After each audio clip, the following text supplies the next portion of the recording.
All right, we are officially live. This is the Phase 2 live stream for the USHL Draft. It's pretty awesome, the number of folks that we had yesterday tuning in to watch this show, and we're back here to do it again. Gluttons for punishment, I guess, but here we are. We've got the same awesome crew that you're used to from yesterday. Again, going left to right across your screen, we have Ed Besinger, one of our scouts from the New England region. We have our fearless leader, Director of Scouting, Brendan Collins. We have the unnamed man there sitting in the chair that you can't see. And to the right of him, we have Brian Murphy, our Director of U.S. Scouting. So just getting this thing ready to kick off. There was quite a bit that happened yesterday in the Phase 1 part of the draft.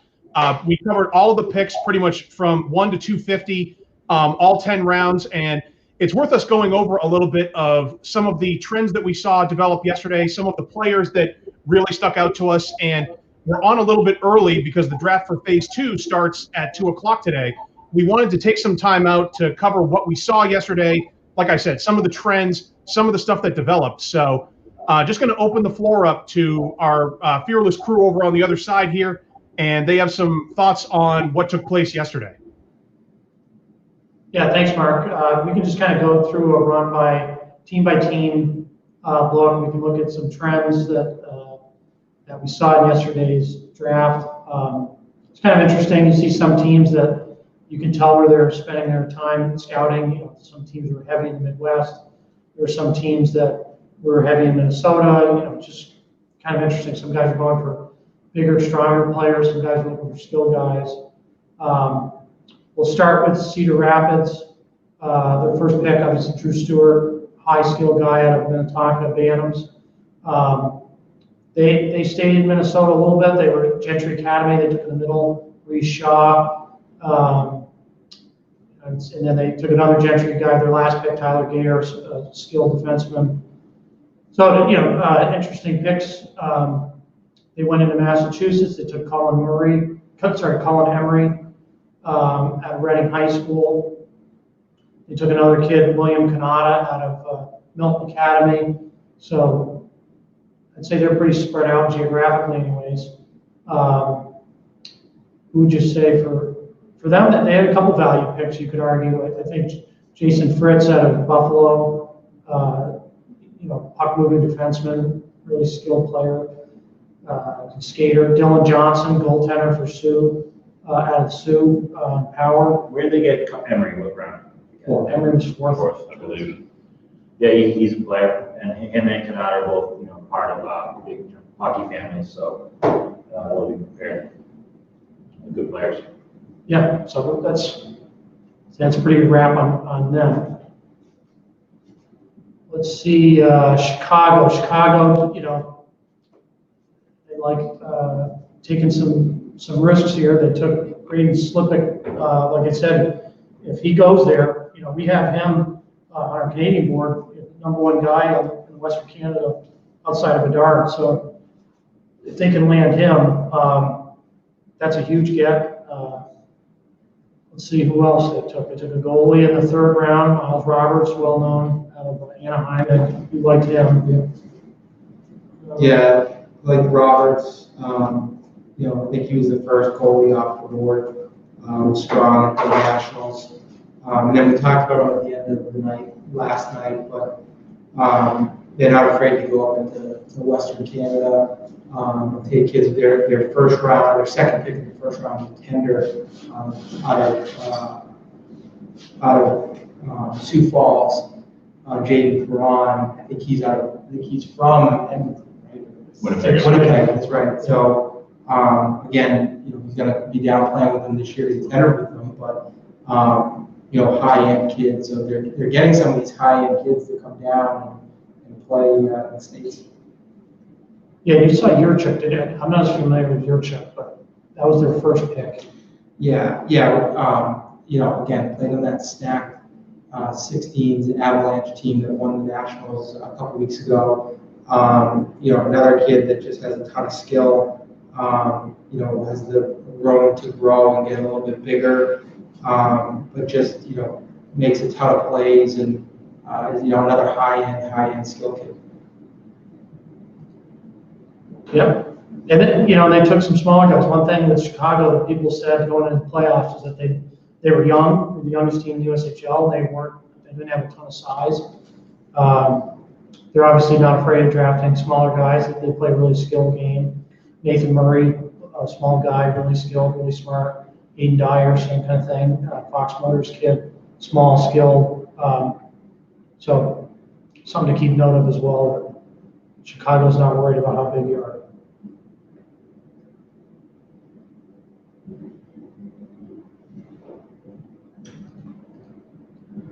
Okay, talk about Des Moines here. Des Moines had a good draft. We talked about it yesterday with Kuzma out of Chicago Mission. He was hurt, so he was not playing at nationals. But if you saw him earlier in the year, he was on the top line with 2 kids that made the national team. He's a really good player, skilled, smart. They took Joe Kramer in the 4th round. We have him as like a top 30 player. They got him at 51, so some good value there. Played in the state tournament, played against older players, really good skaters, good with the puck. And then, who's their last pick? I think I really liked their. Yeah, Deering was a USHL Combine participant. I hadn't seen that team. There's a bunch of Des Moines Buccaneers U15 players. To get an in-house kid here, a local kid for them, pretty awesome. This kid can play. He's tall. He's athletic. Got really good first touches. He's a little slight, 6 feet, 165. But when he fills out, I think he could be really special. We gave him an A- at the Combine. He's one of the best kids there. So, like I said, he's right from Des Moines, Iowa. That's kind of a cool pick. Good story for him. I think he can play. He's going to get bigger, too. Add that on authority. Yeah, authority. Add on authority. Yeah, I didn't know that. Sorry, that. Oh, really? Oh, really? Do we mean that in a good way? I mean that. No, I mean in a good way. Yeah. No, I mean it's totally serious. It's awful. Really? Yeah.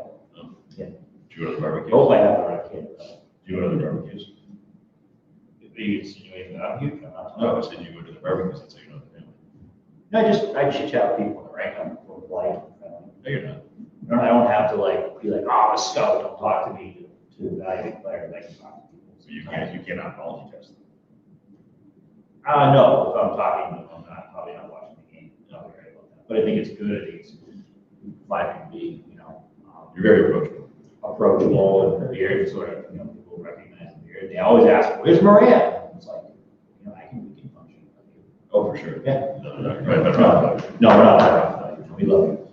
Okay. Yeah, want to talk about Bitcoin now? On to Dubuque. We've got Mike Burchell, that was a nice pick in 5th overall. Skilled, smart, two-way center. They pick up Lucas St. Louis in the 2nd round. That's a steal. Yeah. Very smart, cerebral defenseman. They get James Reeder also at the USHL Combine.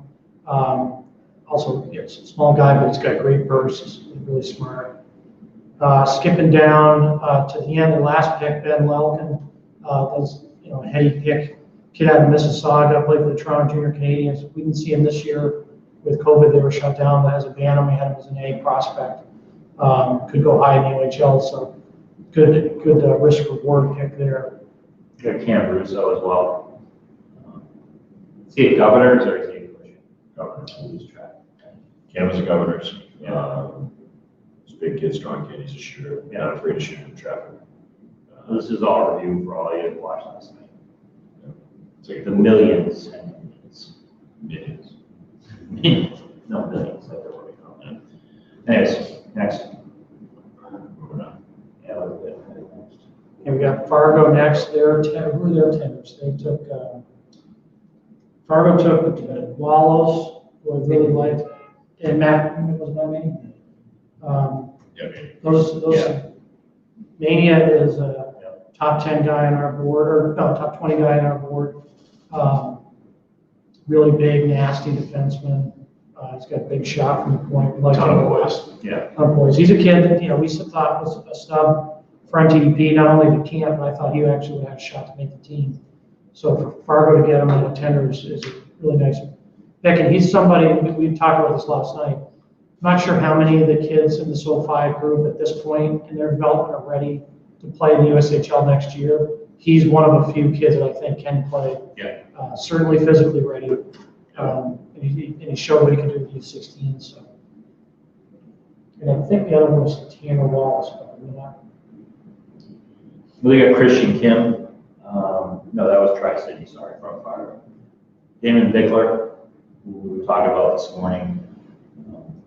I'm very bad with names, but tell me a number. And What number was he? I don't, he was 6. Where? Dallas? No. Yeah, I don't know, I could be wrong on that. Right shot defenseman, really athletic, up and down the sheet, puck mover for sure, but defends well, can recover if he makes mistakes. And but my point is he's a name that I remembered, which means that made an impression on me. So Yeah. he can play, and they got him in the 4th round, which I think is a really nice pick. He can add some weight. And Flower Mound, Texas, like we talked about, sounds like a nice place. Texas has been getting better. Texas is really working hard. We were down there for nationals. I'm talking about Flower Mound. Flower Mound, Texas has some players. Texas has some players, and they're working hard to continue to develop players. And worked really hard actually as a state to put on the nationals. And all the rings cooperated, all the different junior programs. The Dallas Stars Elite kind of led the way, but all of them, I think they had the Penguins down there, and so everybody changed and moved ice around and made nationals happen. It was awesome. Yeah, and they made the U18 Worlds happen. Yeah, which weren't- that's right. weren't scheduled for that. So, hey, don't mess with Texas. Make it happen. Some other guy, I mean, Jake Fisher, we like him a lot. Centerman out of Durham High School. He's a Woodbury, Minnesota guy. A note for Woodbury, Minnesota is there's an 06 that you'll hear next year. Logan Hensler might be the best 06 defenseman I saw in the country this year. I covered Bams pretty thoroughly. There's a couple others in that round, but he's special as a Woodbury, Minnesota. That young group, the 05s and 06s out of Woodbury, there's some talent there. Later in the draft, Chris O'Flaherty, we have him as a top 50 pick. We loved him at Nationals, thought he was one of the best kids there. Big kid who can score. As Murph says, scoring is always a premium. This guy can bear it. So, and then Sean Smith, actually, sorry, the 8th round. Big body, tough physical defenseman. He's someone that's going to be junior ready. So Fargo had a very nice draft. Yes. Getting O'Flaherty was boost their draft grade up. So Green Bay was in Minnesota. They took 3 of their top 5 picks came out of Minnesota. Chase Shogamy, arguably the most skilled player in the draft. Super high level skill. Danny Nelson, stud at the Bantam level out of Maple Grove. Then we moved down to Ashton Doms out of Lakeville South, went to the state championship game. They got beaten overtime. Phenomenal. Yeah, great name. Our guy Cully lives right there, loves this kid. Later in the draft, they get Brady O'Malley, like we said last night, big throwback, physical defenseman. Hunter Ramos, a pure goal scorer for Fox Motors. And then Murph loves the 9th round pick, Hayden Bonk. I like Lenny Greenberg too. I like both those players. Hayden Bonk was someone that I hadn't seen Fox Motors at least this year. Just really popped for me. I think he's going to be a really solid 2-way guy at some point. Maybe not this year, but in time. Now, what do you think about those Minnesota players, Brendan, and the ability or the chances of getting them to the league before they graduate? Do you think those are picks? Because they can only hold on to a pick for 2 years? Yeah, I mean, we talked about this a little bit last night for those that didn't hear. So it's tricky with East Coast kids and with Minnesota kids because, those are less midget-driven areas. Those are high school, prep school areas. Minnesota high school is a very special place to play hockey. The kids understand that. It's a dream for them to play in their local high school to try to compete for a state championship. So they're not as willing to go to the USHL. I've had actually a couple of weeks ago, talked to a USHL GM that said, if I call a kid out of Michigan or I call a kid out of Chicago, I can get him, to our rink in a day. When I call a kid in Minnesota, he goes, I've got to, go back and forth with the agent. Same thing on the East. So Green Bay does their homework. We mentioned that at the combine. We saw the Green Bay coaching staff. We saw their scouts really watching very intently all those kids. So they do their homework. If they're drafting these guys, I think they have a pretty good indication that they'll go that route. But they're probably not going to. You don't see any tenders there, so they're not looking for these guys to come and play right away. Chagaby is a rare piece where he probably can come in and play right away. He's one of the only kids in the draft that played in the Minnesota Elite League. There's only 2 kids, him and Joe Granger. And at this level, that's the highest level these kids can play. So him showing he can play that level and have success there. Pretty good player. Oh, sorry, Will Whitehouse. There's 3.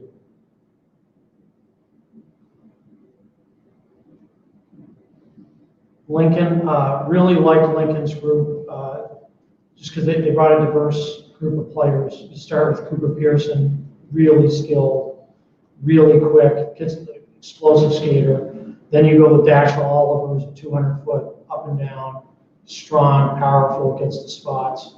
Then you go with De Villiers, really athletic defenseman who was at NTDP camp. You get him in the 3rd round. Wyatt Olson, again, a high school kid out of Maple Grove, really skilled, got size. Reed DeVitola, we liked him a lot at Nationals. Tall, thin, can really skate. He's got good hands. You got Christian Venticue, Venticente, sorry, leading scorer for Mount. Carter Davis. They get Carter Davis in the 7th round. This is a highly athletic, 2-way defenseman who was at national camp. You don't see a lot of national camp kids fall to the 7th round. And I would have had this kid a lot higher. We did have a lot higher on our draft board, so that was a steal. Sean Rios, the leading scorer for Bishop Kearney. Another kid, really talented, was a high pick in the WHL draft. I think he went 2nd overall.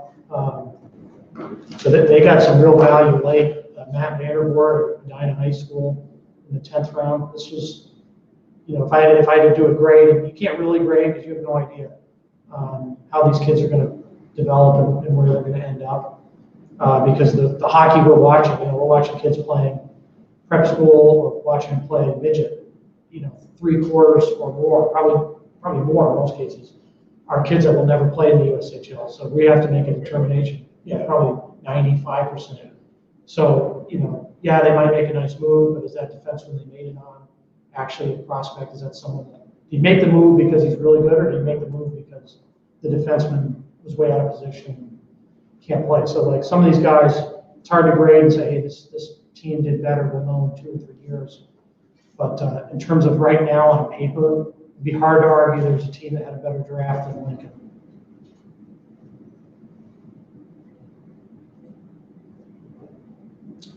Next up, Madison. See, Madison didn't have a season this year, so they were on the road. Or I'd say we saw Madison everywhere we went. I mean, Texas or Wisconsin or Chicago or Minnesota. I mean, Madison put some miles on. I think that's a program that's going to be on the rise. They've been kind of the doormat of the USHL. They made some coaching changes. They moved some pieces around. I think they're going to be a good program. They start off with 3 really good players, I'd say low-risk players.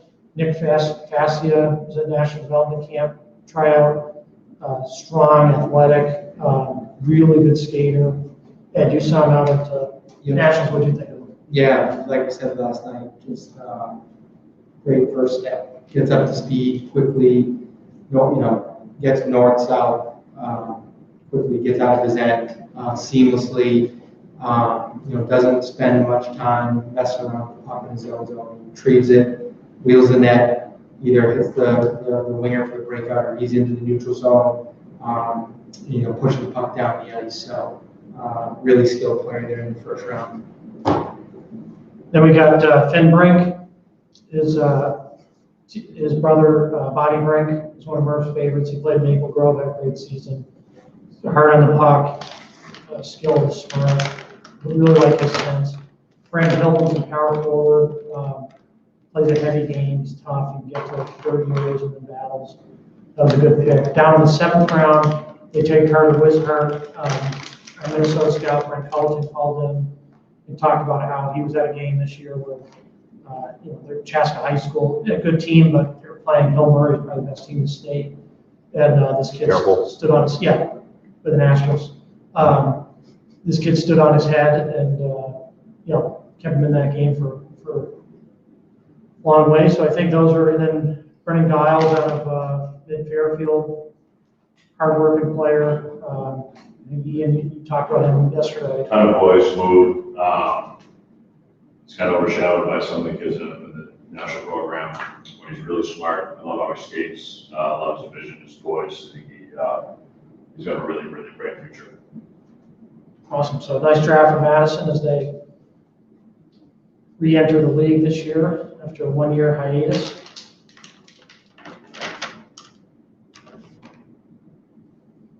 Then Muskegon, who were their tenders? Muskegon tendered the kid out of Ontario.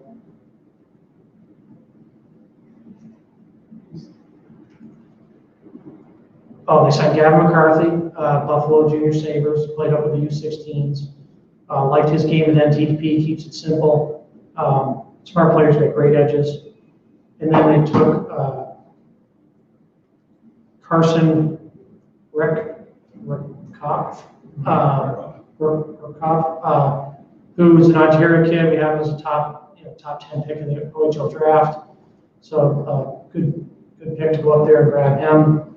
Gavin Reed, Benile St. Margaret, Minnesota high school kid, big, athletic. He was at NTDP camp, showed well. He only played 1 game though. I think he got hurt. Charlie Lewinsky, who fell in the 4th round. You can make an argument for him that he's a 2nd, 3rd round guy out of CompuWare, big, strong, power forward. Let's see for value, but well, you guys see this 6'5" netminder out of Thayer Academy in Boston area. What do you think of him? He's a bigger kid. Obviously, he's huge at 6'5". Started out at BC High, transferred to Thayer. Obviously, a disjointed year last year at Thayer. He played with the Boston Junior Eagles. He played up in U16, did really well. He's a boys kid. He's going to keep getting better and better. He's athletic. For a 6'5" kid, he's actually really athletic. I like how he comes out and he challenges and really takes away the spots to shoot just because he's so big and he understands what he is. I think he's going to have to get better at playing with the puck like most of these goalies do, but his size and composure, he's got a chance. Yeah, if you're a goalie taking in phase 1, you're good. He's very good. Yeah, He's really very good. I'm pretty sure 2 years ago he came in and when he's at BC High, BC High was having an okay season in Mass High School hockey. He came in, and I'm pretty sure they didn't lose a game the rest of the way until they lost in the Super 8. He had I think it was like 15 game run or 16 game run as a freshman, which is pretty impressive. You would know more than me, right, Mark? Didn't he have like a hell of a run to start out at BC High? Yeah, he did. He came in and solidified that goaltending position for them, especially when they got into the playoffs at the Super 8, and they just went on a run pretty much all the way up until, I think, the 2nd to last round. So, yeah, he had a great run for them. What Super 8 was that? And then Eli Friedman at the 8th round. What do you guys think of him? Mid-Fairfield kid? All those Mid-Fairfield kids, the 05s have been playing for Marty St. Louis. They've had great coaching, great skill work. Marty does a ton of video breakdown for them, whether it be team or one-on-one. All these kids are poised with the puck. They're smart. They understand how to manipulate and create space for themselves and for their teammates. And Eli might be a little bit smaller than some of the other ones, but again, he's a high-skilled kid who can motor. He plays the right way. Yeah. He's a hockey player, again, back to the coaching. So. Yeah, he's I'm disciplined. pretty sure your notes have on him that he's really good at draws, right? That he's strong as hell. Maybe my choose wrote that one. Maybe on one of the reports, but I try to notice that. High compete, smart, good size. Somebody had that as good at draws. Yeah, well, I'll go with that. Next up, Omaha. I love their first pick was in the 4th round. So they did not have a first, second, or third. They had to wait a little bit. Jack Wilson is a great kid in their first pick in the 4th round. Really smart, puck-moving defenseman. They stay on the defensive side. In the next round, Nathan Williams. He's got more size than Wilson, plays a little bit of a different game. Very good defensively one-on-one. Let's see later. They took Braden Clark, who you loved, Ian, in the 7th round. It's a truck. He's a bull. It's going to be hard to out. I mean, in this age group, 5 age group, I don't think he does get out muscle or out strength. He's a kid who'll be physically ready to play at USHL level and compete very soon. They take Luke Baker next. Strong shutdown D. Sam Sheets kind of fell a little bit. We have him a little higher on our list out of Minnesota Bantam hockey. Speed, skill guy. Ty James, I love that pick in their last pick. Little puck-moving defenseman, played for the local Omaha AAA team. And Jameson's Sluice, we have him high on our Western Canadian board. Plays for Delta Hockey Academy. It's a really strong Bantam year. I think we have him as a top 50 or top 100 WHL draft pick. But I've heard he's thinking college route, so that's a good pick in the 10th. We're coming up on 2. It's 2 o'clock here, so. Yeah, that's okay. We can start that a little bit. Yeah, we can do that. Finish this up. Sioux City. Murph loved Sioux City's draft. Let's start with your guy, Brian Nichols. I did the sky's the limit for this kid. Talking to some people, again, talk to the people. What I was told was every sport he's ever done, he's the best at. He just picks it up. And hockey is clearly something that he's getting better and better at rapidly. And I saw him play a few times this year, and he was a lot better the 3rd time than he was the 1st time. Again, love his hand, picks pucks out of the air, long. He's going to get strong and big. He's going to be able to play any way you want. Again, I said it and I stand by it. I would have taken him at 2. The only kid I would have taken that I would have played long. Although I love McDonough. So, the 2nd pick. He's a very good player as well. So then we go next one of pick. the 3 best players. Awesome. Thanks, Murph. Next pick, we have Ty Hansen. Strong, really good defensively, moved pucks out of Hermantown High School. Tyler Peddle, Ed, you liked him a lot at Nationals, kind of going 3rd round is a hell of a value for him. Him as a top 15 player on our board. Yeah. I mean, he plays on the top unit for the 16s in Shattuck. Bigger body, but uses his body well to shield the puck, give him some extra time and space. But I like the way he gets through middle of the ice, good on zone entries, has a strong stride, gets up to speed fairly quickly. So he can play that speed game, and then just has a pretty solid frame, so he's tough to defend. Yeah, he's a Nova Scotia kid, so maybe there's some fear that he's going to go the Q route. St. Andrews, Nova Scotia, where he's from, is a beautiful area. 9th round, they took Kyle Rohr. I love this kid. He was a guy. We talked up the combine yesterday, the USHL combine. He's a kid who really made a splash there. He's good at nationals for Team Wisconsin, but he really stepped it up at the combine and earned himself a spot. Yeah, we're looking at some of the picks. Okay, we'll run through this real quick and get back to the draft. Sioux Falls, Will McDonough in the 1st round. He was number 2 overall. Like we said yesterday, an unbelievable NTDP camp. Kid's tough, hard on the puck, knows what he is. He can score. He's got an explosive shot. Zach Sharp, 2nd, another NTDP camp kid, really good skater. Kai Matthews at NAX in Western Canada, highly rated guy for us on the WHL draft, 4.25 star. Get him in the 3rd round as a steal. Tanner Bruner, another good value pick coming out of Chaska Bantams. They had a great squad. He was one of the top guys. And then late for some steals with Anthony Capello. We liked a lot at the combine. We liked him in nationals. Gave him an A- in nationals. Big body, really athletic forward. And then Matt Woods, another kid, had a really strong season in the Western League as a Western League prospect. He's also, I think he played in BCHL really well. Big, tough, and can make plays. Tri-City, Cameron Greer was their top draft pick. They had 2 tenders. Straplin a kid out of Chicago, Young Americans, really good defenseman. Cameron Greer was a sniper. We loved Ryan Smith, maybe our steal of the draft. Was a 4th rounder, Ryan Smith, out of Buffalo Junior Sabres. For some reason, we had a bunch of Buffalo Junior Sabres kids on our board, and some of them didn't go last night. They got Aiden Willis out of Lakeville South, sniper, really good player. He was at the combine. And then Christian Kim, 4th rounder out of Anaheim, U16s. And then they traded up in the 9th round to get Brandon Fields, a kid they know really well, Chicago Young Americans kids. I like Ryan Coring in the 7th round, defenseman, played for the state champions. And then I think we're at the last Waterloo.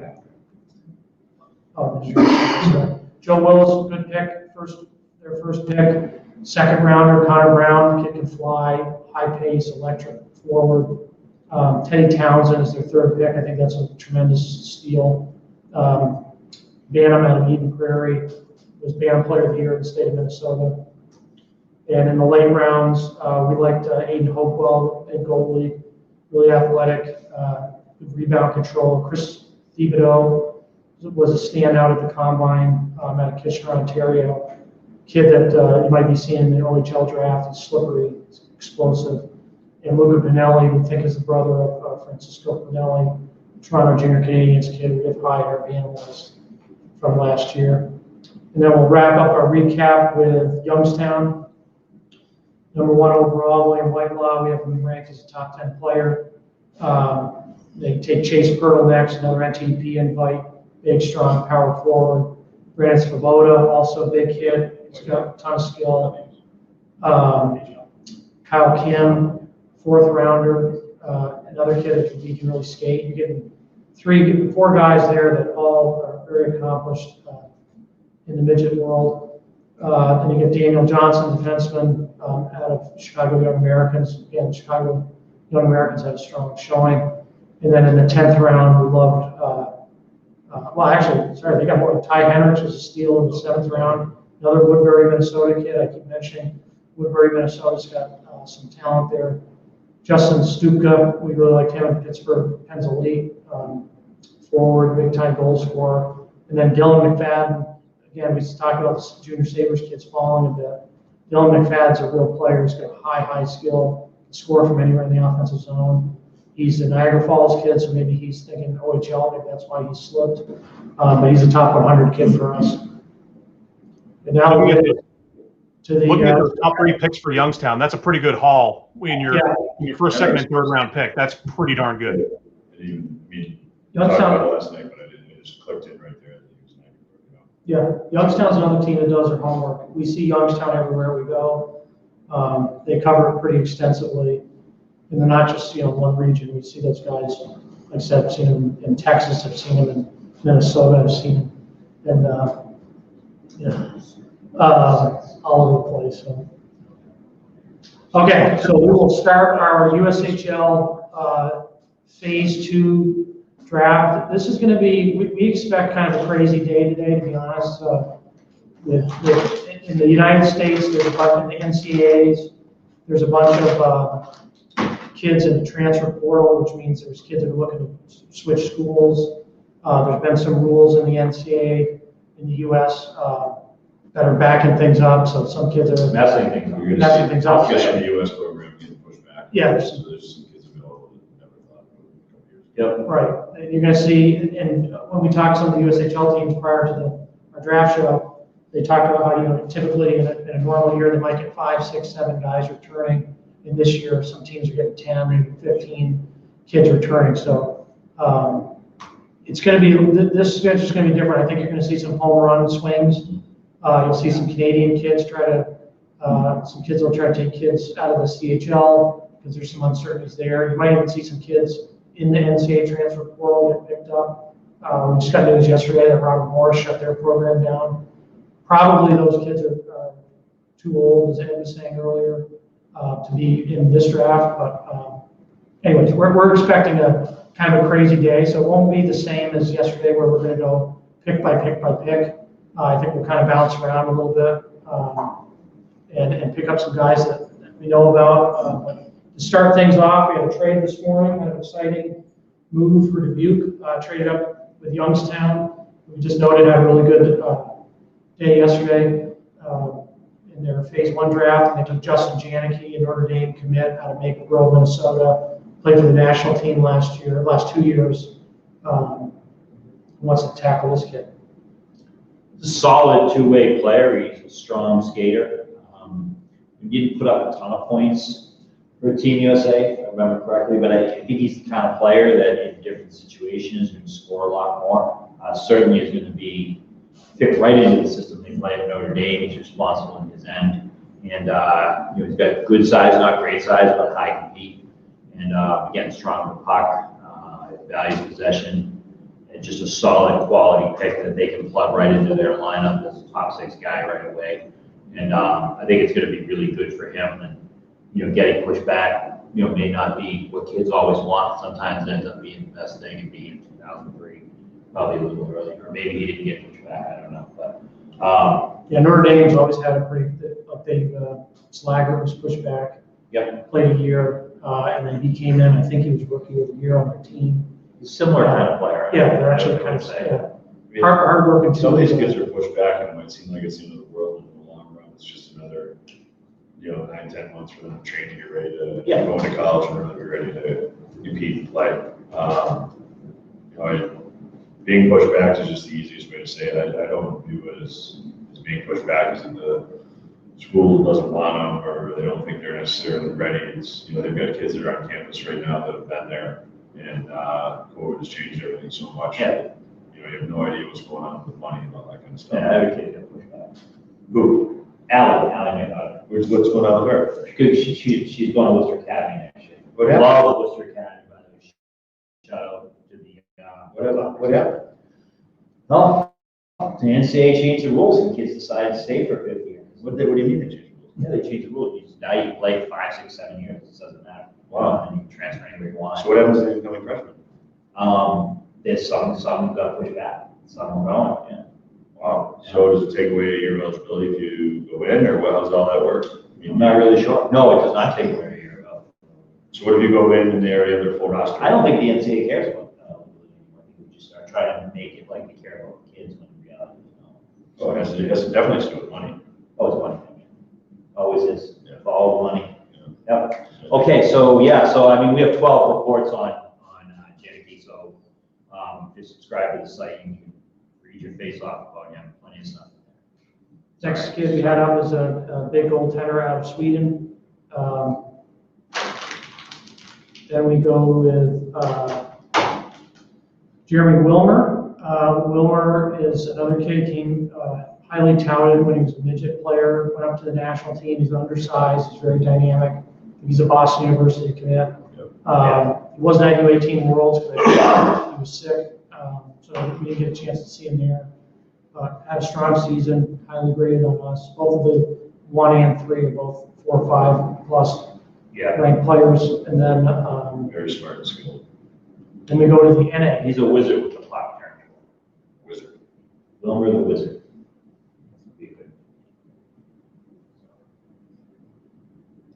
Okay, then our next 2 picks are out of Shreveport, Mudbugs, where Murph is always asking to be sent to do some scouting. Yep, hasn't happened yet. And I think I get one of these, Chris Hedden.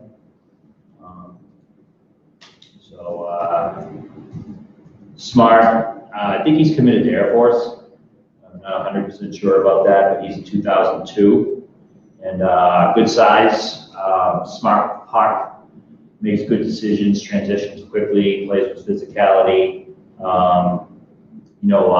Passes the puck very well, can run the power play. These NA kids are, again, I love that league.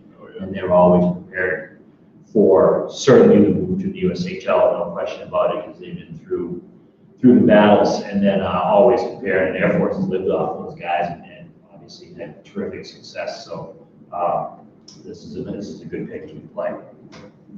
And then the next kid that also from the Mudbugs, Arseny Sergeyev, came here from Russia, had a really strong season, graded out highly. We got an A grade from our NA scouts, or from our goalie scouts. Says that the game they watched, he stopped 63 of 64 shots. He's got rebound control, moves very well laterally. So nice get there. And in the phase, we talked about yesterday in the phase one, you don't see a ton of goalies off the board, even though there's a lot of deserving kids because they're young and typically colleges, CHL programs are evaluating kids when they're a little older. So, but the phase two, you're trying to fill holes. This is a very different ballgame. You're not necessarily going best player available. You're going with someone that can fit a role that you need. So it's not surprising that in the first, first 8 picks, you've got 5 goalies coming off the board. This year, we saw in the USHL a lot more higher scoring games than you would typically see. I asked around the league about that or why that was going on, because the USHL is a very defensive league, typically. And the answers I got was that with COVID, a lot of the Canadian goalies and the European goalies, especially the Europeans, because the USHL has always been pretty reliant on European goaltenders, that they weren't in the league this year, so made some higher scoring games. So obviously the USHL teams are focused on that, and like I said, you get 5 of the first 8 kids off the board of goals. Caden Emberko, national goalie, he's going 6th overall. I saw him at U18 Worlds in Texas. Liked his game a lot. He's going to play another year of development before he heads to, I think he's committed to Miami, Ohio. Next, Hugo Haas. 2001, which is interesting. Slated to go to AIC next year, probably again, similar situation to what we talked about. We had him rated, let's see, Haas, H-A-S, as our 23rd 2001 born player in the NHL. So he had a great year. He plays bigger than he's listed. In fact, I think he is bigger than he's listed, but I'm not going to question that. He is athletic and competes really, really hard, and his team loves to play in front of him down there in Attleboro, Mass. So Hugo Haas, I think he's a Czech kid. So nice to see a player like him having success and getting a chance at the USHL level. I think he'll do really well. Another goalie and a run of goalies. I don't know this kid, Axel. Interesting here, though, the 3 in a row that go, they're under 6 feet. Goalies under 6 feet, which is, to me, I find very interesting. I think there was such a push on the big kids for so long that you just, people are starting to realize you just need kids that can stop the puck. Like Jackson Irving. Yeah, I knew you were going to go there. I was going to tee it up for you. Yeah, like Jackson Irving from Michigan Academy. You think he should go today? Well, I think he should have already gone. Yeah, I'll say it. I actually think he should have potentially been on the national team. So, okay. Mangbo, like Ian says, an undersized guy. He's an 03 out of Sweden. Then we got Jack Musa. Jack Musa. I think it was but he's a prep kid in the New England area. Trinity Ball kid. Really skilled. Yeah, you make me a really deceptive kid with the puck. He's unpredictable. Play with pace, but to me, when I think about him, he's just his unpredictability with the puck. It's very creative. Great. I think he's another BU commit, so that's 2 BU commits in the first 9 picks. Next up, Morgan Winters out of Kenai River, Brown Bears in the NHL. Another 2001. I don't know where he's committed. He was a Tabor Academy player. That's where I remember him most. He's going to UNH. Is he? Okay. High pace. Really, really high pace. He'll come back at you in a hurry and transition. Puck doesn't slow him. And I didn't personally see him this year. I don't know if we have any reports out of Alaska on him. Yep. Okay, There's a so, few. yeah, plenty of reports on him. I think you're going to find 12, 13 reports. But what does it say? Last report, Winters won the puck, shows confidence when he has it, isn't afraid to make plays. He has some creativity, puts himself in optimistic spots, gets to the net, efficient skating, stride, and strength. He's a top 150, 2001 player. So to get a top, 150, He's a baller. 2001 is pretty good because a lot of those kids are obviously going straight to college.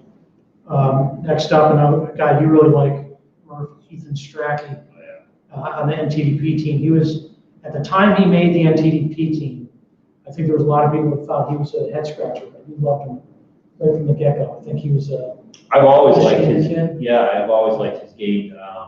He played for CompuWare. I think he played on the CompuWare team. That was loaded. It was loaded. Yeah. Reminds me a little bit of this guy here. He's got a wide skating stride, really strong on his feet, right shot, smart on the lines, makes athletic keeps, can shoot it.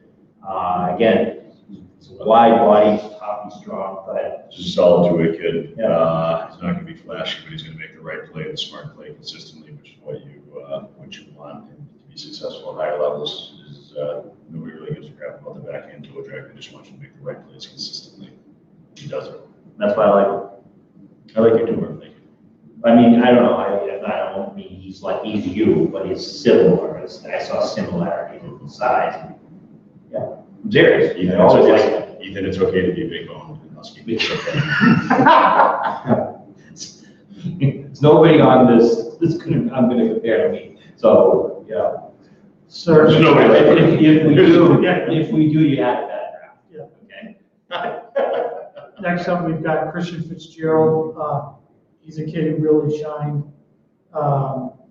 this year. And the BCHL is interesting. The USHL is very similar in the sense that a lot of first-year players in that league struggle to kind of get their footing. There's a kid who had 6 points in 44 games in his first season. Goes back to the Surrey Eagles, 33 points in 19 games, commits to Minnesota State. Minnesota State is unlike, in the college world, you see a lot of, the NCAA in the States here, you see a lot of schools that will take a guy, and they might drop him, and they might take a guy, drop him. Minnesota State, if they take you, they believe in you. And they don't make many mistakes on the recruiting trail. And you saw that this year as they made their way to the Frozen Four. They do a good job there. This is really a savvy pick by them. Wanted to touch on a kid, Jacob Napier, went 12th to Muskegon U15 Nationals last year. He was our top-rated defenseman out there, playing for the Buffalo Sabres. I think he's a Western Michigan commit, big kid, did it all at that level, created offense, shut down D, was physical, tough to play against, could really skate, so a good pick there by Muskegon. Thanks for that. Next, Ben Dexmeyer, four-star kid out of, last year played in the NA, I think, but he was out of Blake High School, Miami of Ohio commit. This is a kid who you're seeing a change in the league. As Ian said earlier, interesting to see some smaller goalies. We're also seeing smaller defensemen, guys who can really skate. This kid can really skate. He's small, but he's got great edges, quick, excellent on retrievals, gets back to pucks, turns it up and moves it. We liked him a lot in Buffalo. He was at the national camps. Yeah. That play is kind of made for him. So awesome to see a kid like that go early here. Yeah, he looks like another kid again that's being asked to do an additional year and sort of look at his process. Played Minnesota High School, played the Minnesota League. He showed really well there. We've got about 9 or 10 reports on him. I can't go in and read them. And played in the NHL again. I mean, it's really hard league to play, and did very well. Played power play, really good skating, puck, and now he's moving up. He's going to play in USHL, and I like that. If you're Miami, Ohio, you say that's going to be a good way for this kid to develop, and you should take it that way as well. Ben, so it's a good move and a great pick. I like it. Next, who we got next? John Bell, staying in Minnesota here. We had him ranked, coming out of high school very high, getting an A- at the Minnesota State Tournament 2020. Strong skater, thick base. He's gets pucks up. He's also a very good one-on-one defensively. You have to be able to defend well in the USHL. As we said last night, it might be the toughest defensive-minded hockey league in the country. That in the NHL, it's really hard to score in those leagues. So Cedar Rapids gets a kid here who, you look at 5'8", 155, you probably think he's a puck-moving skill guy, which he's got that element in his game, no question. But this kid can really defend as well. So one thing that's worth noting also about the first round here is you have two 2001s that were taken in that first round between Morgan Winters and Hugo Haas. Both of them are committed to their respective colleges for next season. So not sure if that's a trend that's going to continue moving into the future rounds, but something interesting to kind of keep of note for the rest of the rounds. Yeah, there's a lot of jam because again they added the ability for kids to do a 5th year, which In the transfer. and to transfer. So I mean, we have colleges 16 incoming recruits. We know they're not bringing in 16 players and trying to sort that out on our site, but so a lot of kids are going to have to get pushed back. It's probably even not because the schools don't want them next season. It's just the numbers don't bear out. So Money obligations. right, the money obligations don't work.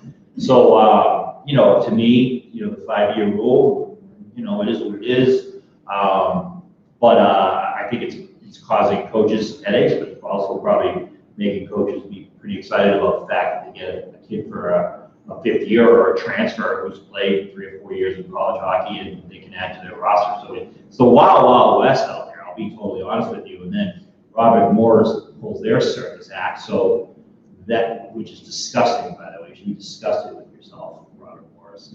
And now you have a whole bunch of really good players, top 20 team, and your coaching staff, which is excellent, that's out there twisted in the wind. So yeah, people are going to get pushed back. It's not necessarily a bad thing for their development, but it's going to happen. So I think that's why we're seeing all ones market.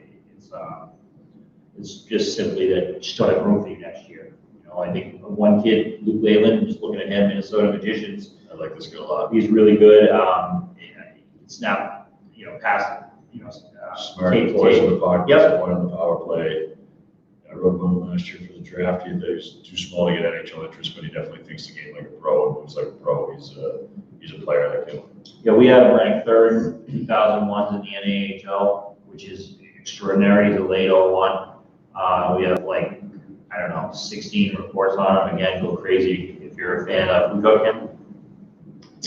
Lincoln. You can go in and read all about him, but he's a player that you could argue should have been in the USHL last year. So, but again, he's been through the gauntlet in the NA. He's smart, smooth, poised. Yeah, got the game in a lot of ways. It's not just a speed kid. Yep. We got Sam Harris up next. We got our scout Andrew Serpico is going to come and talk about him. I think just saw him recently. Yeah, we saw Sam Harris at the USA Hockey Nationals. So he led Shattuck in goals.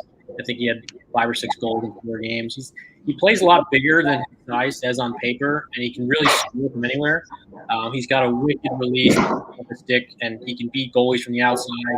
But he plays a lot of jam. He loves getting to the net, just causing chaos. He was pretty disruptive the entire time in Nationals. Every shift he was trading back. Was a real strong player for obviously a really good team. But he was just kept finding the net every game. Didn't matter how. He just plays with a will and with a lot of heart. Very effective. Literally every time he jumped on the ice. Yeah, thanks, Andrew. He's a kid that I remember him from way back when he was playing with he's a California kid. He was playing with the Anaheim Junior Ducks, and he was like the biggest kid on the ice. He was really raw. Went to Shattuck. Shattuck does an excellent job developing these kids. And you see him go through the full maturation. He goes U15, U16, U18. Someone obviously didn't rush the process. Really worked. He was very raw as a younger player. So to see him develop, I haven't seen him this year, but to see him develop and now be a 2nd-round pick speaks a lot to the kid and to place it to Shag St. Mary's for getting ready. Okay, now we've got a run on 2 Minnesota kids here, Sam Rinzel out of Chaska High School and Luke Leyland. You guys just did, yes, sir. Then we go to Sweden. I don't know this kid, Sam Sojourn. Seth Bernard Docker. D-man supposed to be going to Denver. Yeah. Really smart, poised. As a younger kid, he would try to do too much. As he's gotten older, he just a poised kid, moves the puck quickly. He's not a physical presence by any means. He plays with his feet, and defense with his feet, plays stick on puck to create turnovers and separate the offensive player from the puck, and then take the puck and create transition. But Denver's had some luck with kids out of Alberta going there and doing really well. He's a real smart, smooth kid who just keeps getting better and better. We don't have Sojourn, right? Yep. Okay. I don't think we know. It's the Swedish kids. Social. So that's how many Swedish players? Consider 3 or 4? I know. Yes, we Yeah, the Swedish fish. We'll show you the other side later. Is Cole and Bob? They're really good. Added a little 5-hour energy. Snack for, What's this? For They gotta be low carb. I just don't want to, not congratulate Samuel. yes, of course. He's got good size, goes with lefty, Stockholm, Sweden. If you're picking an 01 out of Sweden, I would assume you have pretty high confidence he's coming. And their general manager, Swedes all play Callie this year Larson. too. Yeah. They kept it going. he knows the Swedish market very well. Yes. He's a very astute scout. They get some very good players over there. So if he's taking a guy there, then obviously he's got a pretty good indication he's coming. You know this name, right? Luke Kramer was a Moorhead, Minnesota. We talked about his brother yesterday. Brother went the 4th round. We had him as a top 75 prospect for us. Luke's similar. He's a smaller D, but he's very smart, sturdy on his skates. Made immediate transition from Minnesota high school to the North American League. It's actually something that's very hard to do. Minnesota high school tends to be really skilled, really fast, but not as physical. Then you're walking into the NA, that's a very physical, older players. It's a man's league. Oh, it's a jungle. So for him to make that transition tells you he's got some versatility in his game. Yeah, it's fun to watch. Oh, very fun player. My favorite. I love the USHL, sorry. But I love that. They just beat the bejesus out of each other. You want to see kids who want to go watch an NBA game on a Tuesday night. Right. And they beat the bejesus out of each other because they know it's their future. Yeah, if you want to find good players, go to an NA game on a weekday. There's not as many people in the stands. We've always said, like, You can focus more on the game than talking to your people. I depends. I mean, like if I was in Corpus Christi, I'd probably spend a day at the beach. Maybe You'd have sunburn. You'd have such a sunburn. right here, right? Like my bad Irish skin. So, anyways, next we got a kid out of Michigan, right? Michigan High School. No, No, okay. sorry. Kramer, we just It did. says Cranbrook, Kingswood High School, but I think what they really mean is, are they thinking Cranbrook in the BCHL? No, No, sorry, you're right. I'm I wrong. know, right? Leighton Stenman. No, So we have a apologize. report. We have some reports on him. So Just he's smooth skating defenseman. most skilled, smartest player at the event. This is a Michigan event. Yeah, Leo Strong too. player who will anticipate play, close the gap, stick the angle of the opponent. Fluid skater, double shifted every game. I mean, it's Michigan high school, so which is very good, by the way. Underrated. Great vision, make the long outlet pass, can run the power play, patience and point to make the play.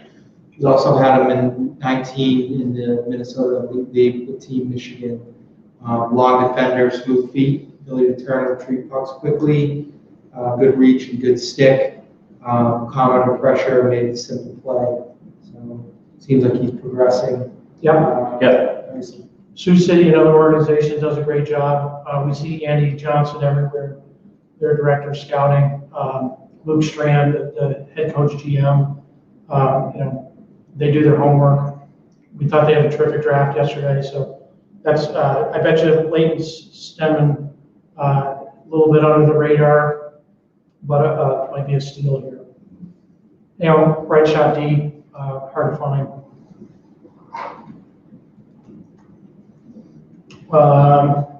Next up, we have Jared Wright at St. Thomas Academy.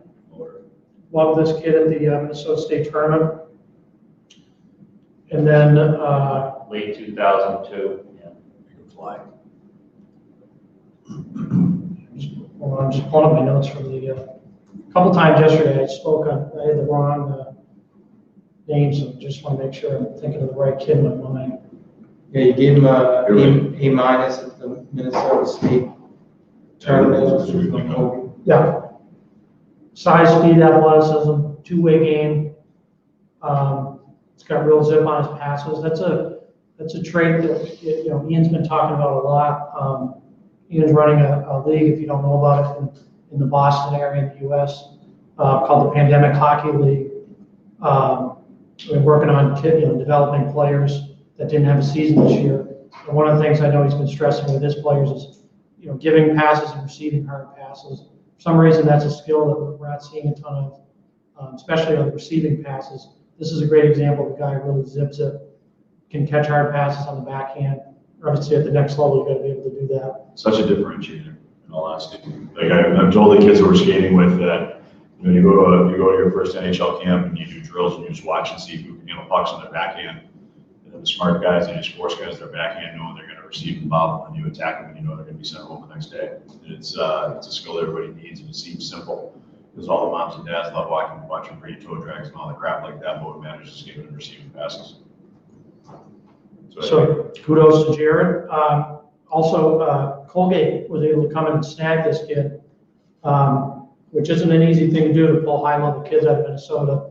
Minnesota schools do a great job keeping those kids around. So nice get by Colgate, and will be a nice pick for Omaha. Next up, as we mentioned, the PWHL, Timmy DeLay is one of the top players in that league. PHL. Sorry, PHL. Sorry, PHL. Timmy DeLay's been one of the better players in that league. He's going to Green Bay out of St. Sebastian's. He's in 2003. Ian, what do you think of Tim DeLay? He's agreed to go to he's signed to go to the BCHL next year, but maybe Green Bay's thinking that he can't go over the border and there's more extensions with COVID. Timmy's a big kid. I think he's probably bigger than 6'1". He's got the physically look at the package to be an NHL kid. He's on Central Scouting. He led the Eagles, U18 Eagles, in scoring out of Nationals this year. He creates off a one-on-one. That's when he's most dangerous, when he's beating players and then attacking the net from there. He's got a hard shot, ton of skill. You're right. Yeah. Choked up. He's getting choked up. He's getting choked up. Congrats, Tim. So proud. So proud. Coming out of the Timmy's a big, strong kid who's going to do well. And Andrew, you just saw him up at Nationals. What do you think of him? Yeah, so I saw him at Nationals, and when he wants to turn it on, he just absolutely takes over the game with the puck. It's incredible. He's electrifying. He's tough to knock off the puck. Like he's a thinner guy, but he gives reverse checks and he creates separation for himself pretty easily. And when he's got the puck on his stick, he dominates. I saw his first goal at Nationals. He split 4 guys and went far down over the goalie's glove, and it looked effortless to him. But he's a 200-foot guy. He's reliable in his own zone too, but he's a constant threat with the puck. Literally at all times, whenever he's got it, he's making plays. He can score from anywhere. He's got great vision, so very offensively gifted player. All right, Joe Larson. Let me do him. Before From Mexico. Ice Wolves, great uniforms, great place to play. I bet another NA kid. Has some USHL experience with Lincoln. Who took him here? Muskegon. Played some games. A big forward, has good skills, combination talent. He's got skating ability to be put in different situations and reach. He takes the body first, puck second, and he can play through traffic, get to the net. So another 0-1. Go headed to Northern Michigan, and so he'll be going in there as a 21-year-old, and again, not necessarily the end of the world, and he'll just be more prepared to make an impact at a school that plays a tough brand of hockey. So that's what I think he'll do next year. Yeah, thanks, Murph. Yeah.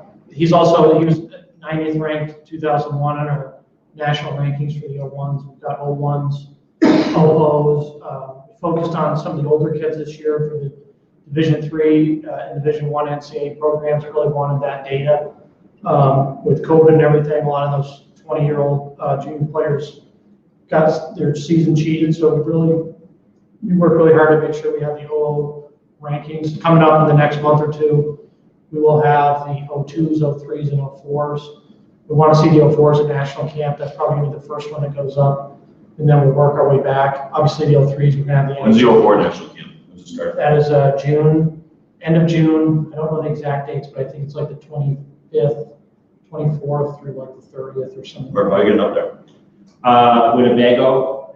We need a Winnebago to take to Buffalo, and we'll have a parking lot, have everybody come over, maybe some music, some burgers, cornhole for sure, maybe some of those. Can jam? Sauce good. What about the one, spider ball? I'm really good. I'm not playing. Yeah, I could hurt my knee walking my dog here yesterday. He's got a very athletic dog. Todd Winchester needs to fix their roads, and then they tried to tell me. He lives on a private way though, so it's actually. Well, they tried to tell me it's a private way, but they plow it because of safety, so they don't fill the holes because of safety. See, if you're a lawyer, you can break that down. So if you're a lawyer with Winnebago, we'd like to talk to you. No, we do a good job, and I think that people would like what we're doing. And Elite Prospects, of course, is giving me trouble. Is it giving anybody else? Yeah, I'm having a tough time right now. Yeah, so Elite Prospects is crashing, even though I have a subscription to it at A, because I like to not have the advertisements, which you don't see on Neutral Zone, by the way. Nothing will pop up in the middle of your. Unless you're from Winnebago, you'd like to have Winnebago. Unless you Winnebago would like to pop up. These are people that use Winnebagos and want Winnebagos that read our site. So just putting a ploy out there, anyone that knows anyone at Winnebago, be willing to do whatever to get the opportunity to have one of those vehicles. Either cheap costs or free would be better. Free is always good.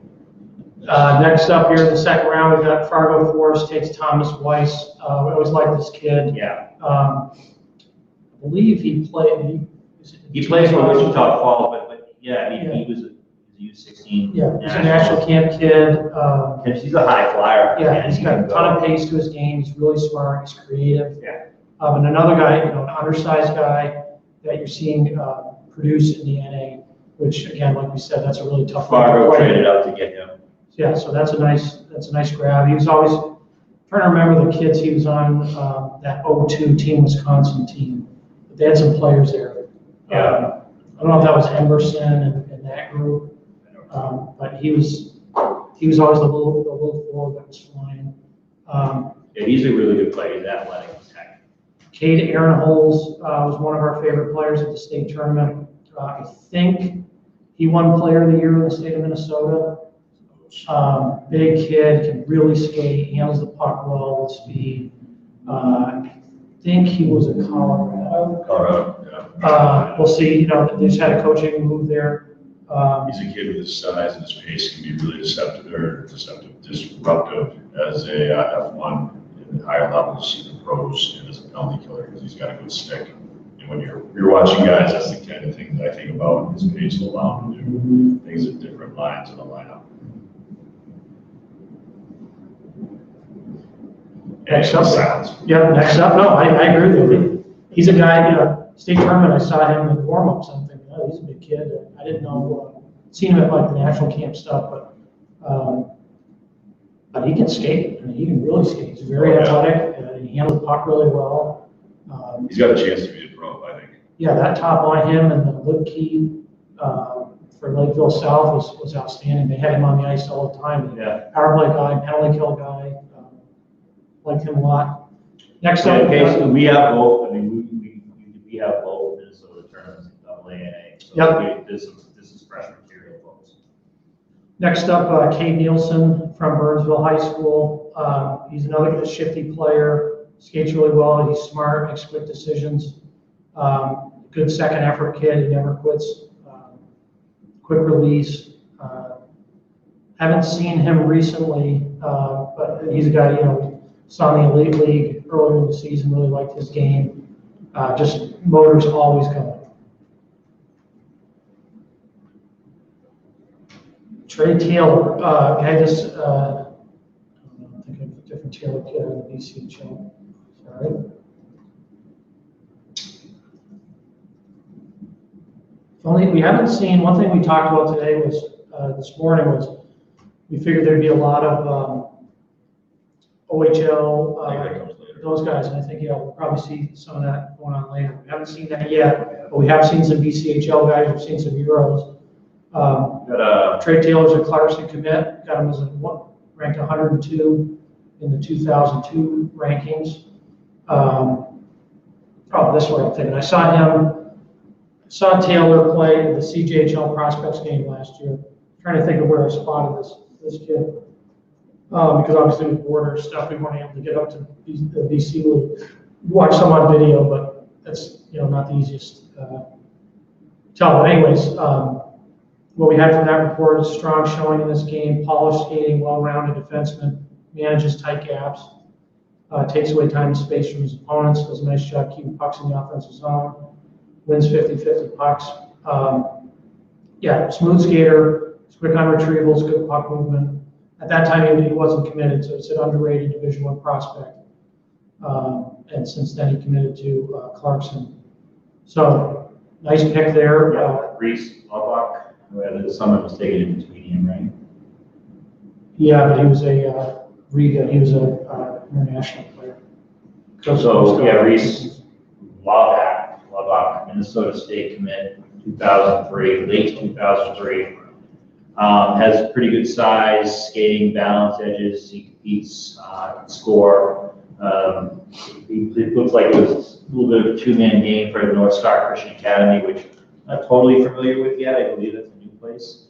But they say They actually have a great news. I saw it. What do they look like? Sort of the logo across was great. Yeah. Somebody sent me a YouTube thing on their workouts and how they build a team camaraderie, and I thought it was pretty awesome. They're definitely building a really great program there. They had another kid, Jacob Napier, who's going to Western Michigan, I believe. I don't know if he's been taken yet or was taken before, but maybe heard his name called. He's got a little more size. But Reese is a crafty player that can make plays and competes hard. So. Brennan Alley, skilled player out of Chicago Mission U16. We have not seen many midget kids go yet. Again, that might be a little later. He finished the year with the 04 national team.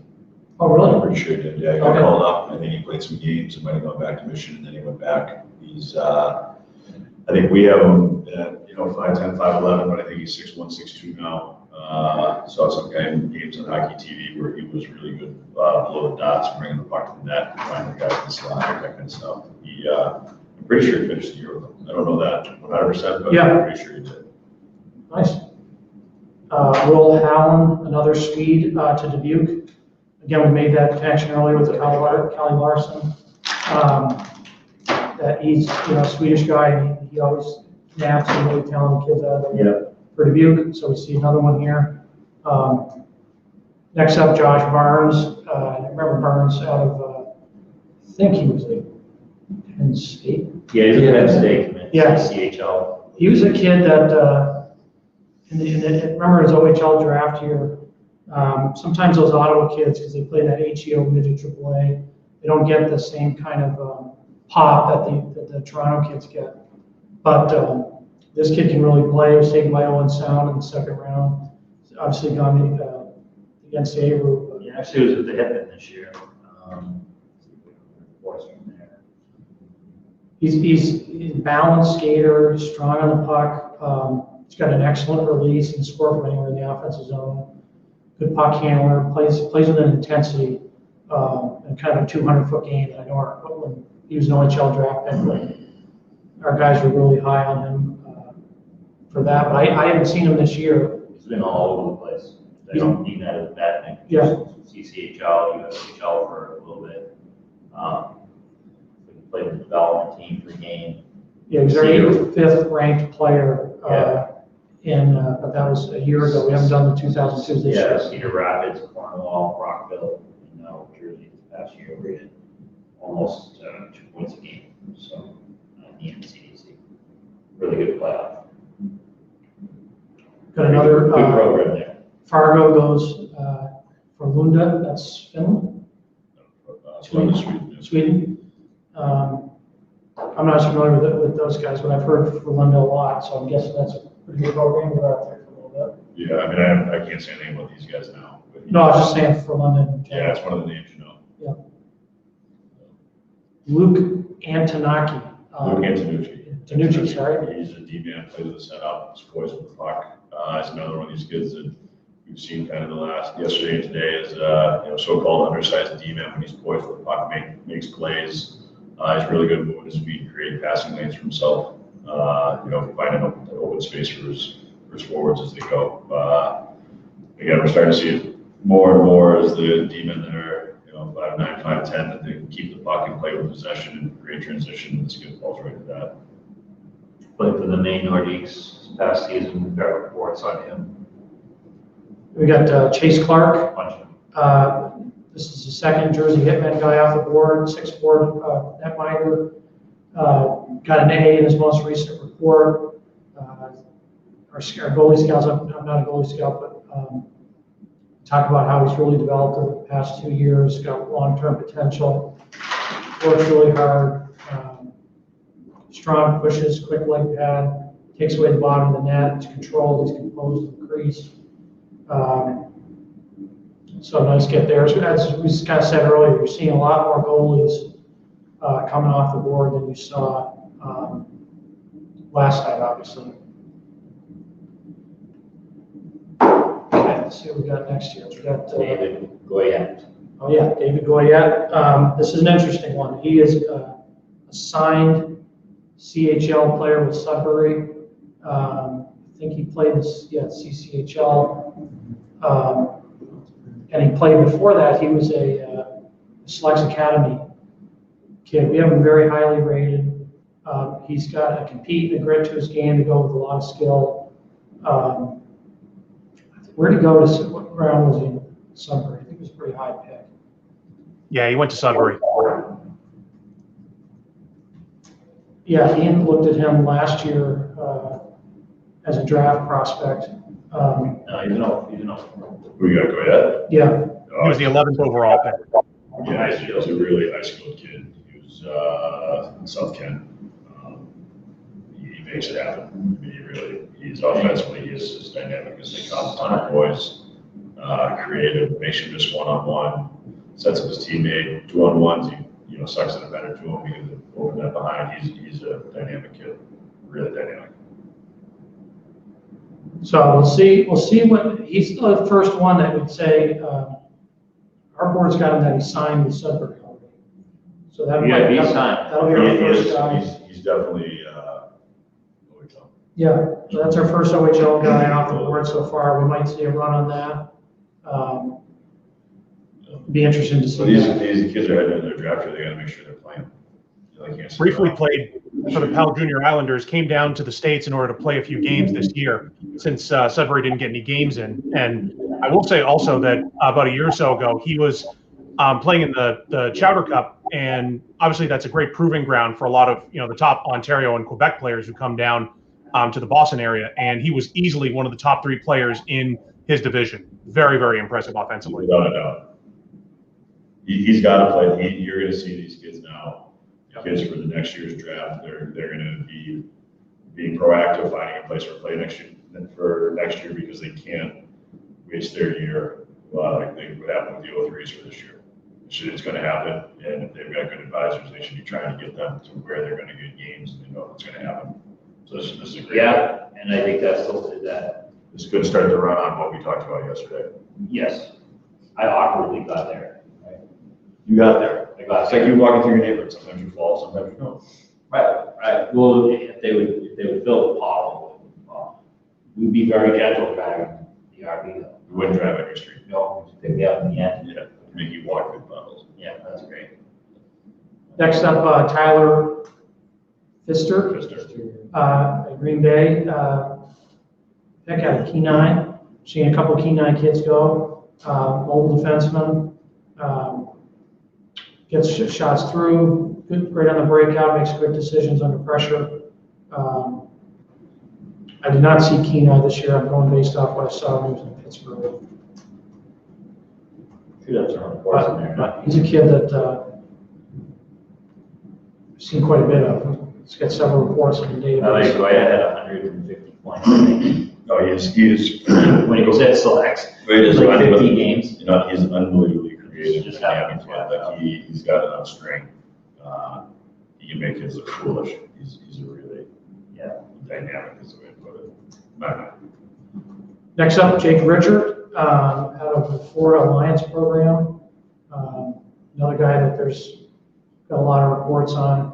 Played for the Alliance U16 squad this year. Was he part of that talented group with, trying to think, Dubinsky and? No. To work for that? Yeah, he might be. He's a 4 years with him, Brindley. Yeah, Burnley. So he's, he had talked about some guys yesterday that were playing on some all-star teams basically, and might have gotten overshadowed. This could be a good We just saw him in March. He got an A at the districts. Southeast District. Yeah, best player over the weekend. At 13 points in 4 games with 8 goals. Yeah, Andrew, you were at that, weren't you? That's your report? Yeah, so I saw Jake play a couple times, and another guy, echoing again? Jake Richard. Is it echoing?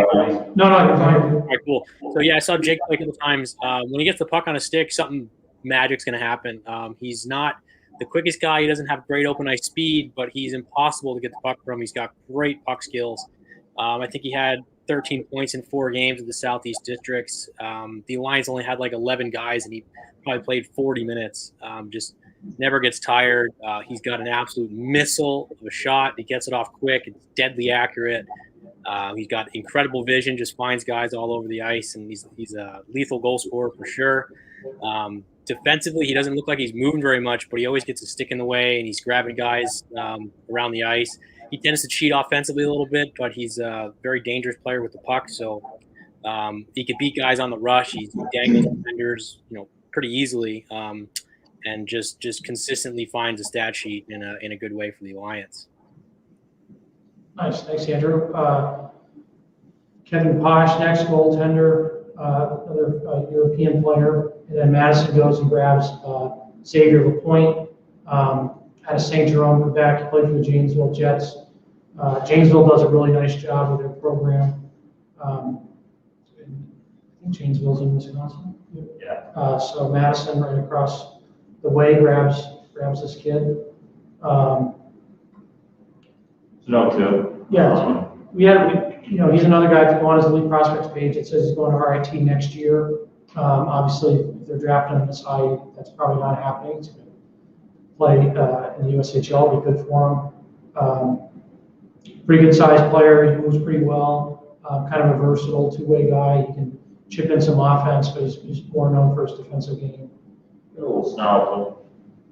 Next up, we've got an 0-1 out of Merrimack. So we talked about this earlier. We might see some college kids. We've already seen an OHL signed player. Now we're seeing a kid in college level, Connor Lovett. And Lovett was at Lawrence and then jumped right to Merrimack. So I believe he played last year at Merrimack. Yeah. He's always been able to score. Yeah. Always been able to score. I think the year that Lawrence had Durant and Sacco and Humphreys, I think he led them in goals. Yeah, I was going to say he might have been overshadowed a little bit on those teams because of Durant and Sacco, some of those high-end kids, but always got the job done, always around the puck. At the end of the game, you look at your notes and say, "Oh, well, we have 2 more goals today." He's always been able to score wherever he's been. So another kid. And then the next pick was another Lawrence kid, Lecky. Yeah. I think he's a Dallas Stars. Yeah, he's a former Dallas Stars kid. Defender. He went up to Lawrence.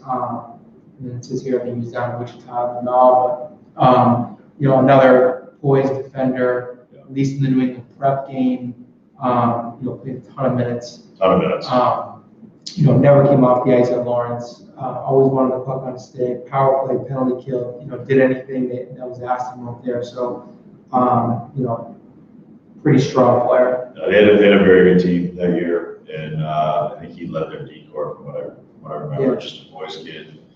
Harder to play against than you expect, defends well, but his biggest thing was he could puck quickly in transition. That team had some forwards that could remote, and he did a great job getting it up to him.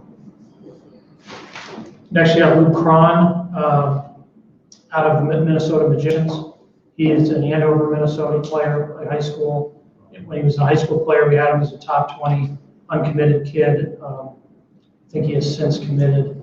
But he even said our nose flies under the radar a little bit because he's not overly dynamic, but he's very reliable. He goes to the net.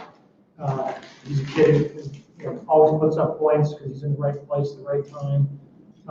He's got some touch and some grit around the net, and he can play in traffic. And if you're, again, in the USHL, as Ian kind of articulated earlier, this isn't a dipsy doodle league where they want to see guys doing the backhand toe drags and all that stuff. You've got to be able to get to hard areas. You've got to be able to play away from the puck, and you've got to be able to make plays in traffic. So Luke Cron is a kid. He did that with the Magician this year, and he's done it in his high school career. Okay, what do we got next? Now we're starting to Adam Cardona. He's actually at KUA. Okay. So I saw one game online this year where he's just a physical presence. It's hard to get, for me, it's hard to get a real feel on a kid when you're watching some of the feeds that the prep schools had this year, but he was a kid that definitely physically made his presence felt from what I remember. Not much more than that. I know he's got good size, but he definitely is a hard body. So last year, the Canadian Youth Olympic team got to play Lac St. Louis. It was a pretty interesting thing. We had our scout there. Satiri Anthonopoulos was there. Yeah. Merck won farewell in Quebec. But like to give you an idea of that event, you had Matt Savoy, Adam Fantilli, some big name guys, Cedric Guindon, Ty Nelson, who went first overall in the USHL Draft. We gave this kid a B at that report. Made some big plays defensively and stopped a couple of nice rushes. He holds a good gap on the blue lines. He's active stick, breaks up a lot of plays. Works the reverse on the breakout. He's competitive, has a competitive edge. Takes away time and space. A lot of potential for this young defenseman. He hits hard. A year ago. Yeah. And then was it you, Mark, that saw him in the scrimmage? Yep. So he really punishes kids. Ian hit it right on the head. He just flat out punishes kids along the walls, and he was pretty effective as well with his reach. He was influencing shots, blocking passes, really active stick. One of the top players in that game that we saw against New Hampton, and just a really solid player, big, strong, physical truck. He'll run you over. Thanks, Mark. Then Brandon Burr out of Alberni. Yeah, I saw Alberni play a few times this year. Yeah. This was a big body kid, over 6 feet, 200 pounds, plays a heavy games, finishes his checks, good around the net, not afraid to bang, wins battles, but also has some puck skills and stick skills, can make decent hands, make plays in tight, skates pretty well. But I think when we were watching him up in the BCHL, which is not as physical of a league, he stands out because he plays a tough, hard-nosed game up there. Okay, next up, Joey Muldowney. This is a guy who in Ontario. He's now in the Junior Sabres, but he used to be with the Buffalo Regals. And the Buffalo Regals play up in Ontario in their minor midget season. So he gets a lot of eyes from our OHL team. And one of our scouts was so high on this kid, just kept saying, you got to see this kid, you got to see this kid, you got to see this kid. Saw him for the first time at the Toronto Marlies event last year, and really high IQ, does everything. He was the go-to guy on that team. And I got to see him again this year with the Junior Sabres U16s. He was the best player, hands down. He competes really hard. He's really, really smart. He's got excellent puck skills to make plays at pace. So for Des Moines to get Muldowney, we've been saying for a while, he was a 4-star prospect. We think he's one of the most underrated players in the country. So that's a great get for Des Moines. Brandon Panzer, North Dakota kid. He's committed to North Dakota. He's at East Grand Forks. Heads up playmaker, He's got really smooth skating. He's got good edges. He can separate. We have him highly ranked, and sometimes North Dakota will bring kids for the Elite League. Some there performed really well. Panzer's a well-known name in that region. Little guy, but really smart, really skilled, makes a lot of plays. Next up, Nick DeSantis. Where did Nick play this year? He's another guy, very explosive, makes a ton of plays. He was on the Selects Academy team that won the national championship a couple of years ago. We saw down in Philly. We have 18 reports on him. Yeah, I was going to say, he's a Plenty to say. well-traveled guy, but I haven't seen him this year. I'm not sure where he's playing this year, or if he even did play this year. But an explosive skater. We haven't nothing this year. Nothing, okay. So we didn't see him because he didn't play anywhere else, a recorded place. But really explosive player. Always liked his game because he can do everything at pace, and he can score. Not afraid to go into dirty areas. Totally He's a smaller guy. unafraid. Yeah. Completely unafraid. And he's like a torpedo. When he goes into that corner, when pucks, he will never be outworked. And he's got that speed. So. Next up, Michael Fisher out of St. Mark's School in Massachusetts. This is another guy, you're talking about the PHL league. He's playing in that league as a right shot D. Ian, you know him really well. What do you think of Mike Fisher? As a kid, he just keeps getting better and better. He's smart. He plays with an edge, moves the puck quickly. I think he's a better skater and more athletic than people give him credit for. He's also, I think he's actually 6'3", 195, not 6'2". He's a big kid, loves being at the rink. And he definitely has a memory, because if you give him something a little bit dirty, a little on the edge, he's coming to find you later on, and he's going to get you. So I like this kid. Yeah. Scheduled to go to Princeton 2022. They get pushed off, right? I don't think he got pushed off. No, they can't get though, right? I think people can get pushed off. Yeah, Princeton does that. A lot of schools do it, as we're seeing here. Clearly, yeah. So interesting, just as a note, we talked about some trends before this in the pre-draft show, where teams are kind of finding talent. We talked about how Youngstown, we see those guys everywhere. That's their third player that's out of the New England region, even though he's Morgan Winters is a Florida kid, but he played at Tabor Academy. Cole Telecki is a Texas kid that played at Lawrence, and Mike Fisher played at St. Mark's School. So it's a team that's well-traveled, and they do their homework. He's really good. Worth noting on Fisher also that he's going to be headed to Select 17 camp after making it after the Mass Festival last weekend. Yeah, he deserves to be there. He's very good. My favorite part of the Friday night was some kid gave him a whack on the thumb.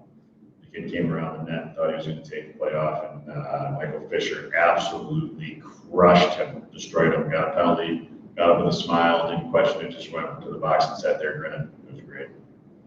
Who did the commissioner think about that? Oh, this was out at the Mass Festival. This was the PHL. Oh. The commissioner of the PHL gave him a high five and went in the box.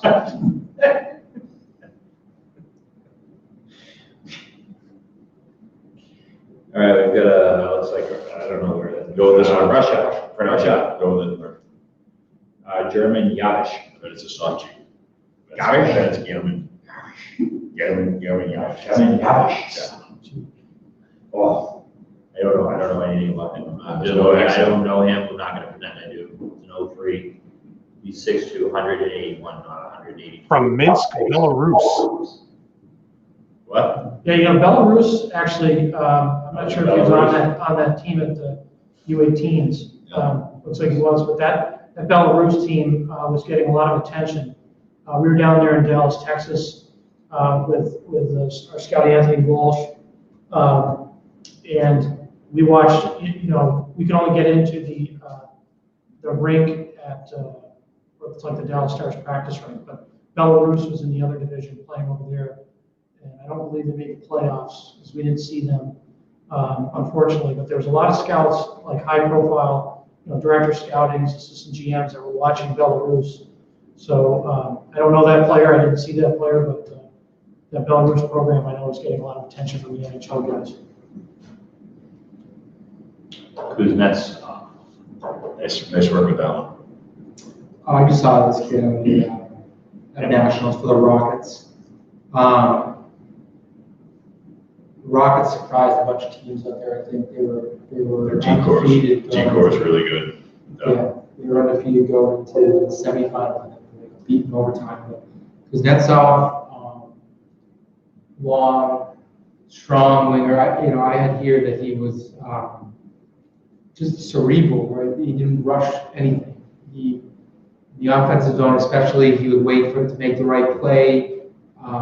He knew that he had the hands so that if someone came at him, he could get around them. He has a decent first step, which lets him gain a little separation.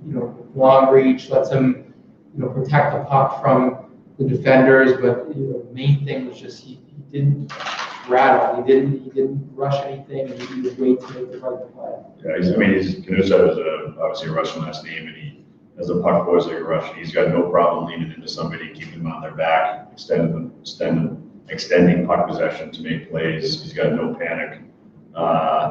He's a talented kid. He's strong on the puck. It says he was only 155 pounds, which is shocking because he's really, really good at holding people off. Yep. I can do it with one hand for extended times. He's He got him 170. 170. I think he plays bigger than that, or he protects the puck bigger than that. We saw them down in Connecticut, right?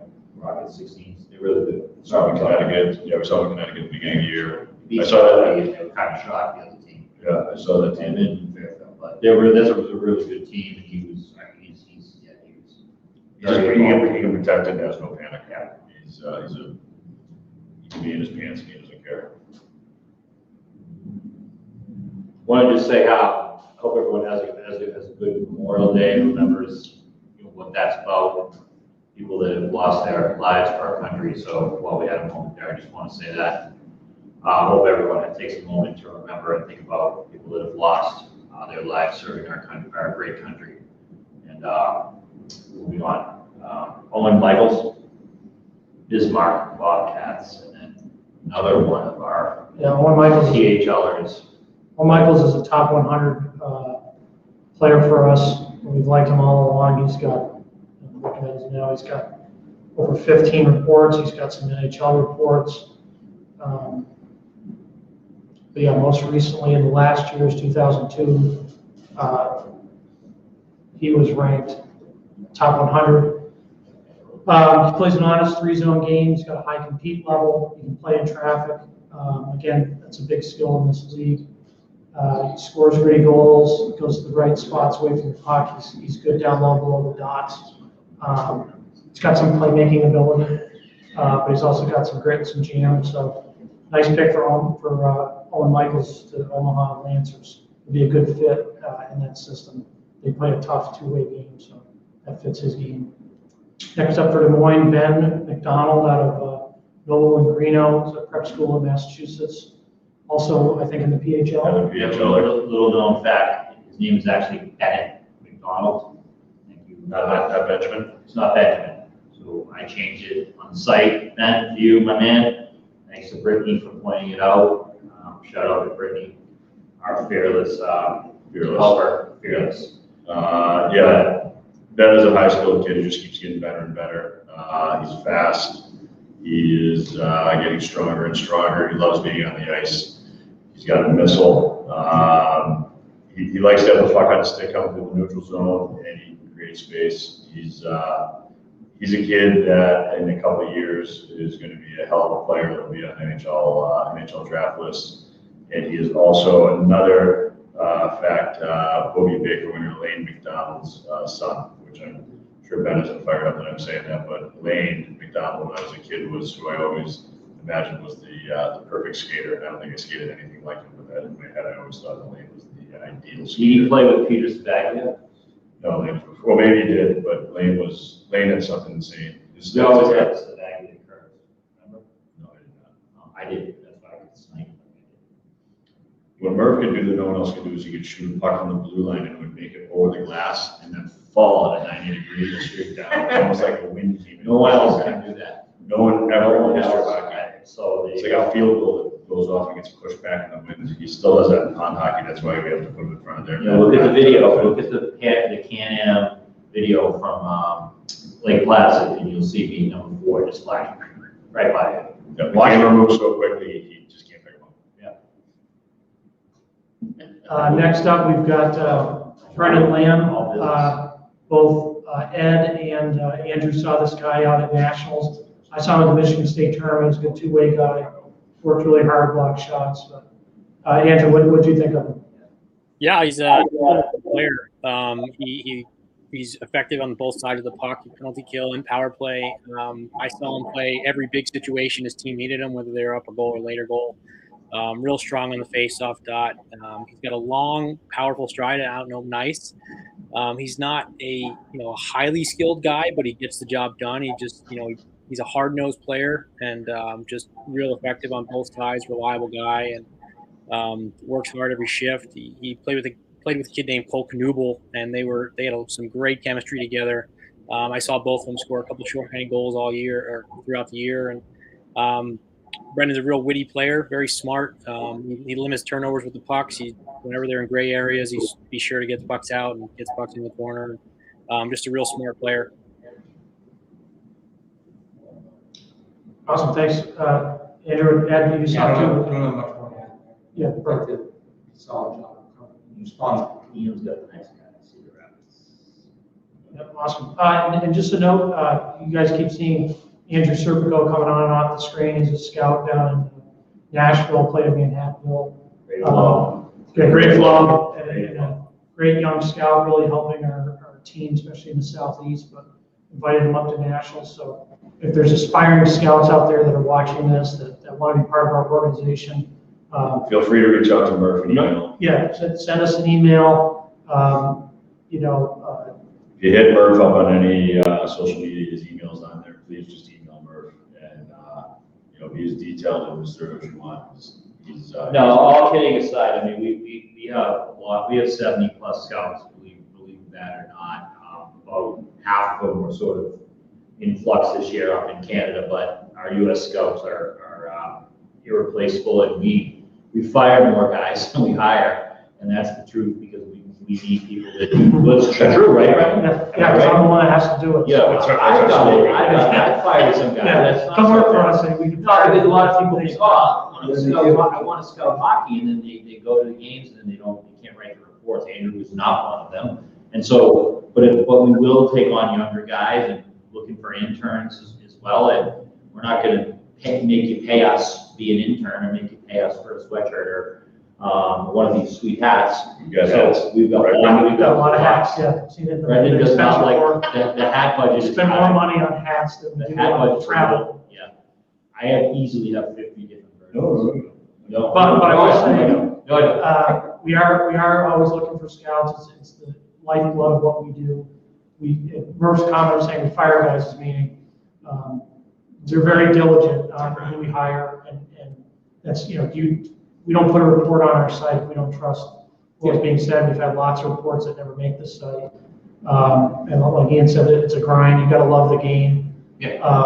Murph makes fun of me because I go on the rink, I have a hoodie on, and I stand with my face on the glass, and I don't want to talk to anyone for 8 hours. And it's because I don't want to talk to anyone. I want to watch hockey. And it's a grind to sit there. And Ed, you were out at Nationals. How many hours a day are you sitting there at those rinks? Yeah. Sheets going. And, 8 to 8. yeah, and it's a 12-hour, and then you get back and you got to put your notes in it.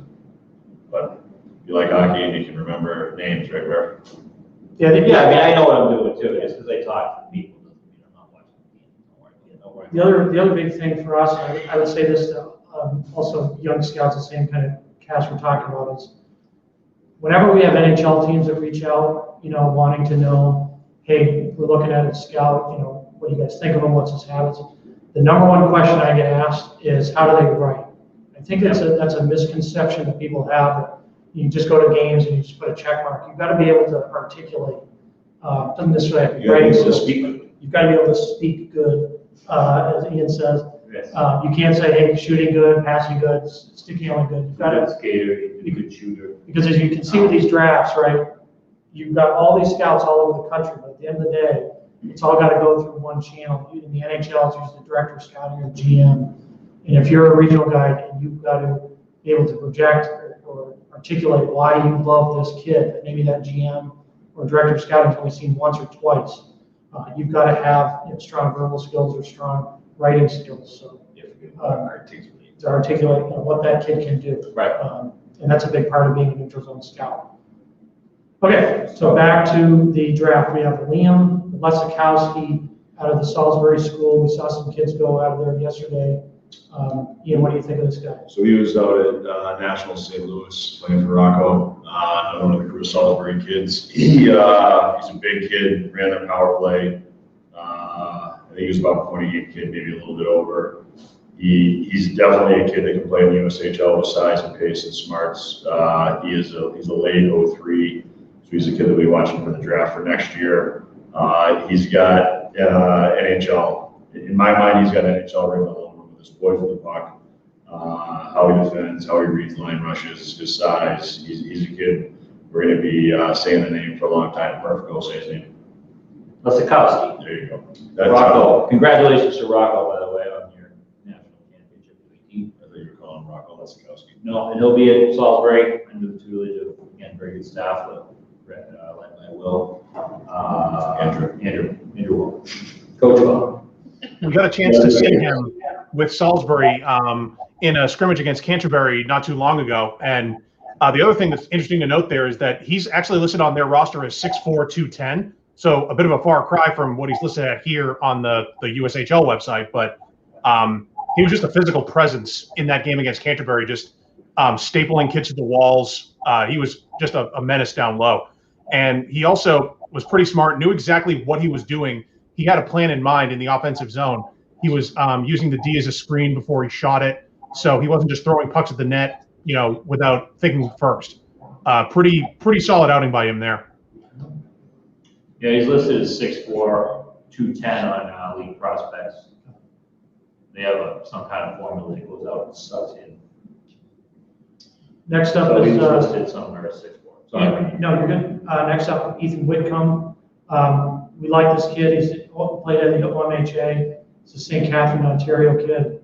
Had him ranked the top 200 on OHL draft coverage. He's a kid he's got some power to his game. He's got some skill. He's got a nice, we call it power skill combo.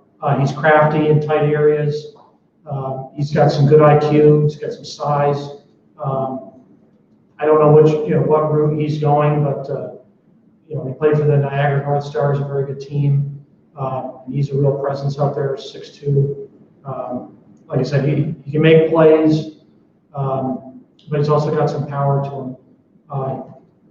That team actually they had a really good season last year. He didn't play this year because everything going on in Canada, so we haven't seen him going based on his OHL draft here. But that's a talented kid to get in the 5th round here. Ian, Raymond Fust out of the Chilliwack Chiefs. Yeah. First time I saw him, he was in Northwood. He's a big kid. He's probably 6'3" or so. He's strong on the puck. He's more of a pro style kid than what you would think.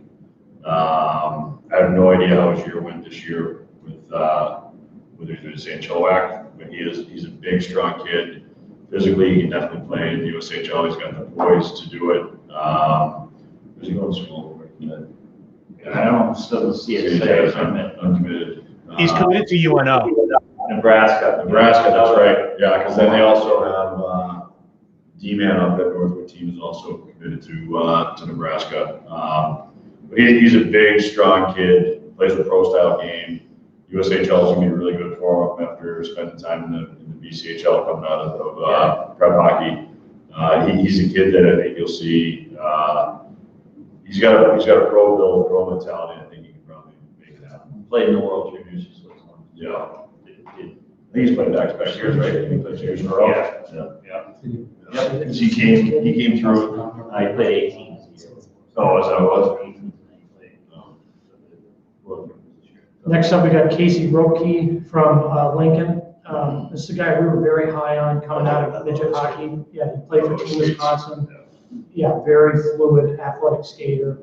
He's got size. He's kind of bounced a little bit. He's in the NA right now. but with his kind of size and skating ability and athleticism, I think he's got a high upside. He's actually drafted third round of the USHL draft as a phase 1 draft.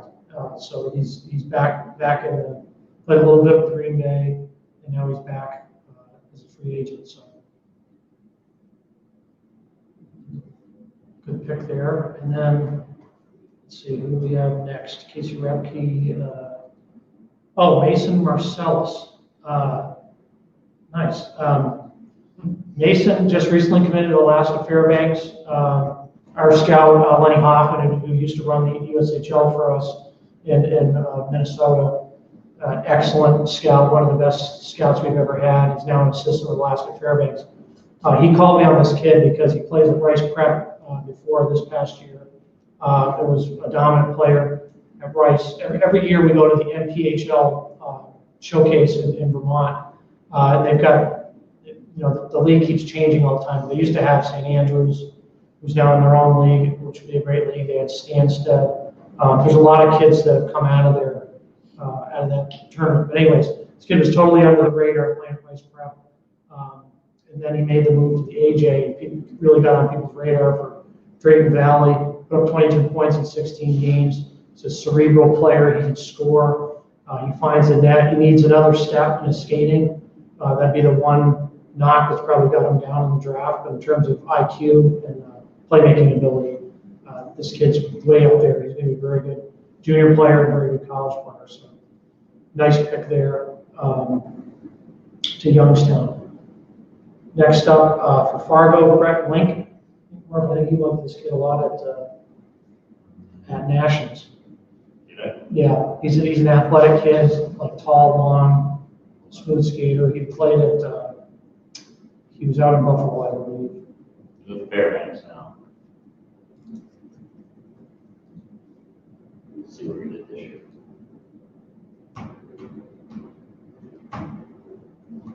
We have him. All right, yeah, he's power forward role. He's quick, skilled as well, great combo, size, grit. Plays in hard areas of the ice, outmuscles opponents in the net, has hands to get the puck in the net, high and tight. That's coming from a Fairbanks game this year. 6'1", 170, we have him at. I don't know what they have him at. And the national rankings, he was, where do we have him there for the O2s? Pretty high, 3.5, but he moved up a little bit. So, yeah, he's a player that's a ball, power forward, it'll be tough to play against. He can score a little bit. Next up, we have Dean Bochiro, another guy that I've always liked for a long time. Yeah, Salisbury kid, big power forward. Another part of the Rocco National Championship U18s, one of their key forwards. Just a big, strong kid, brings the puck to the net, hard to play against. He's a kid that you like watching play. Yeah, that's a nice pick for Sioux City. Ochiro's a guy, he's got a 200-foot game. You can tell he's well coached at Salisbury, but he actually used to play at Cheshire. Cheshire Academy. He was a stud. And he's committed to Brown, right? I believe so. Yeah. And they picked him up to go to Salisbury. He was a little raw at the time. He was young. One of those kids who's bigger than everybody. And through Salisbury, he's just improved his skating every year. He's got a little more offensive. But Bochiro's a kid that can do it at every level. His game translates. He's a big boy. He's got a temper too. Yeah, like Ian said, he was a captain at Rochester, I believe, and he's a big, strong power forward that does a ton of work below the hash marks. He's ultimately impossible to stop when he's got the puck. It takes him a little bit to get going, but in open ice when he's moving, he's like a freight train, and he's impossible to get moved. He's got an absolute. He's actually surprisingly shifty. Yeah, absolutely. You think he's just going to bully you over, but he's got a little, as Murph says, he's got a little wiggle. Yeah, a little wiggle for a big guy. He's got great hands in tight. He had one goal where there was like a scrum in front of the net, and he just pulled it out of someone's feet, just a quick toe drag, and roofed it off the bar and put it in. And he was just great hands in tight. He's like you said, he's a real disciplined player too, on both sides of the ice. So you can tell that Rocco winning meant an enormous amount to him just by how he carried himself the whole weekend on and off the ice. Yeah. Next up, we've got a little bit of a run on Europeans. And then we go to. Well, I know this kid, Felix Gravis, I know him. Okay. He was at South Ken. If you guys remember, you guys wouldn't remember this, but at the beginning of last year, I was up in New Hampshire at a tournament, and I was standing in the corner watching a game, and there was a kid 4 or 5 feet over from me, just into the game, banging on the glass. And, I thought he was a manager, a trainer, and I asked him what was going on. He said he was hurt. He was the captain. He had been at South Ken for a couple of years. When a lot of the kids took off and went to BK, he stuck around and stayed.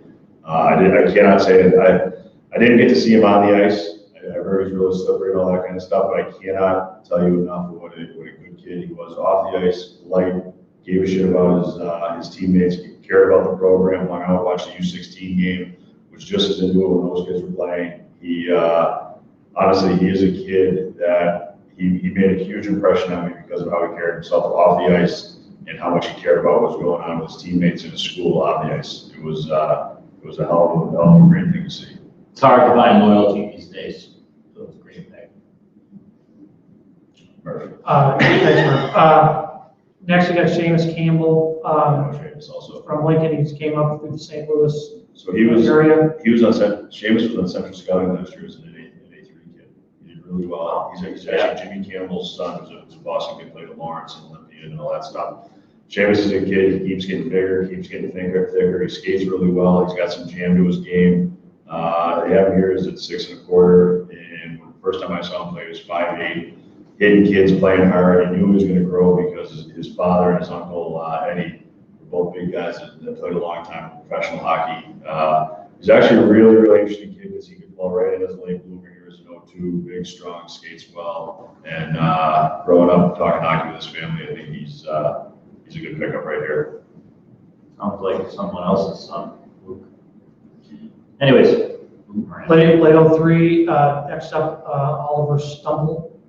Played for Slovak in the U18 Worlds. Joseph's kid. Yep. Yes, another NHL son. Oh, I like that. 6-footer. I don't have much on top of my head on him. Where are we now? Oh, yeah, just talked about Campbell. Yep, sorry. Connor. Seamus Campbell, by the way, just back to him. Truitt. You go to our website and you're a subscriber, he gets one of the best pictures on his profile of anybody. It's unbelievable. Is it really? It's just him. It's just like him. It's a picture of him, and you've got the tips going. You've got the line, but the roots are coming. It's a great picture. His father's Jimmy Soupy Campbell is an all-time great, funny human. Yeah, it looks like the kid enjoys the game just by the picture. Yeah, That's how we scout. We just look at pictures and see what they look like. But it's like your hair used to look like, man. Yeah. Yeah, Seamus Campbell. Check out his picture. He's a great player. So. Next up, Sir Connor DeTouris. And Connor was at the Chicago Fury 16s. Smart player, control, competed every time out.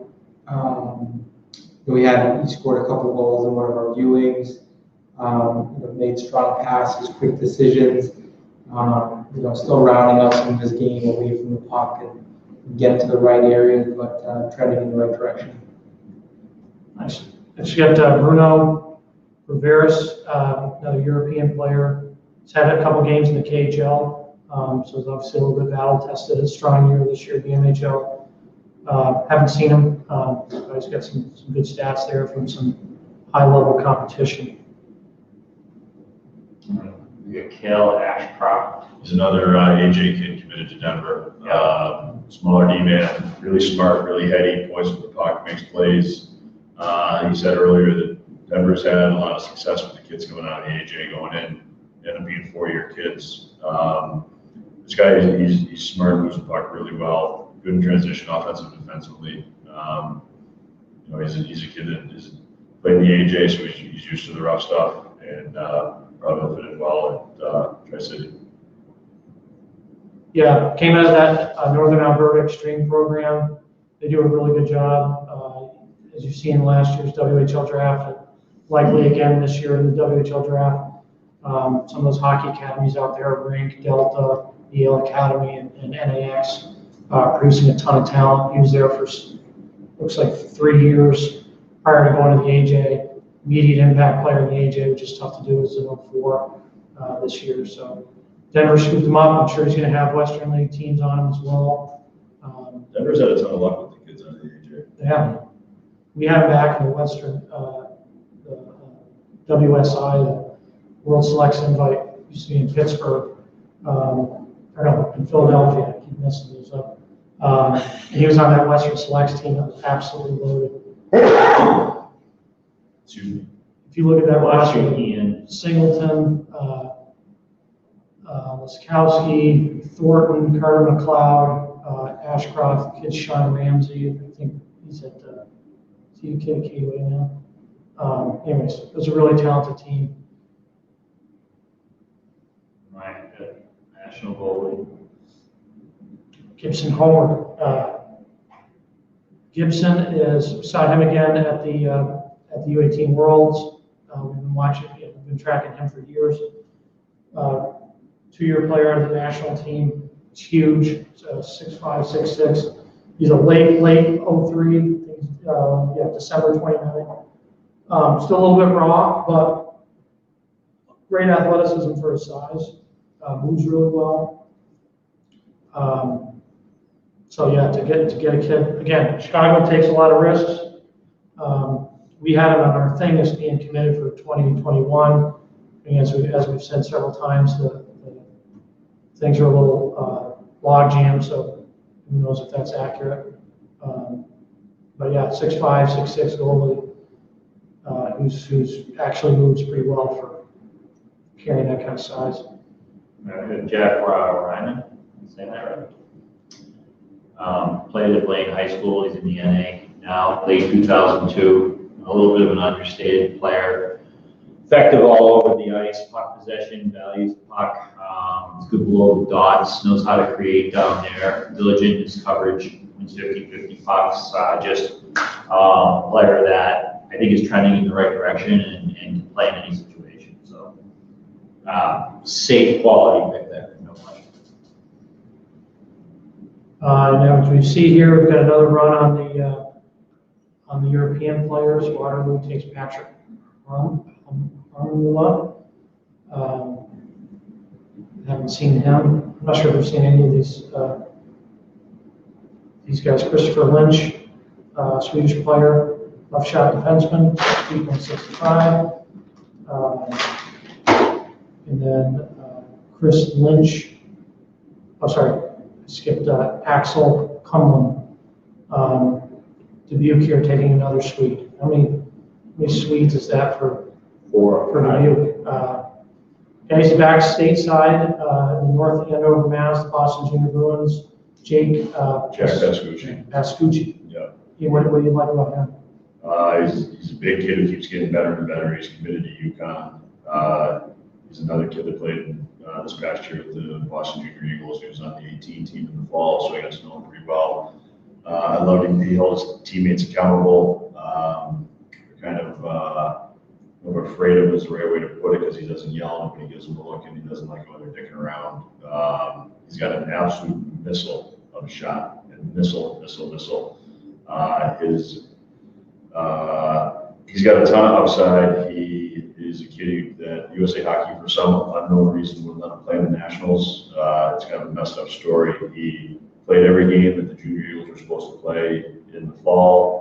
Told exactly what the split season is supposed to do. Governor Dummer decided they weren't going to have a season, and he went and played for the Boston Junior Bruins in the NCDC. And for whatever reason, USA Hockey wouldn't allow him to play for the Eagles in the national championships, which was kind of bizarre considering that he did everything he was supposed to do, fulfilling his requirement. But he's a good kid. He's a big kid. 2 years ago, he wasn't where he is right now. I mean, that's obvious, but he just keeps getting better and better, and he has a rocket of a shot. Yeah. Rocket. I saw him. He played Bantam's Buffalo, right? No, that's Owen Paskowski. Paskowski, see, that's close at least, right? Yeah, I mean, there's more background on why Murphy's confused because Paskowski's father and Pascucci's father both went to Belmont, right, where we went to school. there's not a chance in hell Murphy would ever differentiate those two names. No Not a way. chance. No, there's no zero. And I knew he was going to mess that up, and I just kept talking until he threw it out there. Yeah, well, I asked it before I said, So I knew you were going to say it. I knew you were going to say it. Paskowski showed some, I saw some real skill from him. Yeah, they're a little different. They're a little different, I agree. Yeah. Yeah, Big kids. both tall, big, left shot defensemen, correct? Yeah. So it's easy to. 162, 164. It's easy to get them confused, would you say? But I think the reason you get confused is because Pescucci. Yeah, you're probably right. Yeah. Next up, we get Garrett Steele out of going to Fargo. He was a kid drafted in the Futures Draft a few years ago by Youngstown. We liked him a lot coming out of Detroit Bell Tire. Just a hard-nosed guy, plays the game the right way, loves getting to the net, doesn't mind taking punishment on the power play as a net front guy. He's made a good transition into the NAHL and went from like a bottom role guy to a top 6 forward. So again, we're seeing a lot of USHL teams showing some respect here to the North American League, taking a lot of those players because they know they're battle tested and ready to go. Murph always says if you can score in the NA, you can score anywhere. And this kid's proven that. So nice pick for Fargo. And then next we're back to another Minnesota kid, Charlie Schoen, who's been playing this year with Janesville Jets. Just pulling up our Late 01. yeah. I don't know, well, looks like he's committed to Arizona State. Yeah, I remember having him on this uncommitted list, but I guess he wasn't. Yeah, we like him a lot coming out of Minnesota High School. Got him as a top 100 player in the 2001 birth year this year, our 12th highest ranked player in the North American League. Another guy we've got, I'm looking at, he's got over 7 reports. He's got some dynamic to his game. He's got good balance. Can make plays in tight, can make plays in traffic. He's someone that's got that one-on-one skill, but he also can play below the dots. He spins off checks. He's a good player. It says he's 5'6", 138. That's not accurate. He's bigger than that. But Contact well. he's a smaller guy. And he's got some grit factor to him. He's a good player. Will Malmia, another Swede here. So we're seeing, we always, try to look at trends. We're seeing a lot of Swedes coming off the board. We're not seeing a ton of, seeing some Russians and some other European spots, but not consistently the way we're seeing with Sweden. We've only seen one CHL signed player off the board, and we've seen a couple of 01s that we had going to college next year. So now that we're getting deeper into the draft, I think we're still in the top 86, so maybe around the 100 mark. It'll be interesting to see teams kind of open it up a little bit. So we got Tyler Kostelecki. Yep. You say that's how you say that? Maple Grove kid. Got a lot of Maple Grove kids coming out. Receptive, has patience, is comfortable possessing the puck with pressure. Again, protects it. He's got creativity that shows up a lot. Only when he needs it to show up, meaning he doesn't force his skills on the game, which I always like. He lets plays develop, like we just said. He's got voice, so he's a good get. 2001, he was scheduled to be at Arizona State, so again, there's been a lot of 01s taken here, right? I find that a little surprising, but if you have a player that's this good that's scheduled to go to a place like Arizona State, and USHL is a place to be. Is it true the USHL is allowing one more overager to play per game next year? Is that, you know that, Brendan? I don't know. That's the first I've heard of it. I've heard that. I have no idea. Not saying that, yeah. That could be a Murphism right there. But. No, it's just they have to. Everybody has to react to the NCAA deciding the game. And someone told me they're allowed one. That would they should probably, yeah. I mean, there was talk of allowing 2000s to play next year. I don't think that's going to happen. But yeah, I think with the Kostelecki, we liked him a lot out in Buffalo. We followed him up, as a high school player. He committed to Arizona a while ago. But the question mark on him was, how's he going to do at the junior level? Because he's a skill guy, he's a speed guy. He's very good edges, but so he's got to play in balance. But there's a ton of kids on the league who really fly. Yeah. I mean, they just fucking screw. Well, and then the fact that he went to that was not. went to the BCHL last year, did okay, limited time, but returned to the NA. I think that's where you really got to test on how can this kid do in a physical league. And almost a point per game guy is one of the best players on that lineup. Yeah, we saw him get an A- in one of the NA reports. Yeah, so he's obviously proven he can, and they got a good player in Koselecki to get him in the 6th round. Next up, Alex Bump out of Prior Lake. So another Minnesota kid here. Yeah, looks like late 03, big kid, uses his size well, physical, gets in quick on the forecheck, good angles to pressure defenders in the bad areas. Look like high motor kid, wins battles, physical and just gets to the net, does a lot of little things well. So he'll fit in no while. Yeah, saw him in the fall in the Elite League. Like you said, he's big. He's a little raw, but strong on his skates. He gets real power on his edges.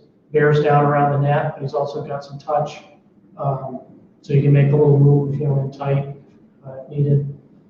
So that's a nice pick there. Seeing the picks starting to come in Oh, here we go, another. a little quicker. Another Finn here, and then Michael Abgral, British Columbia kid that Chicago's taken out of the Surrey Eagles. And let me see what we got on him. Again, we usually go to we usually have 2 scouts at the BCHL showcase every year. One of our favorite tournaments that we cover. They just do a tremendous job. They've done it in Chilliwack the year before. They did it half Chilliwack, half Penticton. Yeah, NHL showcase is awesome. Yeah, the NHL as well. We'll be back in Pittsburgh this year, USHL showcase. But he's a point per game kid out of Surrey, played in Al River the year before. Skilled little playmaker, committed to Nebraska. Another guy that we have for 2021, so obviously it'll be another year. So awesome. And then up next, Nick O'Hannessy, kid we like a lot out of midget hockey. I didn't see him this year as he went up to the British Columbia League, but big kid, strong, really athletic, has a toughness to his game. I don't know if he was drafted in the Phase 1 draft before, but I know OHL teams are sniffing around him. Yeah, he's in his good. minor midget year. He's a really good player. I remember him a little bit. He's not in that 6'2", 6'3" range, but plays big. But he has good size, isn't bad size. And he's really talented. He's got a high level of athleticism. So. Yep. No, but yeah, tough kid and athletic. And, as we're seeing with the game now, we're not seeing as many of the old throwback, physical D. If you can be a physical tough shutdown, but you got to be able to skate. You got the next No, but I'm saying you got to be able to skate. You can't be an immobile big guy that can just punch guys. You need someone that can skate and play a tough game. Like the next guy. Yeah, next guy up is a kid out of Proctor Academy. Really tough physical defenseman. See what he's listed as. Team Sully Mack. Oh, he's a PHL. Yeah. He's a PHL player. PHL. Committed, plays for Team Sully Mack. Thanks for that sponsorship to them. That sponsors gave money to the PHL to help run it, to keep costs down for the players. So we appreciate that. And, what do you think of Joe Flum? He's a really athletic kid. He works his butt off. He's physical. He's strong. He's got more skill than he gets credit for. He's a really impactful kid. And I think as players move along, you have to look and see what they can do to impact the game up and down the lineup, other than just being on the score sheet. Joe comes every day, works hard, and he's a hard-nosed kid. Last Tuesday after practice, he and a kid by the name of Ryan Lake have been going out all practice, helmets off, toe-to-toe, beat the bejesus out of each other. It was. You love that as the commissioner. Well, I just think the kids especially in the Northeast, they need to understand they have to practice with accountability. It's not just mindless flow drills of going in and doing crap, because in the game it translates right to it. One of the first things we did with the league was making sure that the practices and the first 2 weeks of practices, accountability was the most important thing. The attention to detail is going through the roof for every kid that's participating. And Joe is a kid that another junior Eagles kid on the U18 team, loves blocking shots, loves doing all the things that coaches want a kid wants somebody to do. Yeah, what made me first notice Joe was his ability to make hits on ice. Crushes. And it's hard to do. I mean, you have to really be able to take good angles, have great balance, and it's an athletic thing to do. It's hard.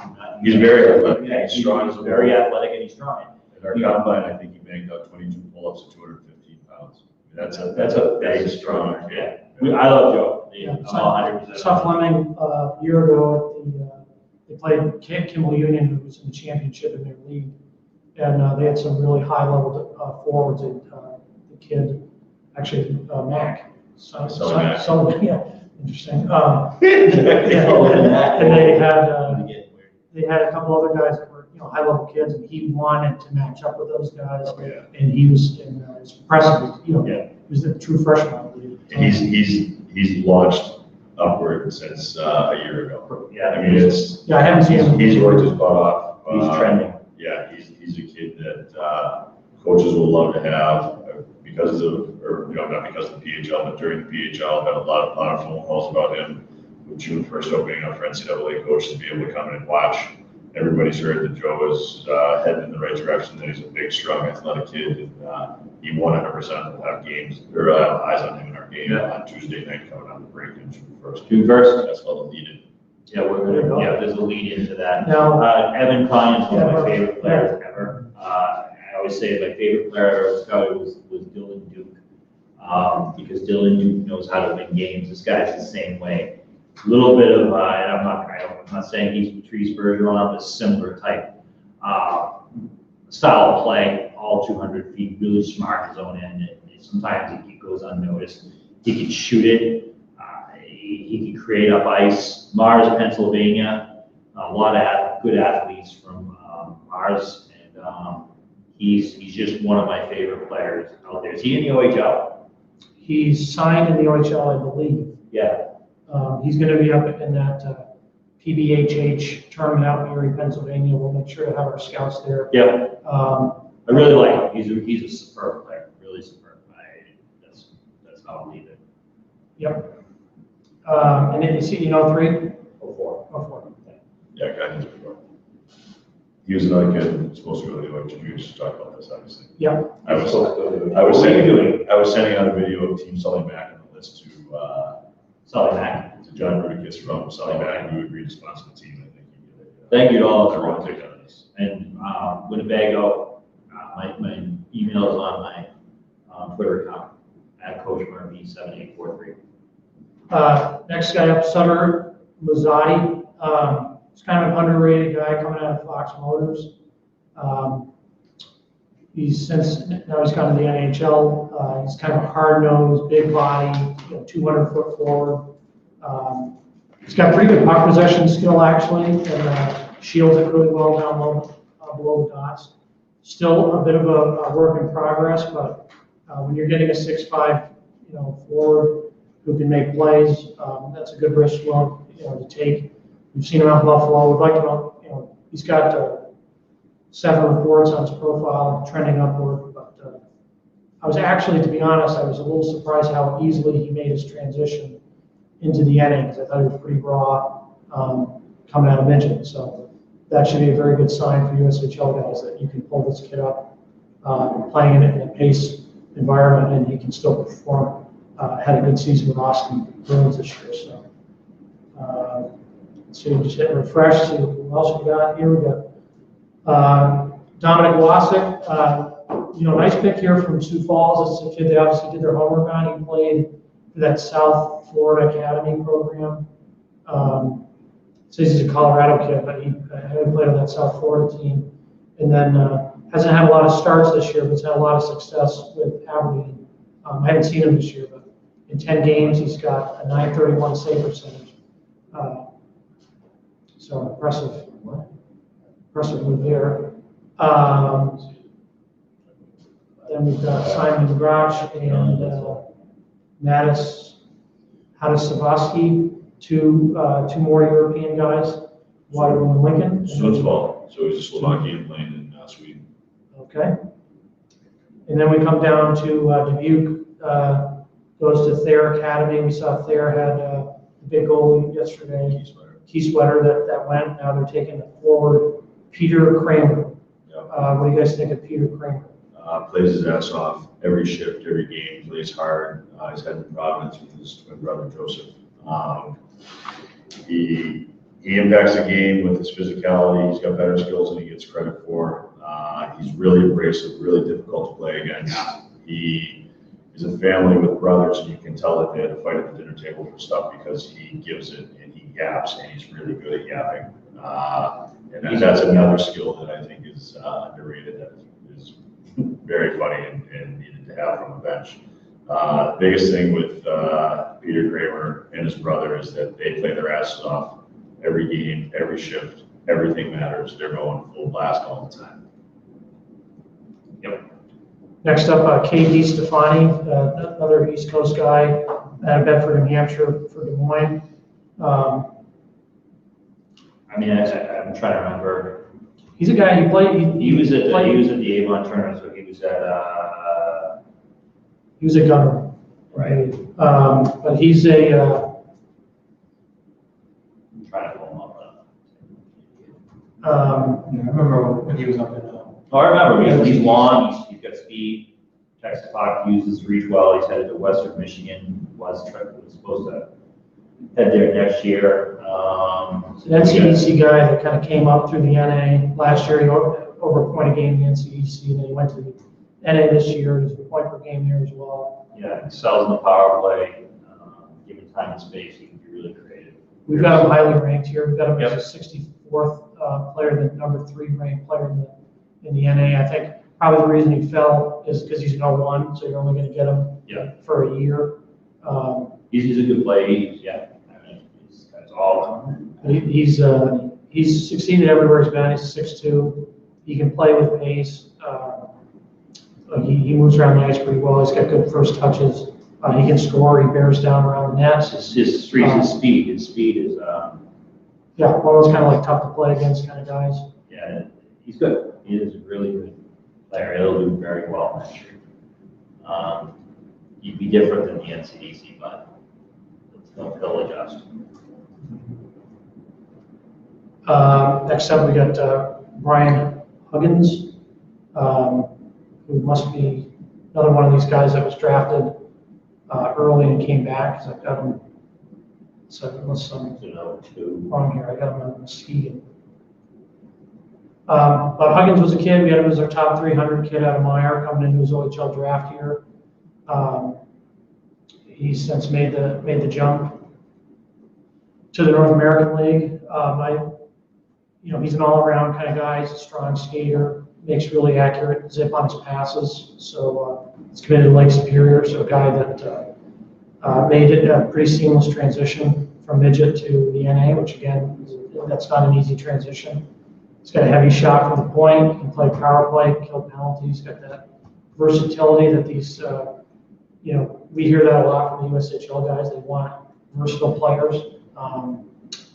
Even guys later in the draft, we talked about this last night, even guys that went in the 8th, 9th, 10th round yesterday are leading scorers on their teams. Yeah. And so the USHL guys need to have confidence that they can come in and block shots and play penalty kill and whatnot. So a kid like Huggins checks a lot of boxes for them, can play up and down the roster. Baumgartner. Yep. Next guy up with Baumgartner. Top Falls this year in the NA. He's number 2. Smooth skating. He's poised.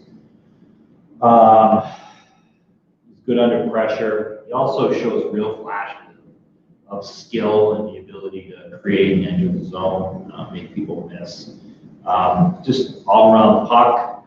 And I don't think he's committed. I'm not sure why not. We have him pretty highly rated, and his grades in the NA this year were good. good. So I don't know. People should take a look at Owen because he can play. Yeah, he's poised, as Murph said. He's got smooth hands. He's got real vision. We liked him a lot when he was at Shattuck St. Mary's. I've only seen him once this year in the NA, but again, another guy who kind of made a seamless transition. For smaller defenseman, 5'9", 165, but he's got really good edges and balance. He's got a little bit of snarl to him, but most of his game is up the ice. Put up over 20 points in the NA this year. Obviously, that's a nice pickup for. Yeah. Put that on there. I keep hitting my computer keeps refreshing. Sioux City. Like I said, Sioux City does their homework. Andrew Oakey, I believe Oakey was a National Development Camp invitee. Very athletic. He's got a good glove. He keeps his hands up in front of him. We liked him a lot. He's also a kid that I think we had pretty highly ranked in our OHL draft. I don't think so. I don't do those. I think he was. He's got good size. Yeah, we have him as a 4-star. He signed with Saginaw. So this is our second guy that's come in here. What? I do that goal. I don't. So we've got his last reports is moves well for his size. He competes hard, controls his rebounds, tested quick side-to-side movements. But yeah, Oakey, I don't know where he went in the draft, but he was pretty highly ranked and signed with Saginaw. So that's the second kid we've seen. It'll be interesting to see if we see some more OHL. It's American-based players in the OHL. Oh, actually, that's 3. Kleinian, Oakey, and the first one was Goya. Yeah, he's Canadian. So that'll be interesting. We'll keep our eye on that. Your USHL team, that's not a completely hard sell to say, hey, you don't really know what's going to happen. No offense to the OHL, but the way this year has gone, that's a lot of kids twisting in the wind. So, and really in Ontario, not the OHL specifically, but Ontario. So, yeah, it was a 5th-round pick by Saginaw. That's like for goalies in the OHL. That's even. Yeah, so these kids don't miss out on their opportunity. Anyways, next I have Ty Gallagher. Another one of your favorites off that. Love Ty Gallagher. That superstar squad he was on with CompuWare. Yeah, those guys were on that U18 world team. Yep. It had Duke, Hasajov, Redmond Savage. Yeah, I mean, I'm stunned that if he is not, is he scheduled to go to school? He's or Miami, Ohio. That if he is going to go back and play in the USHL, that he lasted this long. This is a really, really good player here. He's physical, he's athletic, puck. He's really, really, really solid. And obviously, having played on the national team, one of the best in his age group, and he should get taken in the NHL draft. I would think fairly high. I were an NHL guy, but I like his game a lot. Some of my question is pace of play, his ability to fly, but he goes fast enough. I like him a lot. Yeah, he had a big showing at the U18 Worlds, put up a lot of points. Yeah. It's great on the power play. He's got a heavy shot. I mean, to get him at 102, it's just it's almost like there's a question mark there if he's going to go play there. Yeah. Right. Is that a fair statement? Yes. Yeah, because if he would go in the top 10, if he was for sure going to play in the USHL, and if Muskegon knows, because they traded up, they may have found something out during the draft, and so good for you, Muskegon. Nice work. He's an excellent player. Smart. Cool. He's good. Next up, we got Nick Erickson out of Hill Murray High School. Again, Nick Hill Murray was a really talented team this year. He's got all the numbers. We have in our notes, he's a monster in the net, plays bigger than he is. He's got lateral quickness, smart, positional, arguably the best goalie here in the camp, confident, comes out and challenges shooters, patient in all situations. I didn't see, obviously, like I said earlier, Hill Murray was booted out of the state tournament because of COVID. So didn't get a look at him live this year. Next up, we got George Fegaros. Really like this player. Great shot defenseman out of Richmond Hill. We had him pretty high on our OHL Draft board. I think we had him higher than he went. And look that up. But kid can really skate. Out of a 26, 4.25. Yeah, 4.25 guy. Obviously carries some OHL risk there, but just a brilliant skater. Gets up and down the ice. He's slated to play with North York Rangers this year in the OJ. Obviously, they didn't have a season. But as we were talking about earlier, for defensemen nowadays, you got to be mobile. And for that kind of size and the way he gets around the sheet, I really like his instincts. He plays like an athlete. Just goes to pucks. He closes really quickly. He's got some physicality. He can handle the puck really well under pressure. So yeah, George Fegaros, if they can get him again, Muskegon's taken some flyers on some guys here with Gallagher, like we said. Probably very well could be in a college uniform next year, but if he's not, unbelievable value in Fegaros. Yeah, he's taken by Kitchen, so Yeah, they can be persuasive. Right. So that'd be Shout out to our boy Bill Underwood. Yeah, that's right. Bill Underwood used to be with our scouting staff down at Atlantic. He's a Kitchener guy. But yeah, that's a great pick if they can get him.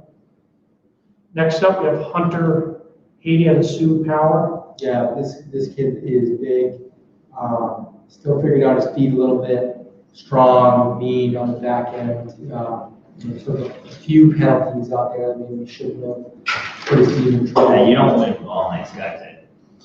No, absolutely not. Yeah, Again, I like it. He's tough. He does, long reach, tough to get into the zone. Kept pretty tight gaps. Probably still has some room to grow offensively. Love to stretch the ice. Would try to constantly would get the puck in his own end and would go up 2 zones away, through the neutral zone to try to bring someone on his team. And then when he wanted to, could keep it simple. Strong kid up off the glass and out, but probably more of a raw kid right now that can project in a year or two to maybe round into a really solid player. Nice. Next, we got Ethan Begg. Saw him earlier this year in the Elite League in Minnesota. He plays for Shattuck St. Mary's. It's funny, our last sentence of his reports has been at Shattuck for 4 years, has yet to be drafted in the WHL, USHL, or NA, but looks to be on pace for a breakout season. It will garner a lot more junior attention. Obviously, that happened. He's got good burst. He separates. I like his release. He's kind of deceptive. He's one of those guys that kind of pulls it a little bit or pushes it and then snaps it off and tricks the goalies. He can manipulate his gaps by changing speed, which not a lot of guys do at this level anyway. He's got a great step. Super step, yeah. Yeah, you just saw him out in Nashville. What do you think of him there? I mean, you said it right there. I think he, you say he's gone 4 years there, has never been drafted anything. He's getting better and better. I don't know if he's elusive, but I think he's very quick. He gets people off guard by his quickness off of a change of pace, whether it be tight turn, stop, and attack. He's actually a really interesting kid when we watch him up there. Awesome. By the way, we're losing our guy, Ed. Taking off. Ed's got a real big job. We're very lucky to have him here at Neutral Zone. One of the best scouts I've ever worked with. Really smart guy, does accounting full time.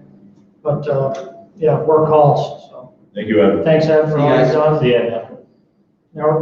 Now it's just the 3 of us. So. Should I order pizza? Ed can also write in cursive. Yeah, probably actually. All right, I'll see if I can do that. Okay, next up, Cedar Rapids takes Jackson Irving out of Cushing Academy.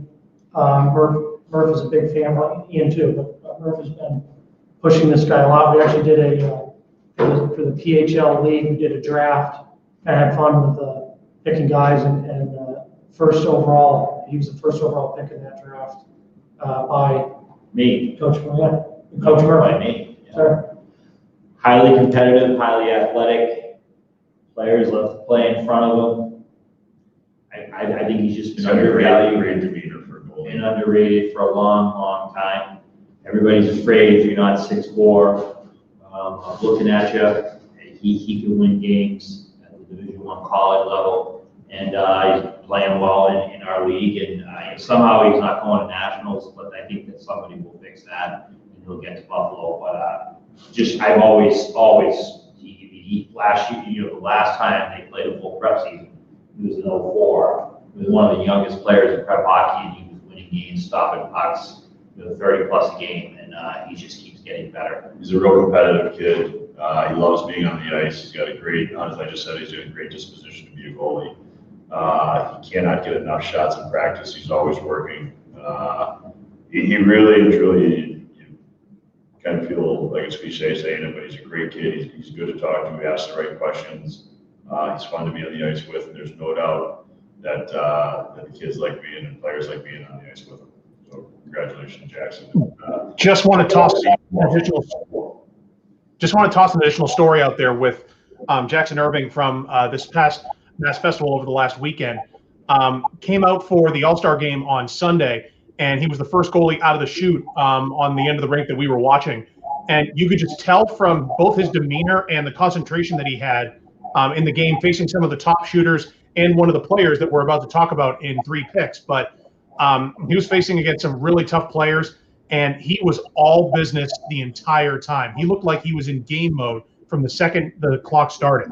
So, I mean, he took that thing about as serious as you can, and he was really good. I don't believe we saw him give up a goal against the top players in his age group for Mass. So, pretty impressive outing there, and makes the camp eventually.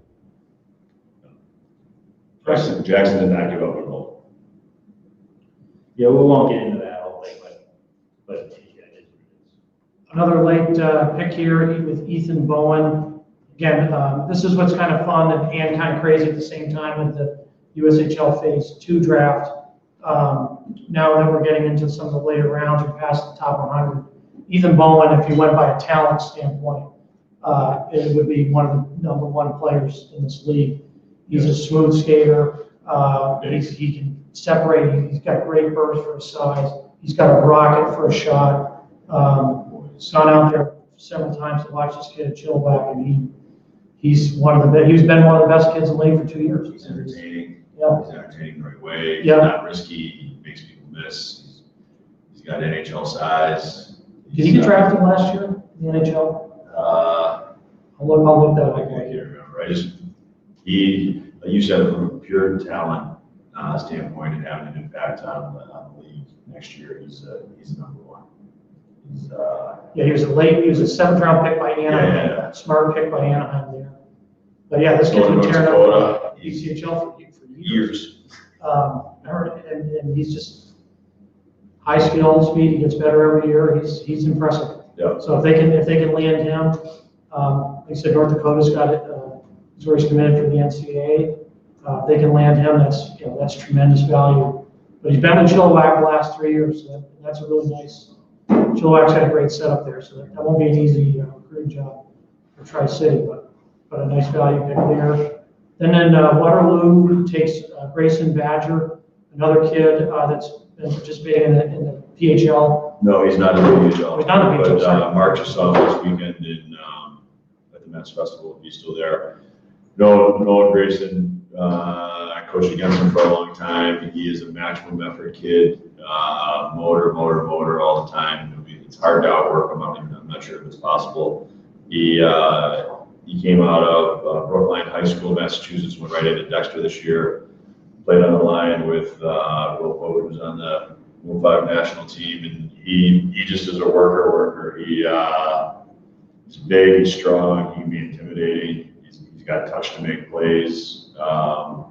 He's a kid to watch moving forward without a doubt. Was he on South Shore Kings as a banner? Yeah, he was on the Kings with like Cam Lund. Yeah, I went and watched them when I was at the USHL Showcase a couple of years ago. I was watching somebody, I think like they were playing Colorado or someone for the Western League. And I remember that kid really popped. Oh, yeah. And I think you guys said, just wait, like that kid's going to be really special someday. Yeah. But at that time he was raw. He could really skate, and he was Just tough and big. motor. Yeah. Just keeps going. There's no, he won't be outworked. He's a good kid. He's got a ton in front of him. He's a very impactful kid.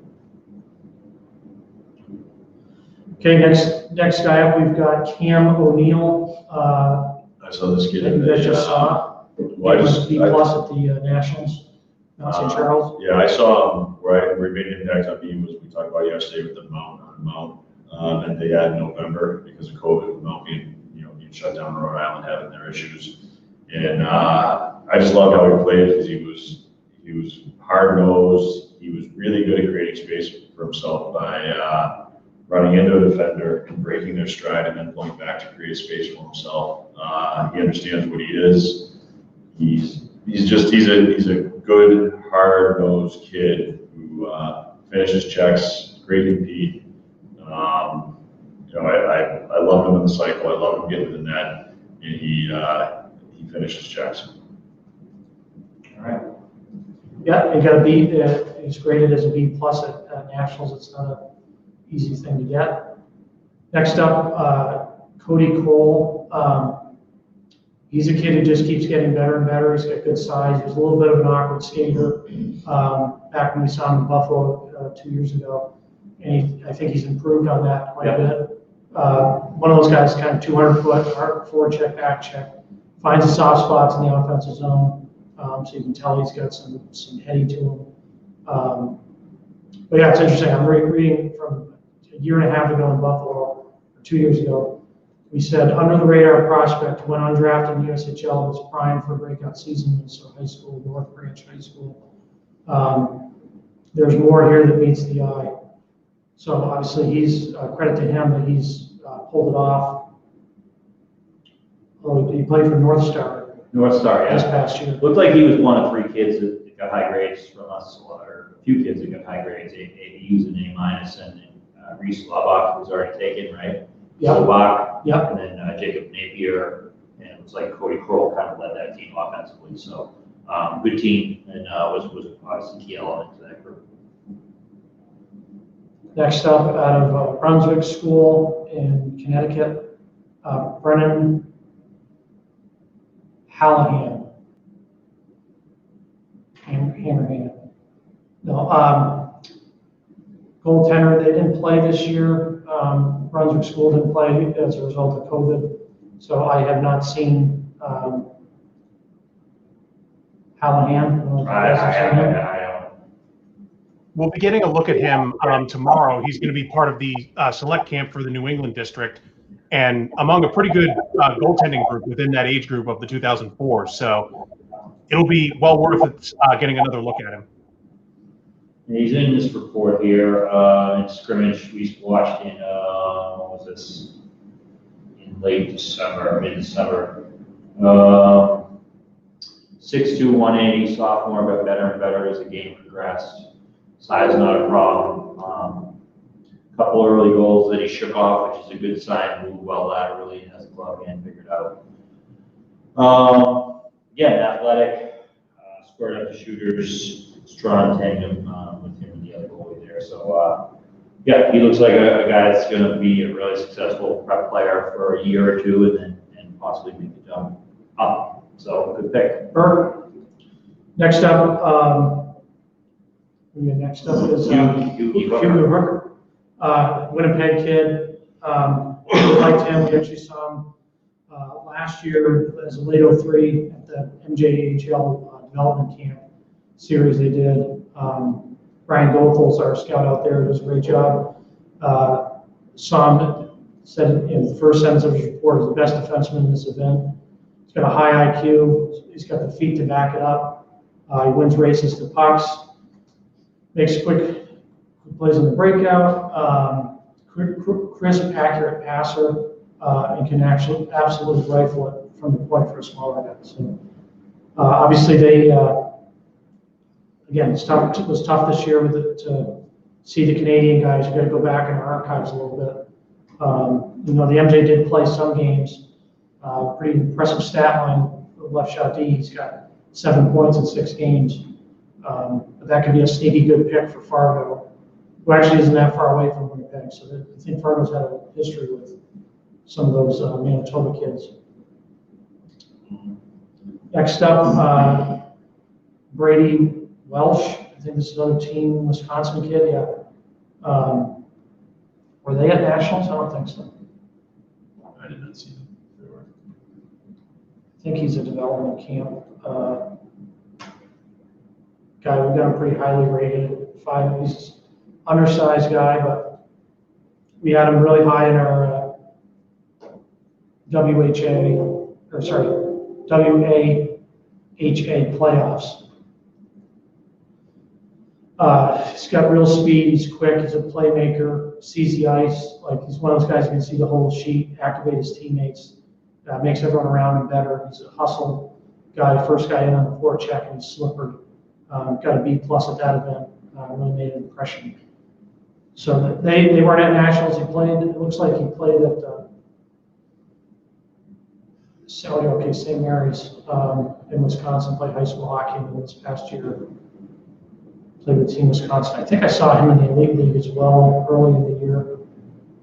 But yeah, small, slippery, high-paced playmaker. Nice pick there.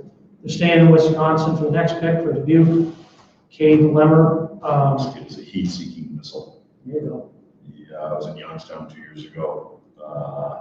Last year, where was he? Wichita. Pulling it up now. Yeah, Wichita. Played some games for Youngstown. Oh yeah, he was there for a couple of years. He finishes everything. He finishes it hard.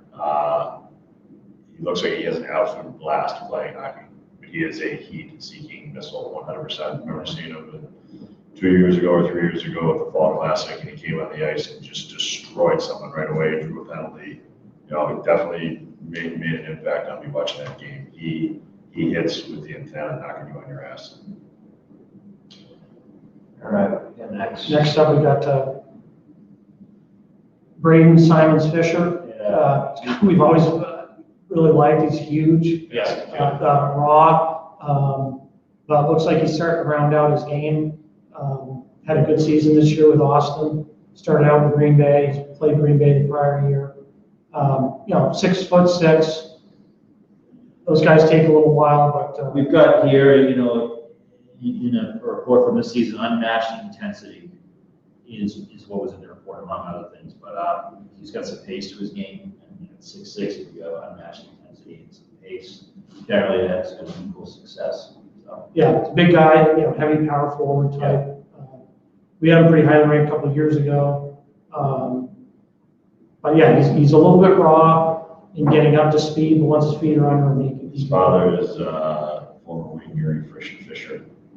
Always grew up in a hockey family. I like him. I mean, last year I thought he's just a big kid. You see what's coming for him, but I love the fact that it's unmatched intensity. You see that he went from 10 penalty minutes 2 years ago to 150 or 160 last year. Finally must be feeling good about himself and feeling strong. That's a great thing to watch for him. He's going to Western Michigan too, I think, isn't he? Yes, Western Michigan. Andy Murray, NHL guy, or spent time in the NHL. Those are the guys that, as somebody who spent time in pro hockey, you love to have a big kid like that who's intense because they're going to come every day and work. They have a goal that their development's not ending at 20 or 22, they're 24 and feeling it. Yeah, that's great. Okay, next guy, Austin McNicholas. It says he's 5'10". I think he's actually a little bigger than that. He was a Buffalo Junior Sabres kid. Really athletic, sees the ice really well. Smart, IQ goaltender. We really liked him. I think it was on the U15s. We had him pretty highly in our OHL rankings, but found out he was going the NCAA route. So this year he went to Salisbury School in Connecticut, and they didn't have a season, so they played scrimmages and stuff, which is great, but hard to get an eye on him this year. But going back from the year before, he's just really smart, composed, goalie that can see through traffic and makes the tough saves look easy, which is what you want to see. Next, we've got Luke Tchor. Another Canadian guy that didn't have a season this year. out of the Oakland Blades. But we can pull up what we've had on them. And it says he finds open ice. Was a factor without getting any points, which is always a positive. If you can impact the game without scoring.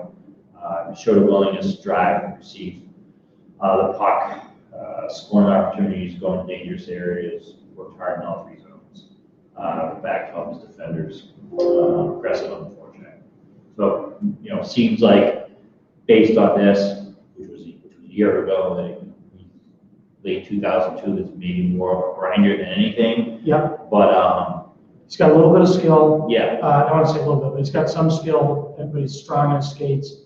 He's tough to play against down low. Yeah. He's kind of a pit bull in that sense. Yep. We got him as a 3-5, so I think he's a Division I prospect. Yep. Out of the Toronto area.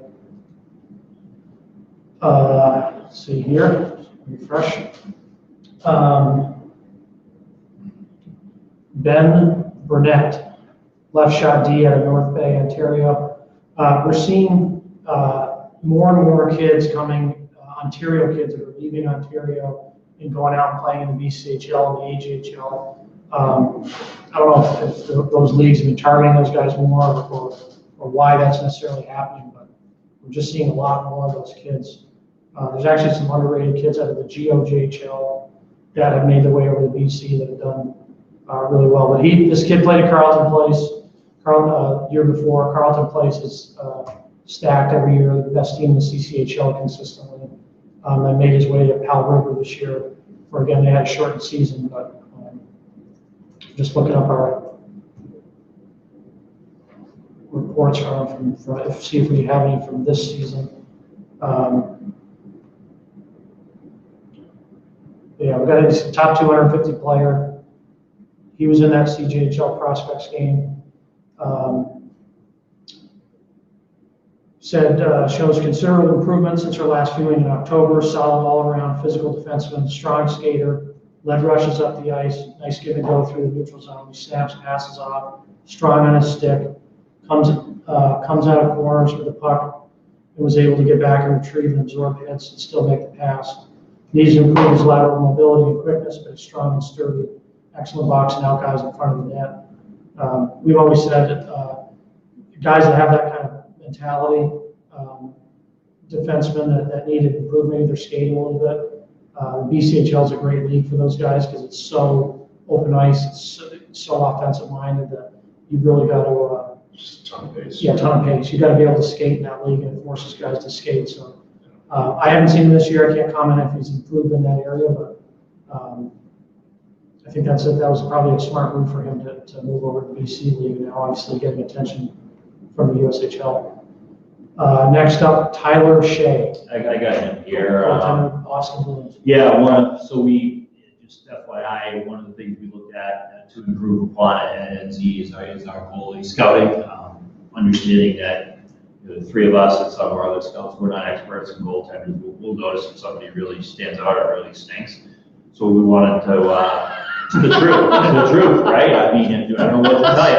It's the truth. But so our goalie scouts did add some NA reports, some USHL reports, some NCDC reports, and so this one talks about where we got a B+ essentially for the weekend competitor, showed quick skating ability, excels at reading shooters, and showed ability to stop breakaways. He played aggressive in position, made it difficult for shooters to beat with a straight shot.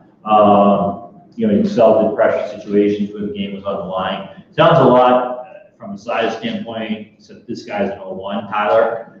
Which again, interesting. I don't see that he's committed anywhere. I might be wrong, but so he's an 01 that's going to get a really a great opportunity. Play a Culver. I think I'm wrong, kid. I can look at him right now. Hold on. Of course, If you played a our Culver, site is. Yeah, look at one up. But he's a player that sounds a little bit like Jackson Irving. If you kind of read what you're reading there. Junior Ducks. So yeah, it looks like he's a quality. His numbers have always been in the 9.2+ range. So and he had a pretty good year in Austin this year. So Next, I have Gentry Academy, Damon Feruseth. Really skilled player. We had him as our top-ranked guy at day one of the Minnesota State Tournament, Class A, and a hat trick. What I liked about his game is he's got poise around the net. He's not someone that gets it and just rips it. He waits, sometimes he outweights the goalie, which is a rare skill. He can pick corners. He's got an athletic frame. He can put weight on, and he'll still be able to keep his speed. But yeah, this guy was really impressed with his skating ability and puck play. I thought he made guys look foolish when they try to take the puck from him. And he's sometimes at that level, you see the guys that can wheel and deal, and they get around a defenseman and then they dish it off. This guy wants the puck and he wants to shoot. So I like that pick a lot. Next up is Brendan Gorman out of St. Sebastian. He is in He's a PHL kid. What do you think of him? High school kid, high motor, unbelievably quick, smart head for the game. Can play center and wing. I think he's a better centerman because he's responsible at his end. He plays. He's quick enough that he can jump up and play without having to cheat. Loves being on the ice. Great motor. Good kid. Wants to be a hockey player. I think this is a great pick. Also, going to go back out at. You were talking about the goalie Austin McNicholas. He was the starter goalie for Rocco for the national championship. I think so. So that's where he was. He was out there, another kid off that Rocco team at U18s and won the national championship. But Brendan Moore was out there. He's another U18 Eagle that's getting picked. The 16s, the 05 Red, 6-7 kids picked last night. I think 7. It's a couple here today. Brendan's just a kid. He's going to get better and better. He loves being in the rink. He's a rink rat, and honestly, like I said, I think he's going to be a center long term, and he's growing up playing wing. Yeah, I like him and his brother. Going to Princeton. Yeah, he's committed to Princeton. He's a kid. He's done really well in the PHL. I've always really liked early drag snapper. I think he's a really smart player. I think he wants to be a hockey player, which to me matters to the kids long term. If I was an NHL team, I would be paying attention to him because he's so skilled and he's an absolute rink rat. And he's smart. Yeah, really smart. Yeah, from when I saw his IQ's off the charts. He was in both zones. He was always in the right spot. Just offensively, he was in great spots with the puck, and defensively, he's getting in lanes and disrupting plays. But one thing that stood out was his quick burst of speed. You're right. He attacks open ice. And he had one goal over nationals where he had that nasty toe drag inside and beat the goalie far post. He's got a girl drag snapper that he can put through the defenseman's leg or off their leg and goes high either side, gets the goalie leaning and puts it back. And it's a hard, accurate shot. Puts it where he wants it. Gets the net. Gets it off quick and quick bases too. He got better and better each game over that weekend. Yeah, no doubt. Next up, we got Paul Minahan. Always been a big fan of this guy. LA Junior Kings. You talked about him for a long time. Prospect, yeah. He's went out to national camp. He was selected as a national camp kid in his so that would have been 2 years ago. And I think where they struggled with him was you don't know what kind of, at that point he hadn't developed a style of play yet. Just a long ball, really smooth skating forward. Didn't have an overly skilled game, didn't have a real physical power game, just a real athlete. So I think in the last couple of years, he went and played with the Avalanche U16s, was a 2-point-a-game guy there, had a really strong season, had a puck a lot, which I think was good for him. Then he made the transition this year up to juniors, played with Janesville, and then ended the season with the Northeast Generals. And I think he's starting to figure out what he is, starting to use his body a little more in the physical game. But he's a guy that on the rush can blow by defensemen. He's got a great frame that he can just get stronger and stronger. I think he's raw, but I think he's got a really high ceiling with his just pure God-given ability.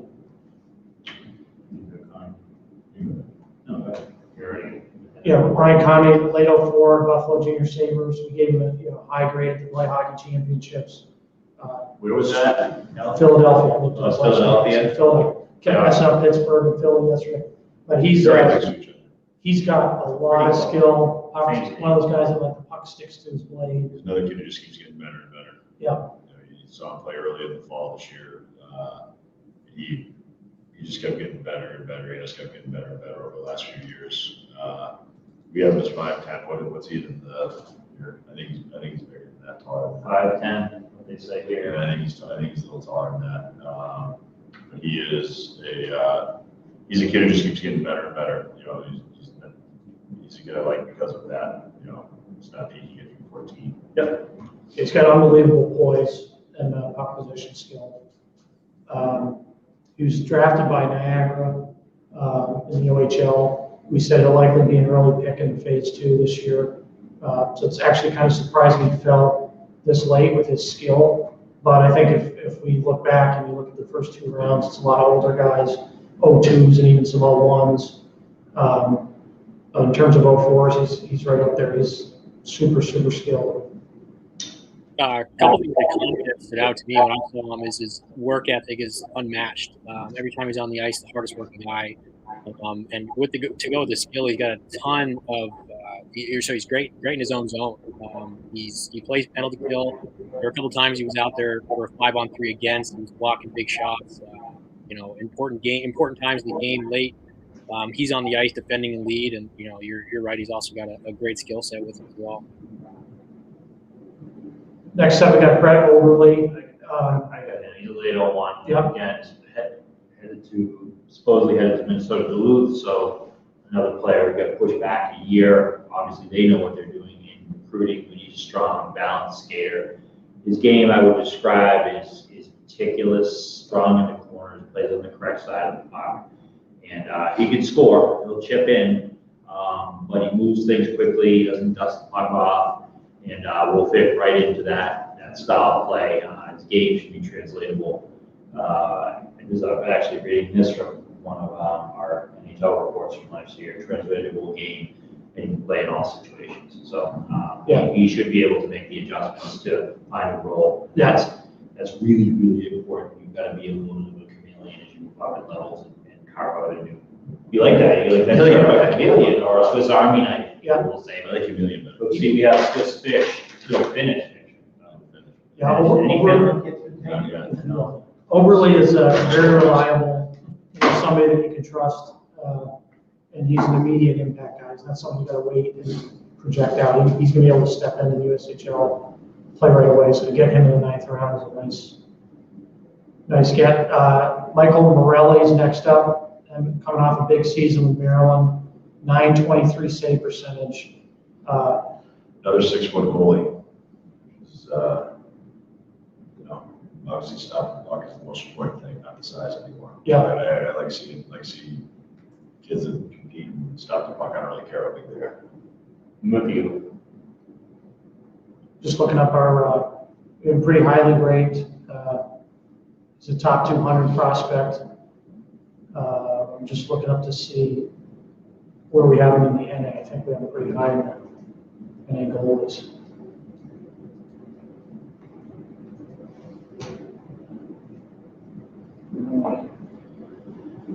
Okay, so just reading some of his reports here. And again, credit to Ian Mendezun, pronounce that correctly? Ian Mendezun. He's another guy, good story from the scouts. We got an email from him when he was in college, actually, saying he loves scouting. He's working doing some summer hockey stuff and wanted to get involved. And we gave him a chance. We give everybody a chance. And I got his reports back, and they were really good. I was like, wow, this guy's pretty good. And then wasn't a goalie guy necessarily. Studied goaltending and worked some goalie camps, but wasn't like a natural goalie coach. And I said, hey, listen, we're trying to add goalie stuff. You've shown that you've got a lot of initiative. And he took on the project, basically manages all of our goalie scouts from all over the country. He assigns guys different leagues so that they can focus on a certain league, NA, BCHL, USHL. He's just done a terrific job. So, again, if you've got initiative and if you have a good eye for talent and you're diligent, You can find a role here in neutral zone. And Ian's carved out a pretty essential role for us. But anyways, gave this kid an A. I'm reading the report. The team lost in overtime is a big factor. His team getting a point here. He faced 46 stopped 46 of 49 shots. He's got a high compete level. He's good technical skills in the crease. Detailed, good eye, sees through traffic, makes the saves, efficient, keeps the shoulders square. So nice get there from Morelli. A lot of Murphy, we've always said the NHL guys at that USA or NHL showcase is packed with college guys. Obviously, it's a college development league, but a lot of NHL guys that always sniffing around goals. Yeah, the NHL guys that I talked to that go to that event are looking at maybe one or two players and then sort of all the goals, because there's only so many spots for goals, right? There's only so many USHL spots for goals, so there's usually some really good and big players in the net in that league. And sometimes there's some international guys that come over and just can't look on with an NA team or an USHL team and end up in the NA, and they're very good. So we got Sam Court next. Oh, yeah, Bocce, right? I don't know. I can Sam Court queue that one. No, Bosch is next. Yeah, Cam Bocce's the guy who I think his draft stock went up quite a bit. He's on that first line with Aaron Holes and Ludke on Lakeville South that made all the way to the championship. Good size, two-way forward. What I liked about him is he's one of the leading goal scorers, but he's also the best penalty killer. So he can do a lot of things. His feet are always moving. He's got a high compete level. He was a Mr. Hockey finalist,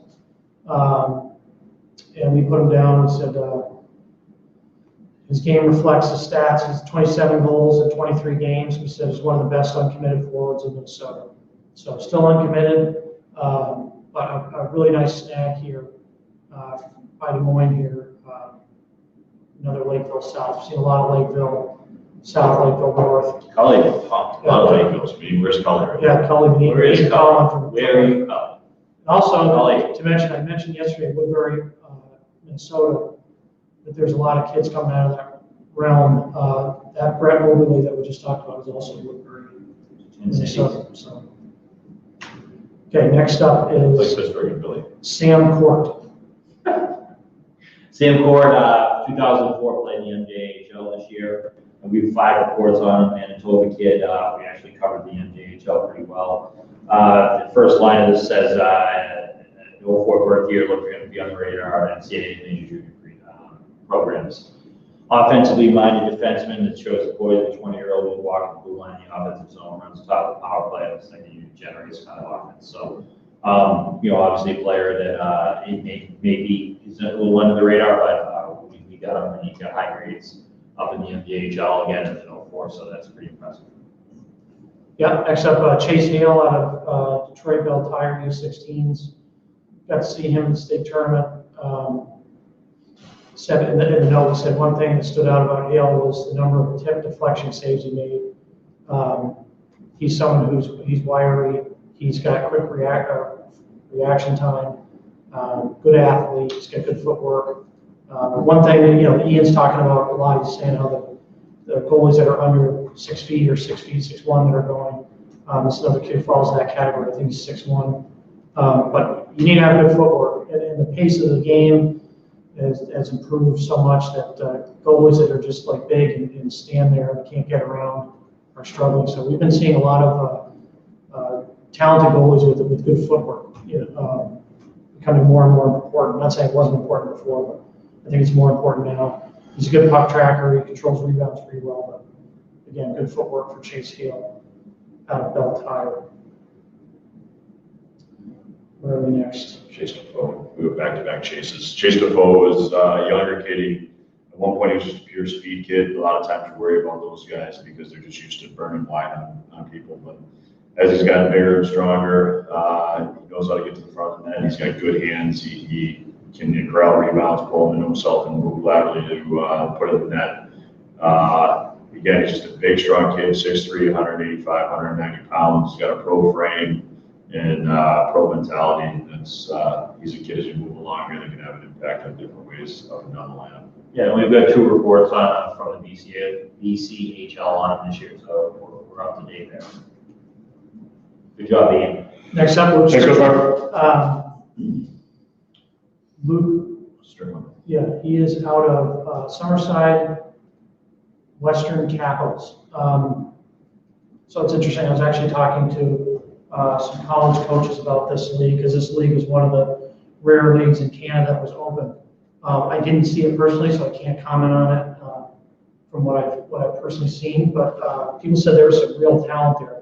There's some Q guys that were playing in the league. Some CCHL guys moved over that we had pretty highly ranked.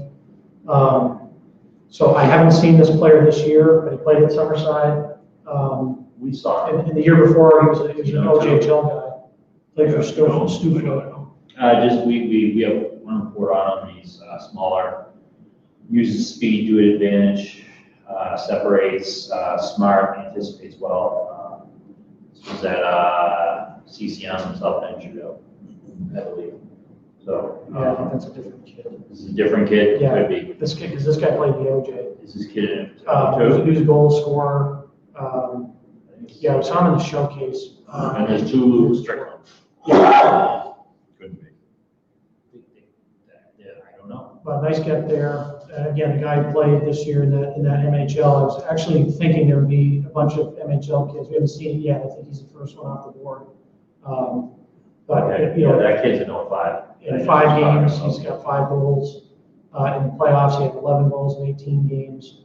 Definitely showed what he could do in the OJ. Remember him in the OJHL showcase. Was that the one where we drove from Minnesota to Buffalo? That'd be the one. You didn't tell me that we weren't flying. That'd be the one. Then we drove from there to Yeah, he Pittsburgh. did. He Murph's 5-star. You have to know that now. Like everything about him is 5-star. 5-star hoodies, 5-star Shellies, 5-star. I know the shell goes on, rocking the bands. Well, It takes that's them just the off. same. Toes are really ugly. Yeah, that was fun. He was sick. Remember? Yeah. Brian. We drove from Minnesota to Buffalo, just so everyone knows. It's not all fun and games Well, it actually is mostly games. until somebody, right, it's games, but it's sometimes it's fun. Next- Fun. Next guy, we got Ross Rollison. This is a well-traveled kid. He was in Anaheim. He went up to Shawnigan Lake. Then he went to NAX. Played in the CSSHL up there. And he got some games at the end of the season with Spruce Grove in the AJ. This year, played for Minot. Just looking up our, We got Chase Defoe and Ross Rolson are both former NHL goalies, sons who were been picked from the last couple of picks. good tidbit. I'm just That's what it pulling. says in the yearbook, Jim. Yeah, Yeah. Who were they again? Rollison? And Defoe? Yeah. The Byron Lord Defoe son. Lord Byron. I was gonna actually ask that question. So, sorry, Ross Rollson, it's funny, and again, we talked about finding out roles and players that have 2-way games. Looking up a report from him from 2 years ago, and we talked about how he's an offensive defenseman, he's explosive, he's got an excellent stride, agility, moves really well.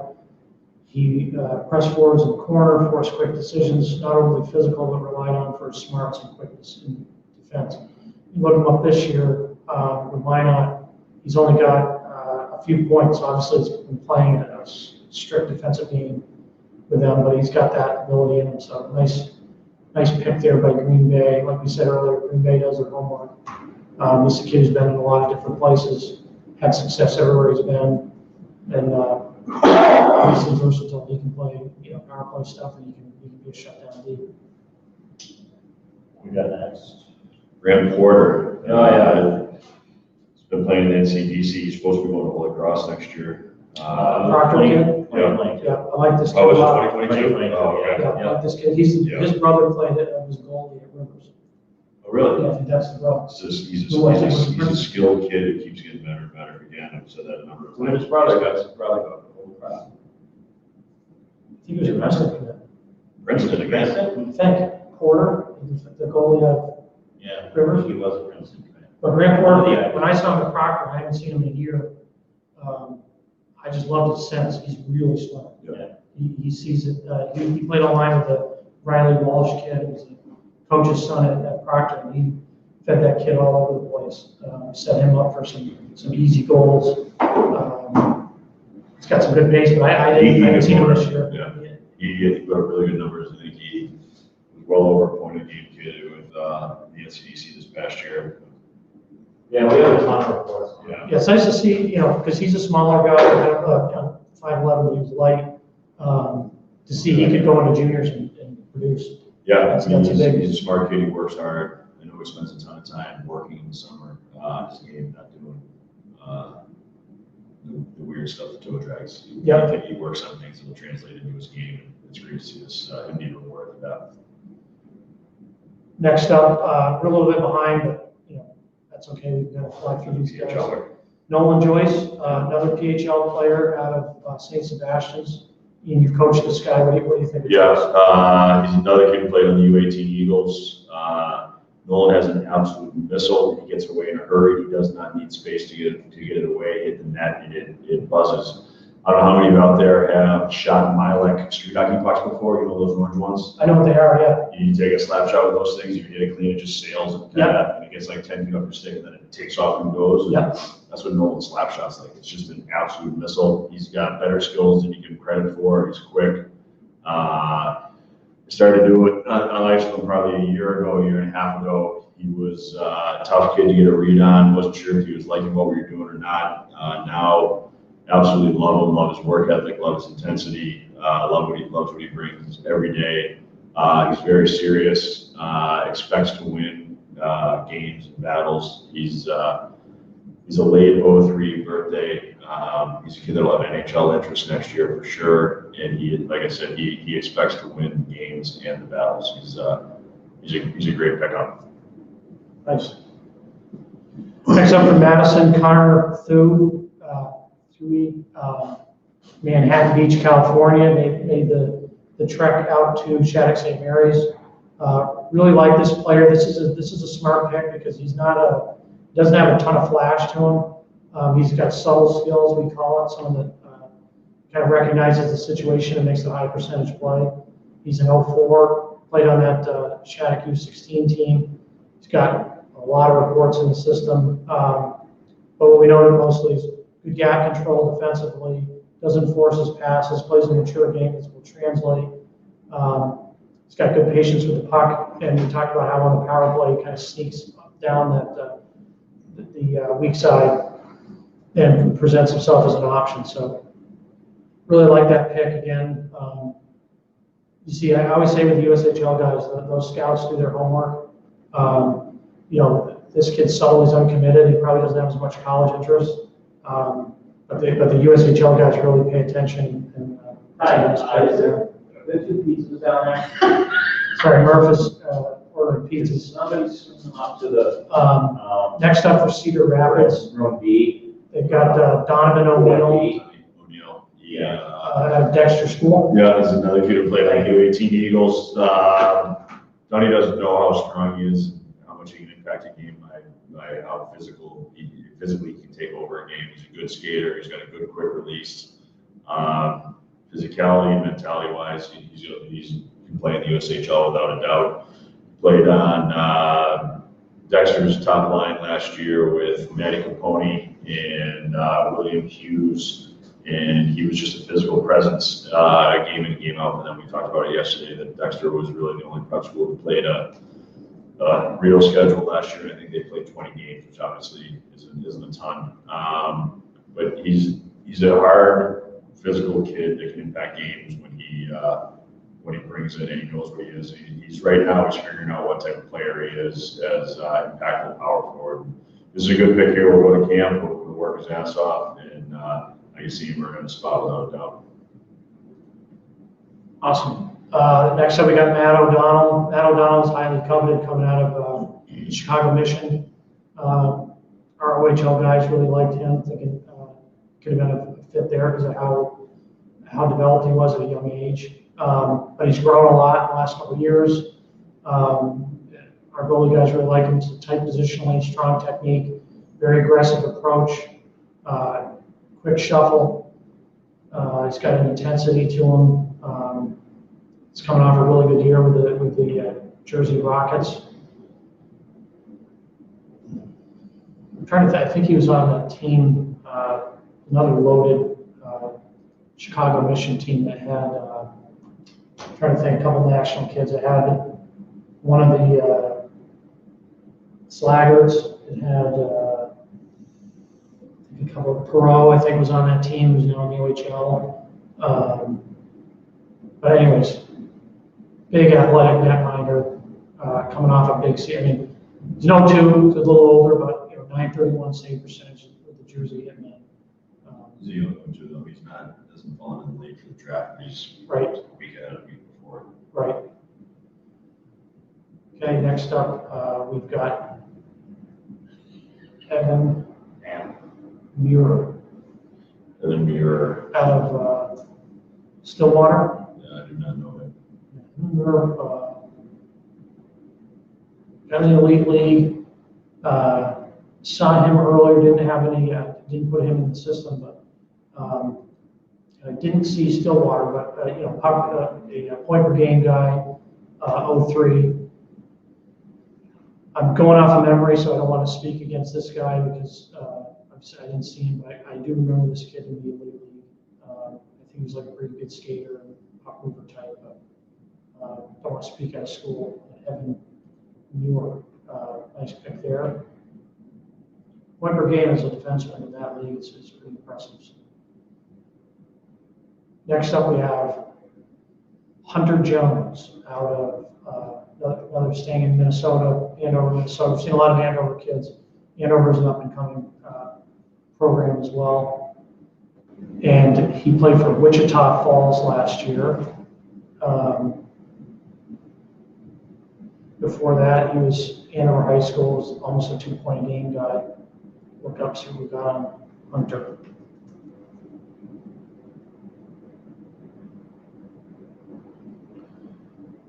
Okay, yeah, Hunter Jones, we got pretty highly ranked. He's a top 200 player in the country, 375 star. He was actually ranked going into his junior year, junior hockey year. He was ranked among the top 10 players in Minnesota for uncommitted players.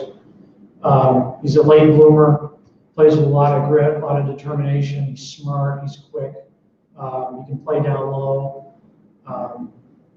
Strong on the puck type. But yeah, he's in some pretty good company here. We got him next to Jackson Hallam, Jimmy Snuggerud, Jace Shogamy, Charlie Stramel. Most of these kids have uncommitted since Jimmy Clark, goal scorer at Edina. So we got Hunter Jones. Riley Bruick is next. I like him, I think, the Buffalo. Yeah. Pitt kid, I think, or St. Louis. We have here is Michigan. Good sized kid, plays with advantage by protecting the puck for a long time. Uses his long reach to his advantage. He can create scoring opportunities for himself and his teammates. He has slick hands and ability to beat defenders one-on-one and create space. Quick release, scores nice goals from the high slot. Sees the ice well and makes accurate passes to his line mates. So, Yeah, did play for St. Louis and Oakland, so they're kind of both right now. Yeah. Fall way behind. Next up, Euros.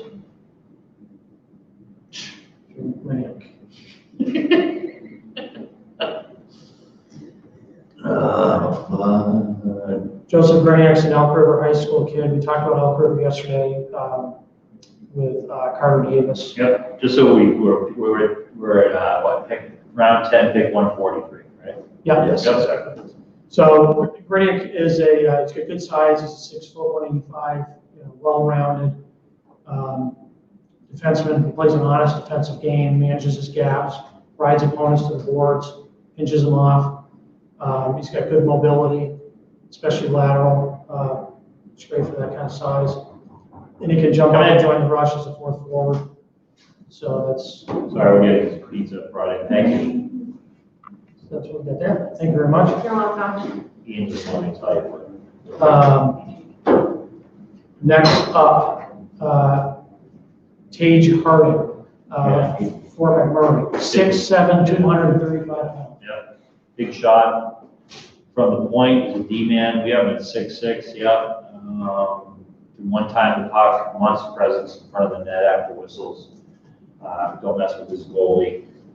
You want to get involved in scrum with him because you've got some problems. So early 2002, so you looking for him to play next year.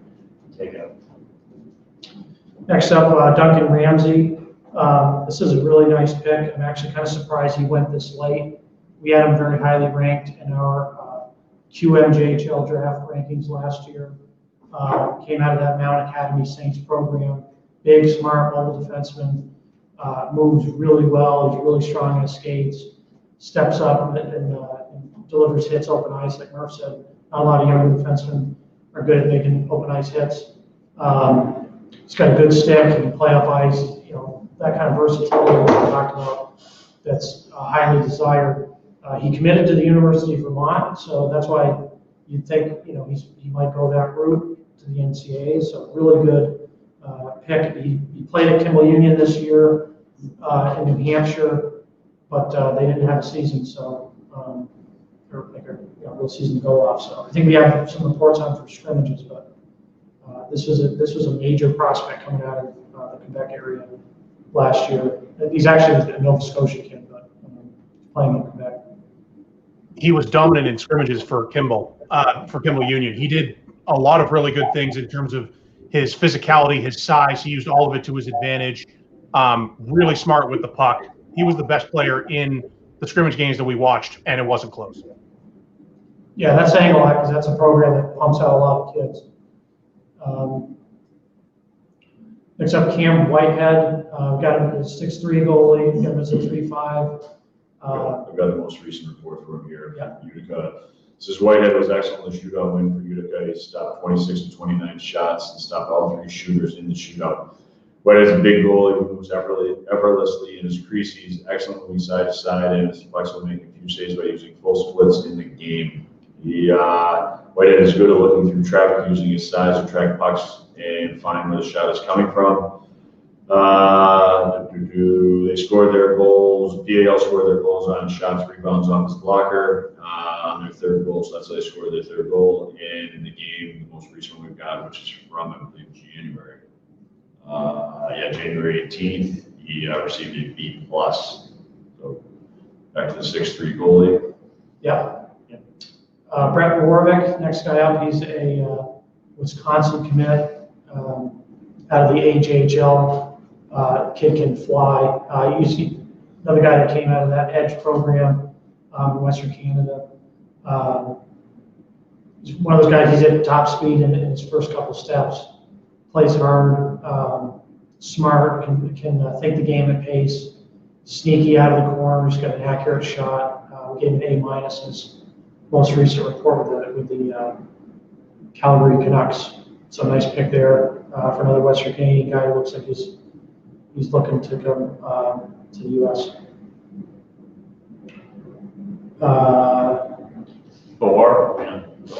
Max Beckford. Look on this guy. Obviously, they didn't play this year. I feel like I know this kid. He's an Elgin Middlesex guy. So our guy, Derek Monroe, does a fantastic job in Ontario. Probably coached this kid.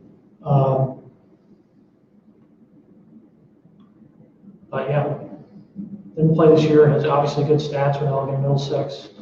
But a good pick here by Green Bay to obviously they've got some insider intel to take that kind of guy. So, next up, Nikita Bonorenko. Yeah, for Dubuque. Again, they go in Europe. And then we've got Thor Bufflin. Really the exact opposite body type of Dustin. Yeah, he's a really, really smart. Calculated, yes, poised D-man, not overly big, smart. Yeah, comes out of Rosso High School. Yeah. I saw him earlier in the fall. I really, really liked his game. Then we talked about his brain. He's got an unbelievable brain. Really thinks the game. He's mobile. One of those guys moves well laterally. He was was already drafted in the USHL earlier. So obviously he was taken off the protected list and he's back on here. But yeah, I really like his game. He's got to get a little stronger. He's got to improve some of his defensive game. But one of those guys that has no panic when he's getting pressured on the breakout. And kind of sifts through his options and look off passes and find the right lane instead of just winging it up the boards. Next up, we have Will Elias from St. Sebastian's. Another PHLer. Played U18 Eagles in the fall. Smooth skating, right shot D-man. Sees the ice really well. He's got an effortless stride and glide. Good kid. Good attitude, good athlete. He's playing lacrosse and playing in the PHL this spring, which is tough to do. It's taxing on him, and he's done it. Will's skating is tremendous. He goes back and retrieves pucks with a purpose, head on a swivel, sees what's going on, looks for the second forechecker, not the first. He's got a good point shot and can make an outlet pass to get out of the zone, or he can carry the puck out of the zone. It's good to see Will getting picked here. Yep. So next we have Sam Durr. Fargo traded up to take him. He's in Vernon this past year. Scheduled to go to Maine. I'm not sure when, but he's a big defender. Stay at home, kind of a throwback style. Has offensive upside for sure. Plays big in his own end, boxing out, blocking people. I love when defensemen engage forwards going to their net before they get to the front of the net, because these days you try to chop people down once they're at the front of the cage and you get called for it, and the referees want more offense. So this guy has a heavy shot too, and eliminates opponents, like I just said, very easily on the defensive end. So that's Sam Durr out of Vernon. Oh yeah, love Sam Durr. Really strong on skates. Yep.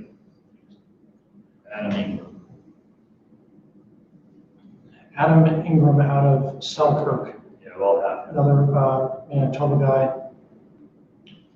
Look him up. Yep.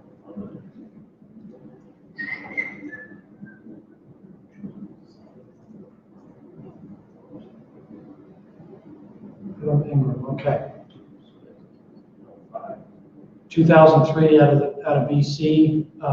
Another guy that we highlighted at that MJHL prospect development camp.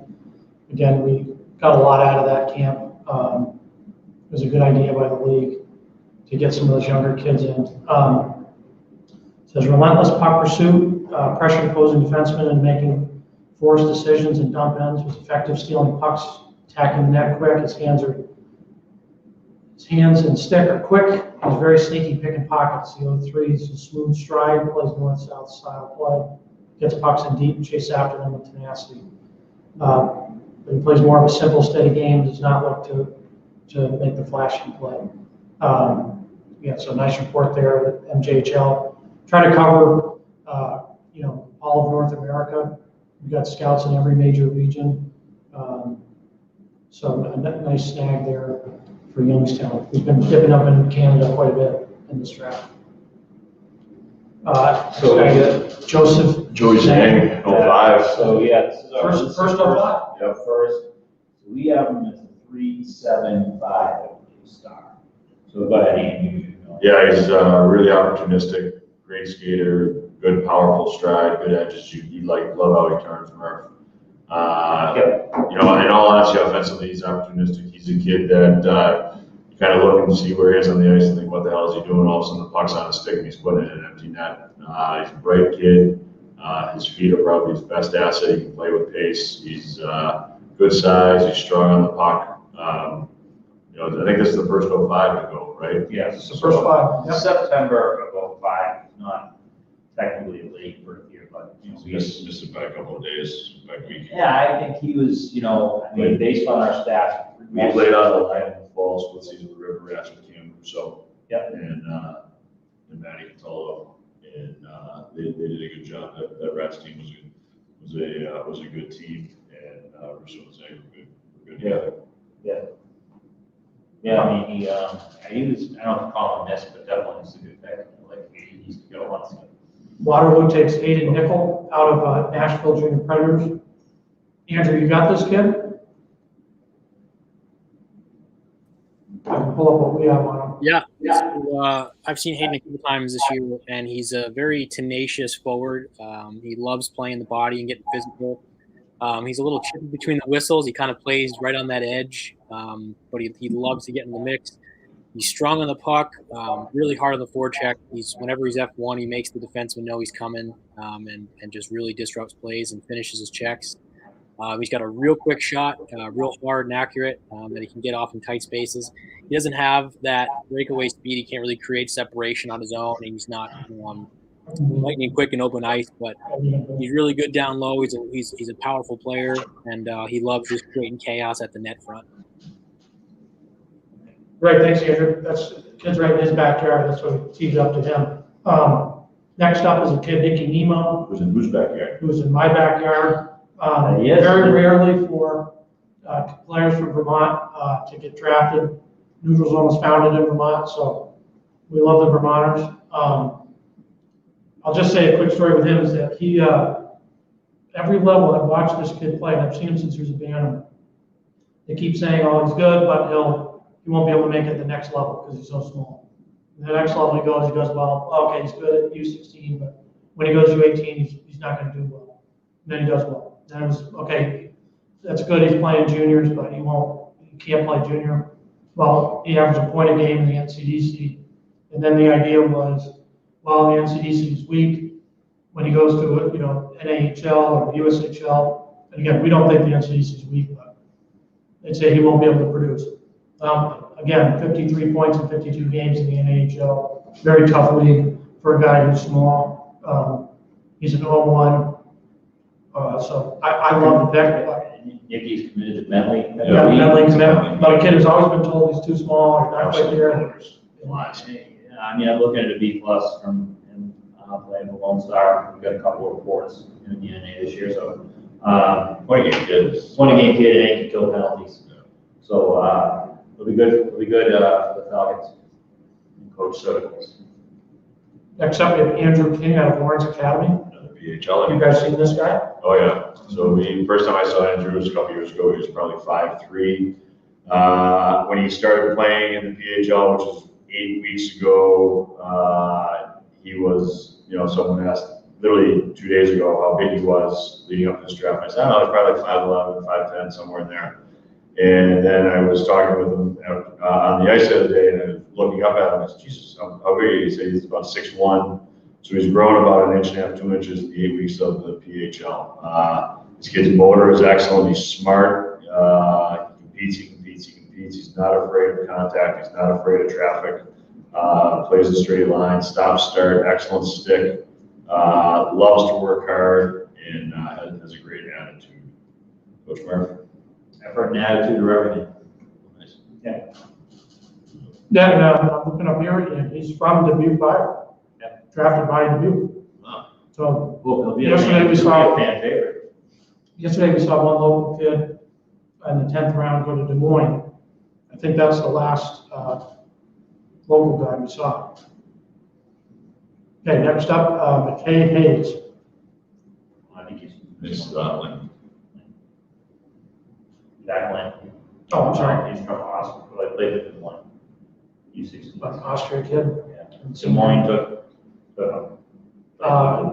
16 Des Moines. I don't know who Ed was that. Yeah, right. I don't think so. But there are a lot of kids, as we saw Murph, from that Des Moines AAA team. That program's really developed. We saw a lot of the combine. Yeah, I agree. From the U15s, we didn't see I the older agree. kids, but I was really impressed with that. I think, you see more and more, certainly NA teams, but now USHL teams start to have those bantams and midget programs sort of under their umbrella. Yeah. Certainly if you develop a really great kid, then you get a chance to maybe an opportunity to tend to that player, you have a relationship. So I think that's what teams are starting to think, and certainly Tri-Cities doing that with Windy City, something, Chicago, I don't know, Windy City, Storm, I think. Yep. Anyways. Next guy up, McKay Hayes, kid we really liked out of the OJ a year ago. He's then made the transition to Spruce Grove Saints in the AJ. Big, physical, tough to play against. power forward, can play center or wing. Love the grit, the compete level. He'll be a player that can come in and make your team tougher to play against right from the get-go. Yeah, he's going like this. No question about it, getting better and better, trending. Next up, Sioux City's got 2 picks in a row. They go with Chris Alexander, California kid. Name doesn't ring a bell to me. Okay, we've got him in Tier 1 Showcase Top 100 report was our most recent. So I saw Chris play a couple times. He's got a very well balanced skater. He's got a low, wide base when he's skating. Physical player. He's very, very strong on the puck, but he has some finesse to his game. He plays kind of however the team needs him to play. If they need him to go in hard on the forecheck and bang bodies, he's the guy. If they need him to play on the top of the power play and create lanes and get good shots off, he'll do that too. He's a very strong, multi-dimensional player. He's not the most talented player, but he gets the job done. Gets in front of shots defensively. He finishes his checks, and he's a sound 200-foot player. Nice, thanks, Andrew. Then they take Jonas Dobning. We don't have him, I don't think, but he's from Austria. Another European player. Yeah, just interesting stats here. He played in the U18 league. He had 79 points in 24 games. This number pops plus 68 in 24 games. So, he's got a 6 feet, 165 left shot. Looks like he's an 04. Putting those numbers up, I don't know how good that league is, but those are kind of eye-popping numbers, even if you're playing against Combs. They're plus 68 is hard to do. Yeah. Next up, Daniil Belzenko. This is a kid, it says owns Russia, but we've seen this kid since he was a Bantam. Tracked him first at that Rocky Mountain Classic showcase. Really liked his game. He's a physical defenseman. Plays with a real edge. He's got a ferociousness to him. Really tough net front. Offensively, he's still developing that. He can carry the puck. He's a good passer, but still developing that piece of his game. But really tough physical D-man. He was making an immediate impact with the Hounds. Obviously, the season got cut short. Looks actually, I haven't seen him since a year ago. But from the stat line, he's got 7 points in 6 games as a D-man. So maybe that offensive game has come around. So we've been watching since he was a Bantam. Really like his game. Nice pick by Tri-City. Next up, David Haydick out of Colorado Thunderbirds U16s. Yeah, pretty straightforward, simple D-man, moves the puck quickly, plays with the net, good around his net. I think he's supposed to be going to the BCHL next year. Okay. I think. Okay. So maybe take a flyer in the late rounds on him. Which would be Brothers on the national team. Yeah, I think he's just a straightforward D-man, keeps it simple, moves quickly. I think he has a little bit more of an edge than his brother. But this is a kid that he goes to BCHL, that pays that league, and comes back to USHL in a year, so maybe that's something that works out really well for him. He's a Harvard commit, I think, also. I think he and his brother both are. But that's about it for. Yeah. Next up, we have Thomas Haney out of Mount St. Charles. Good sized goalie. He's really good rebound control. Tracks the puck well. He can see through traffic. He's confident in his glove hand. He likes to catch the puck, not let it bounce off him. That's a really important thing, obviously, to keep your rebounds down. Can come out and play the puck. Beats hard. So nice get there. Out of that Mount St. Charles program, which is a new program in Rhode Island. Yeah, a couple years old, academy. They do a real nice job. They've got 14s, 15s, 16s, 18s. They're competitive at every level. They do a good job. So Mount St. Charles made it to the semis for U18s, and he was a huge part of that. He came out of the gates real hot. Looked pretty much unbeatable. I think he let up a goal in the first 2 games. You're right, he tracks pucks right into his body. Everything was glove hand he catches. He really limits rebounds. just making big saves at big moments for his team, and he was a real important piece to their success. Nice. Next round or next pick is Shane Wright out of the Kingston Frontiacs. I think if he really works on his game, he might be ready for the USHL. Obviously, joking, he's one of the best players in the U18 world. One of the premier Captain of the process last year. He's captain of the U18 team. Yeah. Special kid. Yeah, he's one of the most complete players I've ever seen. I don't think he's dominant in any one area other than maybe his shot. But he has a missile. Yeah, but Like that. he does everything, and I loved. He does everything really well. Really well. His coach said at the end of the game that they put him out on the ice and they had 3 forwards they needed a defenseman, and the coach tapped him on the shoulder. The assistant said, "Jesus, we need a defenseman, not a forward, so we put him in defense then." That's how good he is. We also heard the story when they won it. Oh yeah, Dan Hickling, our photographer, they were in a file, and they were trying to take. He was like, "Where's Shane Wright? Where's Shane Wright?" Well, he was over consoling one of his buddies after they had beat the team. So that's the kind of person he is, professional attitude, he's special. Jonathan Taves. That'd be a good. That's a great compliment. Yeah. He's a hockey player. Jonathan Taves won a couple cups, I believe. Right? Yeah. So okay, sorry. We can move on. Back on the goalie train here, late 03, December 03, Tyler Kriptsov, playing with the Shattuck prep team. Another 6-foot goalie. Yeah. Says he's a guy who can extend the pad, make hard stops, quick post to post, fluid down low. He's a little bit of a shot blocking type goalie, but makes that first save. Needs to work on his rebound control, but very athletic. Let's see here. Next.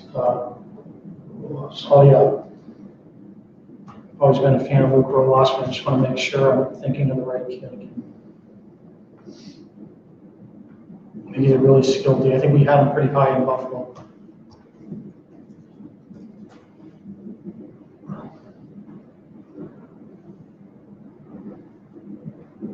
Okay, yeah. We have him highly ranked. He's a kid out of Holy Families. Had him in the Minnesota Elite League earlier in the season. Tall, long, athletic defender.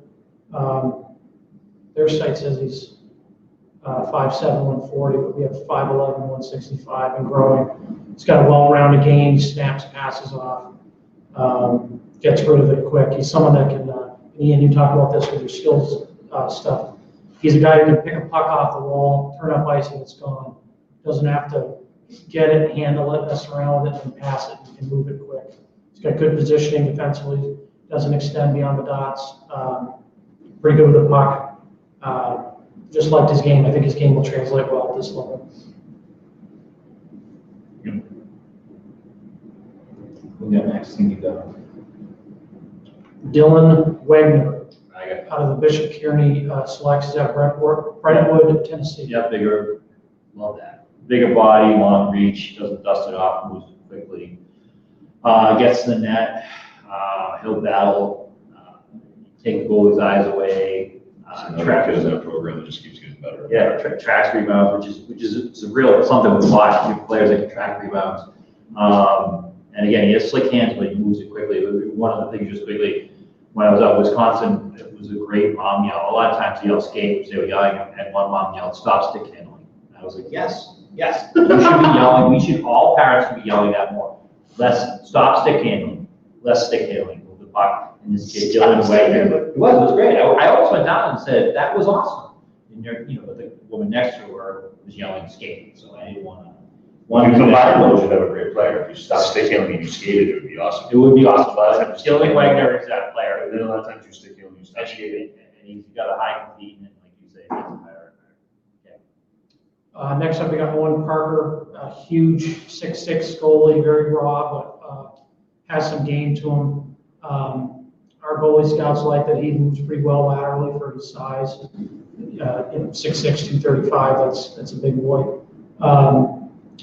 He's good positionally. He's economical in his movements. He uses his body to kind of take up a lot of space. And the last sentence of his most recent reports is going to be a prospect to keep an eye on as he progresses with each game and sees more shots. So kind of a late bloomer prospect with size and athleticism to keep an eye on. Next kid is Anthony Calafiore. Now, yeah. Is this a Liberty Well, Bell? he's supposed to go to Robert Morris. Morris. It's the Robert Morris kid. Yeah, nice job, Robert Morris. He's the Titans NA kid. We have him as the number one 2002 in that league. Highly rated player. If I'm remembering him correctly, when you look up a recent report, high pace, high intensity. That team plays that way, the Titans. Let's see if I can find him. Yeah, he's a guy that obviously He's active, quickness alongside his line mates, to open up multiple scoring chances, so he'll be center drive and go to the net. Cashed in on his chances. He's just change pace, takes his time, hit the late guy, change the angle of his release. Just does a lot of things well, and he'll find a place. He's back in play. It's really interesting. In Yeah. honesty, he's a good player. Like you said, plays with pace, and has poise to the puck in the areas where it matters. Yeah.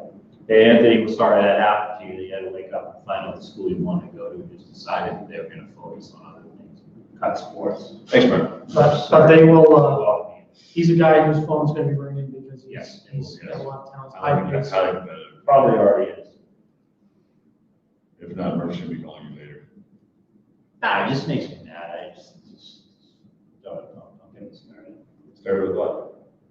That thing. I don't want to go there. Next, I have Jackson Baker, goaltender out of Chicago Mission this year, played with the U18s.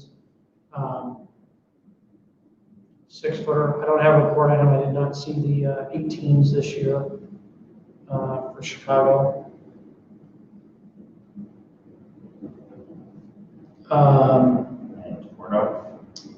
Tobias Torno. Mississauga played at Don Mills. Obviously, he didn't play this year because of Canada, but he was on the Toronto Nationals in the GTHL. You see what we got on him. You know what? Looks like he was at one of the, based on the picture, he was at one of the combines, so may have him. It says here, the most recent report on his long reach, Toro gets a lot of whip on his shot and makes it hard for the goalie to read where his release point would be. A soft hands and knows how to use the point when the opposition collapses defensively. Has a dangerous backhand on the fly and gets a step around the defenders. He received a B+. This was actually in December of 2019. So it's just a couple years old. And Gotta go in the archives for the Canadian kids. yeah, what do we have here for? He was ranked. We got him as 111 in the OHL rankings. Yep. Did you already say that? No, No, so he's a good player. yeah. That's one of the things that we push for our website is whether it's the NHL draft or the upcoming OHL draft or the Q draft, we've got things on these kids from when they were Bantams. So, Huge advantage when yeah. you watch the kids. So some of these guys that don't know, say an OHL guy, you might not know how a kid's done. You can look up, their neutral zone report as a compliment to what you're already doing. Give some guys good feedback. Last year's NHL draft class, we've been watching those kids for 4 years. Yeah. Who's might sound stupid or whatever. It can be redundant on some reports because they're so consistent to do the same thing. You can see kids that are peaking and falling off, and you can see kids that are breaking themselves up to where they want to be and you want to pay attention to. I think it's definitely something that differentiates us from some of the others, and give subscribers, whoever manages when they're reading our stuff. How players are trending, I don't know what's more important than that. And our reports will show you that literally. You can lay them out. And Ian does that with the NHL stuff, which we'll be getting on. We're in really no rush there. The draft date in July, so it's too early. We want to see some OHL guys coming up in Buffalo, but Erie. Yeah. Sorry, that's Buffalo. It's the same thing as Philly and Pittsburgh. It's the sunshine. Yeah. Geography is not our strong suit here. Gorgeous. Well, you try to bring to ring. Some of you have seen moments with Sunshine State is gorgeous. You love the Sunshine State. Love it. Show me State. Yeah. Over there. Love that. First in Flight. All those places. Yeah. First and foremost. Next guy up, talking about guys who are trending, can't think of a better guy than Henry Bertle. Kid out of Centennial High School. This guy turned a lot of heads in the Elite League this year. And kind of took people by surprise. We've got reports on him going back, I think, till he was abandoned as well. But it was always someone that was kind of middle of the pack, maybe a little bit behind. Big kid. And then he just took off in the Elite League this year. When I saw him in the fall, at that point, he had 23, 24 points in like 10 games. But yeah, he's tall, he's athletic, he's got a really balanced stride. He can play a power game or a finesse game. He's someone that goes hard to the net. He can score from beyond the dots, plays through contact. He's got some savvy to him when he needs to. He's on the power play, good vision.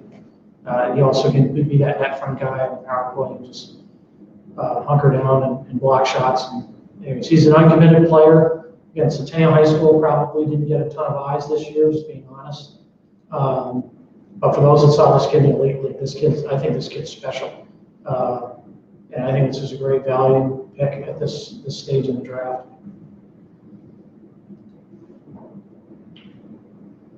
Okay, trying to catch up a little bit here, but we don't want to cut guys out. You saw this guy, right? Some somewhere. Philly or Pittsburgh. Yeah, One of yeah, those. yeah. The report we have here is a tall, strong north-south forward who's strong on his skates and drove the net with purpose. He has a powerful stride and get through contact and hunts down pucks on the forecheck. He carries the puck well and often goes wide on defenders and then cuts inside around the net. He has more skill than he gets credit for, and he can make plays in traffic. He received a B at the U16 Play Hockey Championships, which were where, Brennan? Pittsburgh. Pittsburgh. I had it first. Pittsburgh. Yeah. The Sunshine State. Max Strand. Yeah, Max Strand is another kid we saw in the fall. You saw him. You got Yeah, another Rosso High School player. We've seen a couple of them go. Balanced, sturdy guy, 200 foot forward. He can score. He's got a great release. He's one of those guys that plays really well off the puck. He's got a little bit of dangle and tight if he needs to, but he's someone that creates space, away from the puck. So when he gets it, he's ready to shoot it, and he's got the space to score. Really like Max Strand's game. Next up, Tanner Rowe, big forward out of Maryland Black Bears. Said here he was drafted in 2018 in the 10th round, 153 by Green Bay also. So, he's a Michigan high school kid, right? Yes. So we're seeing a couple of that today. Some kids that were already drafted in the futures draft that have become eligible again. So the way that works is they can protect a certain amount of players, but they can't protect everybody. So some of these guys that were drafted by teams in their phase 1 draft have now become free agents. So we've seen a couple examples of that today. With Dane Dowiak yet? No, Dane Dowiak. That's where we are right now. Go back. Yeah, I know. So it's talking. He was drafted in the futures draft, 61st overall by Sioux Falls, and he was taken. It looks like last year, 155th overall by Cedar Rapids and Tri-City this year. He's going to try it at 177. Also was picked by the London Knights in 2018 in the 9th round. And so he's a player that, the Pitt player, played for Pitt Elite, was at, virtually, I think, all the national camps, Penn State commit, was at Gunnery. The last full prep season, he has real vision, really slick hands.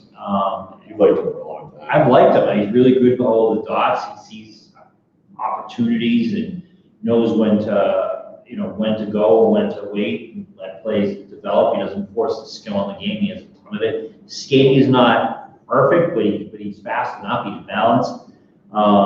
So this is an interesting pick. Again, third time he's been drafted. Third time he's been drafted in the USHL. So I think he had some stats, some injuries. You know, this is a time where he can play a ton. He's a little bit reminds me a little bit of the kid, you know, in the PHL who See him. Yep, Seattle, who's a very good player as well. So looks like his committed Penn State is still there. He's just going to push back a year, and I really, you know, I can't imagine that the stuff that he was able to do a couple of years ago just goes away. So maybe a change of scenery is very good for him. So, but I like him. I think this is a huge value pick. And, yeah. Yep. Next up, we got Nick Sajvik, another Gentry player. Like I said, we've seen a bunch of these guys come off the board, state champions in their first year ever playing Minnesota high school conference. He's a goal scorer, natural goal scorer. He's got a bullet release. He gets to the right spots. He wins little 50-50 pucks in the corners and around the net. He can play in traffic.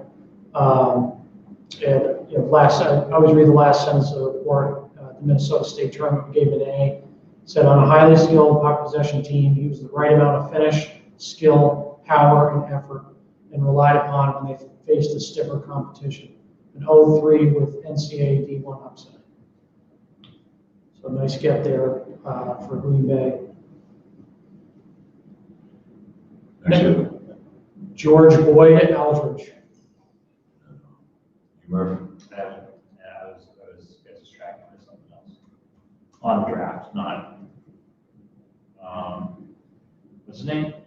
Laker? Yeah, Laker Eldridge. 2001, we have him as a 3.25. Let me read you his latest report. ALD. So he played for Fairbanks, high skills, great set of hands, using them to create scoring chances. Never stays moving, does very well making passes, and then moving to open ice. He works to give and go. Has great ability, shifts weight below the goal line and cycle plays, and keeps defenders guessing. So, you know, this is a player we'll see. He's he obviously, let's see, I don't know what his stats look like this year in the NA, but in 01, he had 145 PIMs. So that says something. 5'10", 164. Is that what they have? Got a good snarl game, as they call it. We have 7 reports on him, so if you want to read He knows those. when to get his rest. But he scored 20 goals in 41 games, and that, you know, considering the time in the box, he got 2 in the playoffs too. So that says he can score. The NA points translate. He was telling you. Okay. Next guy up, Ian. Evan Hunter, Green Bay Gamblers, U16, right from Nationals. Recent report came out, looks like May 20th, somewhere in there. Smaller forward, undersized forward, plays with pace and always has his speed moving. Handles the puck well at top speed and will wheel the zone looking for the right read, right play. He's quick and balanced, good on his edges, and let him scoot away from pressure. He's good on the perimeter and need to get stronger so he can play in the interior and the offensive zone as he gets older. Has the speed to beat defenders wide and will use his lateral quickness to cut to open ice, snaps the puck on net, and made some nice reads backdoor to his teammates. He had a solid overall weekend, and that was at the Nationals just in St. Louis a couple weeks ago. You got LaRusso next? Next guy up, Dave LaRusso, high-paced player. Real hustle to his game. He's a guy that, as you mentioned earlier, I haven't seen him this year, but I don't know if you can talk more about his game, but someone that in his first year in the NA, I don't want to say struggled, but he had to play a role position, and now it looks like he's in the top 6 and he's producing offensively. Yeah, I mean, You know, the Titans play an intense style. It looks like he's going to Colorado College. Did you say that? he's committed there, but with the coaching change, I don't know. Who knows, right? Who knows? You know, in this report I'm just reading, blocked a shot and took it to the house for a goal and breakaway. I mean, geez, I'll take players like that all day. He's not afraid to get dirty in any areas of the ice, and you know, plays, like you said, a lot of intensity and speed. And that's how the Titans play too. So they're a tough team to play against, and he seems to be learning and catching on. And you know, if he plays that way in the USHL, when he gets there, I think he'll be fine. Next guy, I'm Landon Parker out of East Grand Forks. we got to see them in the Minnesota State tournament where he got an A grade. Plays on line with Panzer. Good player. Just reading the strong on his skates. Got good edges. He play down low below the dots. He can create separation using his body and a good first step. So the comments I'm good here from the Minnesota Elite League, the 2021 NHL, our watch list. Marcus Bilotta, who played a few games in the USHL after a great season with East Grand Force. He notched 20 goals, 27 assists in 24 games. He's got size, strength, and plays a hard-nosed game. He's got a power game to get possession, get to the spots. He's an active shooter, doesn't hesitate when he sees his lane in the net. Absorbs contact well, he's strong in front of the net, and tough to move as he's strong stick coming off the wall in the offensive zone and attacks the slots. His shot is both hard and heavy and get it off with little no wind. He attacks the net. Attacks the net without the puck opening up ice for his teammates, and he always is ready to shoot. Protects it well along the boards and holds it out beyond defenders' reach on line rushes. He can drive in on defenders from the outside. He had an impressive 10 goals and 6 assists in the first 12 games of the Minnesota Elite League season. Well, he's a big kid, Lato, too. Next guy up is Carson Peters out of high school in Minnesota. Out there again for the state tournament, and there was actually some NHL scouts watching this guy because he's a Lato too. He's a really smooth skater. He's aggressive. He's physical. Steps up to make plays. He's got a crisp breakout pass and a really heavy shot from the point. So, you're not going to see his name on draft boards. He's still pretty raw. But I thought it was interesting. There's a couple guys sniffing around on him at the state tournament. Another Minnesota guy, Aaron Pionk. Is that how you say it? Pionk? Yeah. Hermantown High School, so Class A. We had him at the tourney. Really talk about how hard he played, his ability to track down loose pucks, get to the net, second effort, a lot of heart. Should have a strong senior season next year, so I guess he's just a junior. He's an 03. But basically, our scouts said any team would want to have him go in onto the ice. So unless I have the wrong year, yes, that was 2020. So he would have been a senior this year, but that's what we had in his junior season. So highly competitive player. Next up, Michael Besinger out of Fond du Lac, Wisconsin, getting drafted by, who picked him? I haven't seen this guy. Played for that Green Bay Gamblers. Another, like we said earlier, some of these programs are doing a good job keeping their midget programs in-house. So Waterloo picks up this kid. But yeah, I haven't seen him, so I don't really have a comment on Michael Besinger, but we will make sure to get out and see him. Next up, we have Will Lawson out of Grand Forks, North Dakota, played for Wichita Falls. I don't know if you want to. Yeah, he's out of Grand Forks. He played in the Elite League the year prior. Let's see what we have about him on the site. Yeah, because I'm already playing at Anticipation. Okay, Will Lawson. Okay, we had him in our phase 1 draft rankings. I got a picture of the report. So he's, at that point, he was 5'9", 140. So he has good size and strong skating stride for his age. He does a great job protecting the puck and his ability to beat defenders one-on-one. And he has a quick release with a knack for scoring goals. And this was from a report in April 16th, 2018. So, yeah. Ryan St. Louis up next, Dubuque. This is a nice pick here because they took his brother yesterday in the second round. Maybe try to play off that family connection if Ryan does a year in the USHL, which probably unlikely, but worth a flyer. Like his brother, very, very smart. He's a forward. Had a strong showing at the U18 Worlds. Somebody who's just gotten better and better. We saw him since he was a Bantam with Mid-Fairfield. Then he went up, played at Brunswick. Then he's now in the national team the last 2 years and just he's somebody he's got subtle skill. He's not someone that's out there wowing you in terms of, dangle fest, as they call it. But he's someone that's really smart, makes the guys around him better.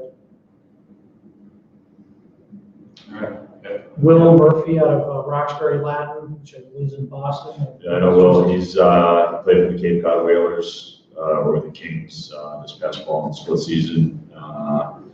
Obviously, we go to Roxbury Latin. Obviously, you guys may not know this, but he's got to be a really bright kid. But he's a hard-nosed player, keeps it simple, moves it quickly. You do not have to worry about him trying to overdangle anybody or stick handle.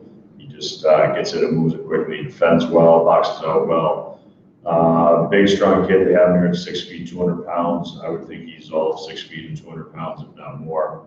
I actually did not know a whole lot about him until this fall, and I liked his game and I like how he played just because he kept it simple and kept himself out of trouble and bailed his defensive partner out of the trouble that they created. Good digging player, did one here to find this player. Yeah. Good upside. Alex Boslin next, another 2005. That's the second 2005 off the board. We just saw him at the USA Nationals down in Texas. Big body defenseman, plays a physical game. He's strong on his stick. He can separate guys from the puck. He's one of these guys that has really good body positioning, so you can tell he was coached well. He makes the right pivot. He works from inside out. And then last sentence, he wears the C, and it's easy to see why. He protects his goalie. He paid guys back when they took liberties on their teammates and does whatever it takes to help his team win games. Yeah, he's good at retrieving pucks in the neutral zone too. He goes back, looks over his shoulder, recognizes not only where the pressure's coming from, but where the F2 and F3 are. He's got some poise with the puck. I actually thought he was going to be bigger than 6 feet by reading this, just by watching him play. But he definitely has some miss in his game. Or not something missing, but he has some miss where he makes people, forecheckers miss. Hence, Right, hence. I got him right here. Decent sized defenseman, he can skate, good quickness, mobility, shot, played for Chicago, missing U18. Actually don't have a radar him yet. Good anticipation, reads when to join the rush. He closes gaps quickly, he's a smart player, good feet. He's tendered in the NCDC, I believe, for next season, but that won't matter if he, maybe he'll do the year there and then go to the USHL, but if he can go to camp and make an impression, then he'll play in the USHL. That's good. Next kid is Nolan Hayes. Nolan Hayes played last year for the South Shore Kings in the NCDC. Played all facets of the game, power play, penalty kill. He's an absolute rink rat. This is a ridiculously true story, but I used to do skills at a rink that was about 5-6 miles away from where he was attending seventh grade, 8th grade. It was long before anybody knew what Uber was, and I'd be at the rink, and Nolan would just show up out of the blue at 12 o'clock, 12:30, and we'd get on the ice and work on shooting or anything, basically picking pucks up, doing all sorts of stuff that didn't want to do. And then out of the blue, his father would show up and just be mad as hell. And before anyone knew what Uber was, Nolan was Ubering from Severian Brothers High School to Bach Rink in Dedham and show up to do skills with me one-on-one in the middle of the day. He's an absolute rink rat. He loves to dangle, loves to shoot. Competitive kid, has an edge. I thought he changed his game around from being a pure offensive kid when he was at growing up to Cushing. He was a two-way kid playing with Lucas Gustafson, who was in Chicago, and this year with South Shore again. He was a kid that did it all for them, played well. And where's he going to school? I forget where he's going. He's going to Sacred Heart. Nolan Hayes? Yeah, I don't know. he got himself a commitment this year. He did everything for South Shore this year. He was in all situations kind of kid, which is great to see. He's a good kid. He loves playing. Yeah, this isn't easy to his game. Everything comes fairly easy. Points to athleticism. I don't see it commit here, but Sacred Heart, you're right. 2022, so he was due to do the year anyway, so let's see if this works out well. I think he has a chance. Yep. next I have Garrett Sidlowski. He played on that really talented Little Caesars team that had a bunch of. I love how this kid plays. Yeah, he's a north-south, goes to the net, hard, will take a hit to make a play. We'll give a hit just because he wants to. Right, for sure. And he's one of those guys that we noticed on that team is like, that team had Tanner Kelly, they had like 3 or 4 high-end Division I kids. Yeah, and this was the kid that we were saying, like, that's the hockey player in the group. Not the other kids weren't, but. You said he'll take it to make a play and he'll give a hit just because somebody's standing there. Yeah.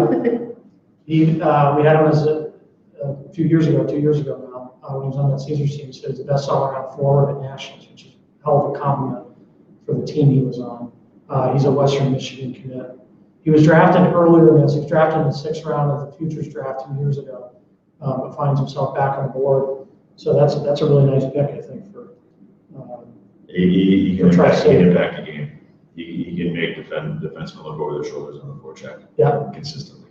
He's been playing Maryland last 2 years, and like I said, he's an all-around guy. If he's not scoring, he can find other ways to impact the game. This one, I'm going to take some credit on this one.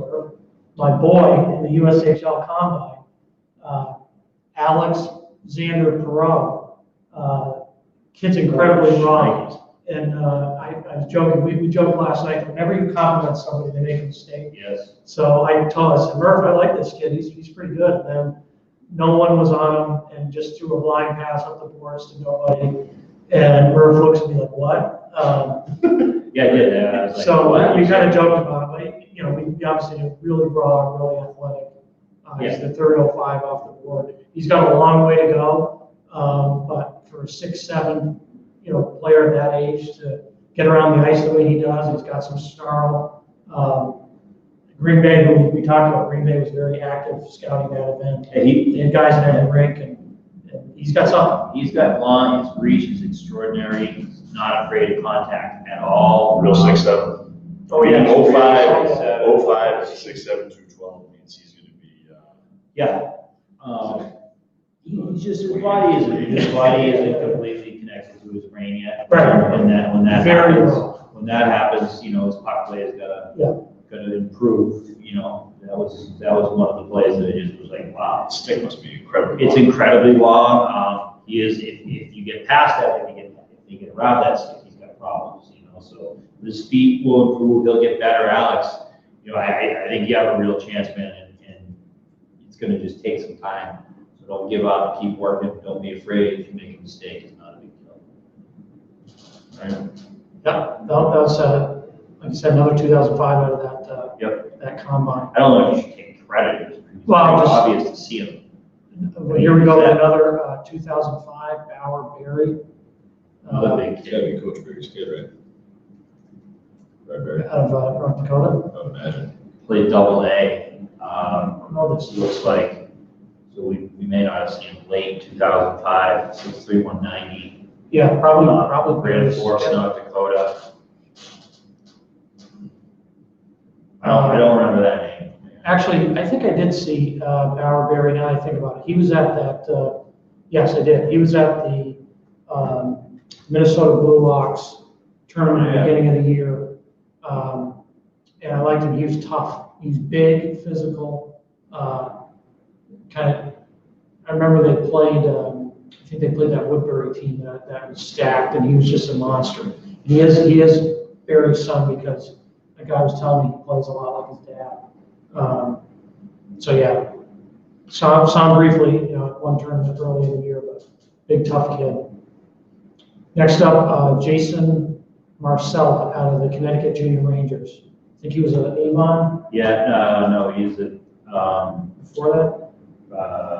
No, Andrew Wilson, Canada. Salisbury. Sorry. No, I got him Avon. You got him as Avon? Yeah, he was with Penticton this past year. He's Leo too. Committed to Yale, skilled puck moving D-man. Breakout machine. Yeah, really good skater. Yeah, gets back to pucks quickly, evades forecheckers.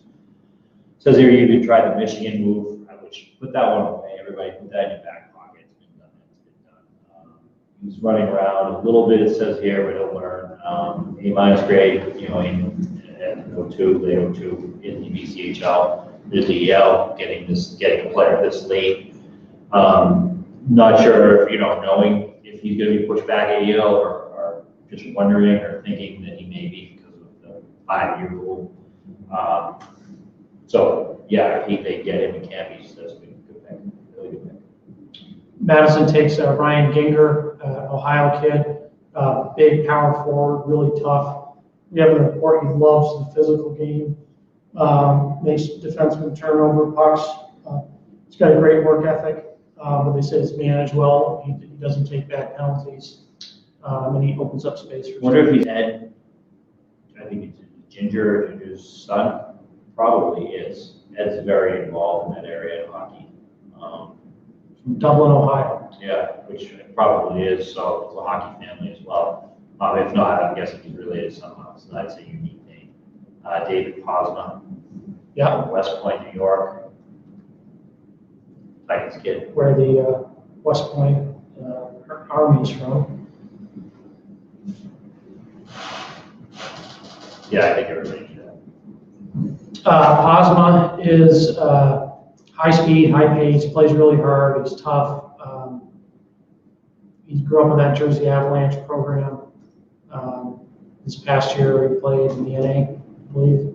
Yeah. Yeah, played with the Titans.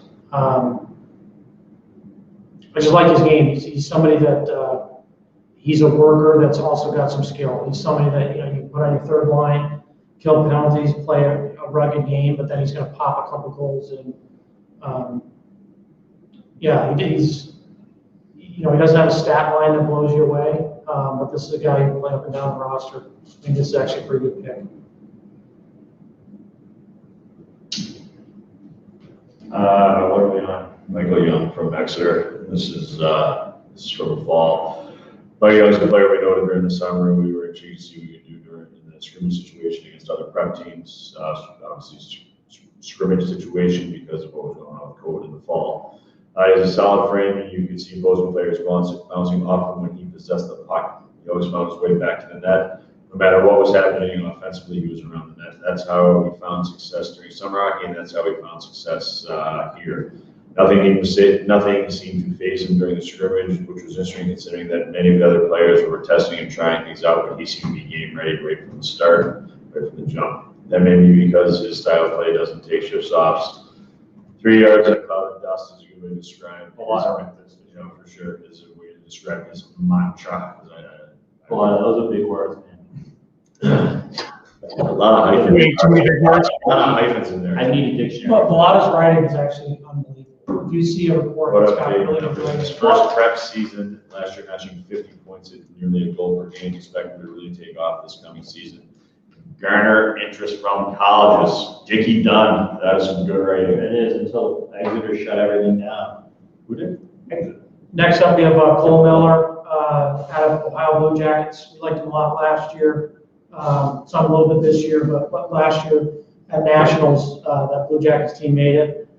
We said he was the best player on their team. He's the captain, leads by example, breaks pucks out efficiently. He's got real zip on his passes, makes high percentage decisions. He played both power play and penalty kill. He was tough to get around, and he can push guys out pucks. So, All right, what we got? Westberg next. Westberg at 05. I got him here. Yeah. It's the fourth 05 off the board. Yeah, he looks like he didn't make the Gentry varsity last year, so we have some stuff on him. However, he's got great pace with and without the puck, so the puck doesn't slow. He forces turnovers, hands are nifty, able to escape jams. He's a skilled player, shows real burst, real flashes, and at an 05, just give him some time, let him marinate. You can't teach that kind of skill. No, for sure. I'm just pulling up our. I didn't have it on. So I haven't pulled up the 05 report. See where we had them in our futures draft. See that, but yeah, it's nice to see some 05s going today. Shows there's some teams are still looking for guys that they weren't able to get last night. Well, do you think that's partly due to the fact that maybe our millions and millions of viewers here will, even they don't know this, maybe they do, that you had said that it appeared that the USHL was going to have more like 10 players back. for each team, as opposed to most years where they'd have, say, 6 or 7. Yep. Again, due to the logjam that is the NCAA right now, and the transfer portal and all that craziness. So if you're in this usually phase 2, you're looking for players that can come right in and help, or a goalie that's older and mature to either be your starter or backup. So I think that it's a smart play here in phase 2 to take some younger players, because you're really not going to need guys for maybe even a couple of years to come in and fill your roster. So take a kid like this who played JV hockey but clearly has some real skill. And No, he actually played varsity. oh, did he? Yeah. Sorry, their site hasn't been playing JV. Yeah. So he'll play USHL. Yeah, playing USHL now. He actually was at 25 points in 19 games. Okay. He was ranked in the top 200 on our board yesterday for the Futures Draft. I actually remember him from the state tournament. He's got great pace, nifty stick. He's always around the puck. And then we saw him again in Green Bay at the Combine. Okay. Murphy had him as a top 50 guy at the Combine. And you put What team? quick stick. He was on green. Quick stick, clever stick, creates turnovers, and bury him tight. So it sounds, yeah. Westberg, nice pickup there for the 05. All right. Down on Moscow. Moscow. While you look up him, or Yeah, I'll look him up, see what we got. Yeah. talk about Sean O'Donnell. Oh, I want to talk about Sean. You go to Sean O'Donnell, and I'll look up this guy. Marion Moscow. Yeah, he's in here. So Sean O'Donnell's a player that don't know if he's been drafted yet, or it doesn't matter. So he is what I would call a high character player on the ice. He does things the right way, not flashy. He's steady, he's strong. Go up the wall through traffic. He's willing to drive the net to create space for his teammates. He can shoot it. He can defend in his end. I think he'll be in the league sooner rather than later. This is a great pick, because he's one of my favorite players. I don't have 100 of them, but I have about 25 of them, and he fits into that 25. Really like his game. Yeah, played with some high flyers on those pit teams, but you watched him, and the closer you did, you realized this kid can play the game. He's smart, and I think sky's the limit for him, because he'll be able to adjust, and he'll be able to do whatever is asked of him without question. Yeah, exactly. Plays the game the right way. Yeah, he plays it the right way. And just to go back on Marion Moscow real quick. Saw him at that Play Hockey Championships. He's an 04. Good size, strong on his stick. Can fire it anywhere in the offensive zone. He plays with an edge and snaps passes off and gets it on forecheck. So good style player for Sioux City. Then we go to Matt Romer, who used to be, I believe, a Chicago Mission. Just pulling him up here. Liked him a lot in the Mission. Let's see what we said about him this year with Janesville.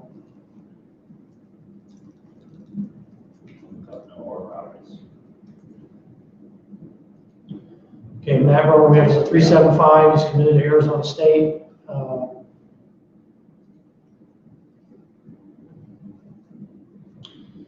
Quick feet and quick hands, plays a high-paced game, works really hard, he brings energy to his team. He's got a quick release, gets it off with defenders on him, and he can score. So that's what we have on Romer. Again, he's coming out of Janesville. They do a good job developing talent. This kid was almost a goal per game at U18s at the Chicago Mission. Obviously, that hasn't carried over yet into the NA. But he plays a hard game, and Omaha's a place that you got to play hard. So, nice pick there. So Noah Roberts, we didn't see him play at St. Andrews, but I don't know if they did play, but They did not play this year. No. he's there. No, 05. Yeah, late 05, December. He's high hockey IQ, to where all the time of his positioning. Utilizes a powerful quick turn, a tight turn to escape pressure, and pushes the puck up ice. Good strength and tenacity, very good with the power play. He was in our top Ontario Bantam, top 185 prospects, and I would say, based on looking at this, that he was in the top 50 or 75 or so. but he can play the game, no question about it. So another really smart pick, and someone paying attention to what a player did the year before, maybe talking to staff at St. Andrews, who's awesome, and grabbing this guy so he can really play. I don't think we have Clayton Knapp, No. our City of Ohio guy. Next up, Landon McDonald. Yeah, we got him here. He's Landon is a taller, lean forward with a goal scorer's mentality. He was consistently looking to shoot the puck from all over the ice and brought a quick release with a heavy carry on it. Landon scored a power play goal from the top of the right offensive zone circle, accepting a pass and releasing before the goalie could even get set. He was constantly moving his feet and it's tough to stop when he gets moving up the ice and can force a defenseman in tough gap situations. McDonald would find soft areas and get his shots off quickly, making it difficult for defenders to get their stick on. Yeah. Next up, Adam Power, drafted out of to Chicago. I think this might be Owen Power's younger brother, potentially, because he's a Mississauga kid and Owen's a Mississauga kid.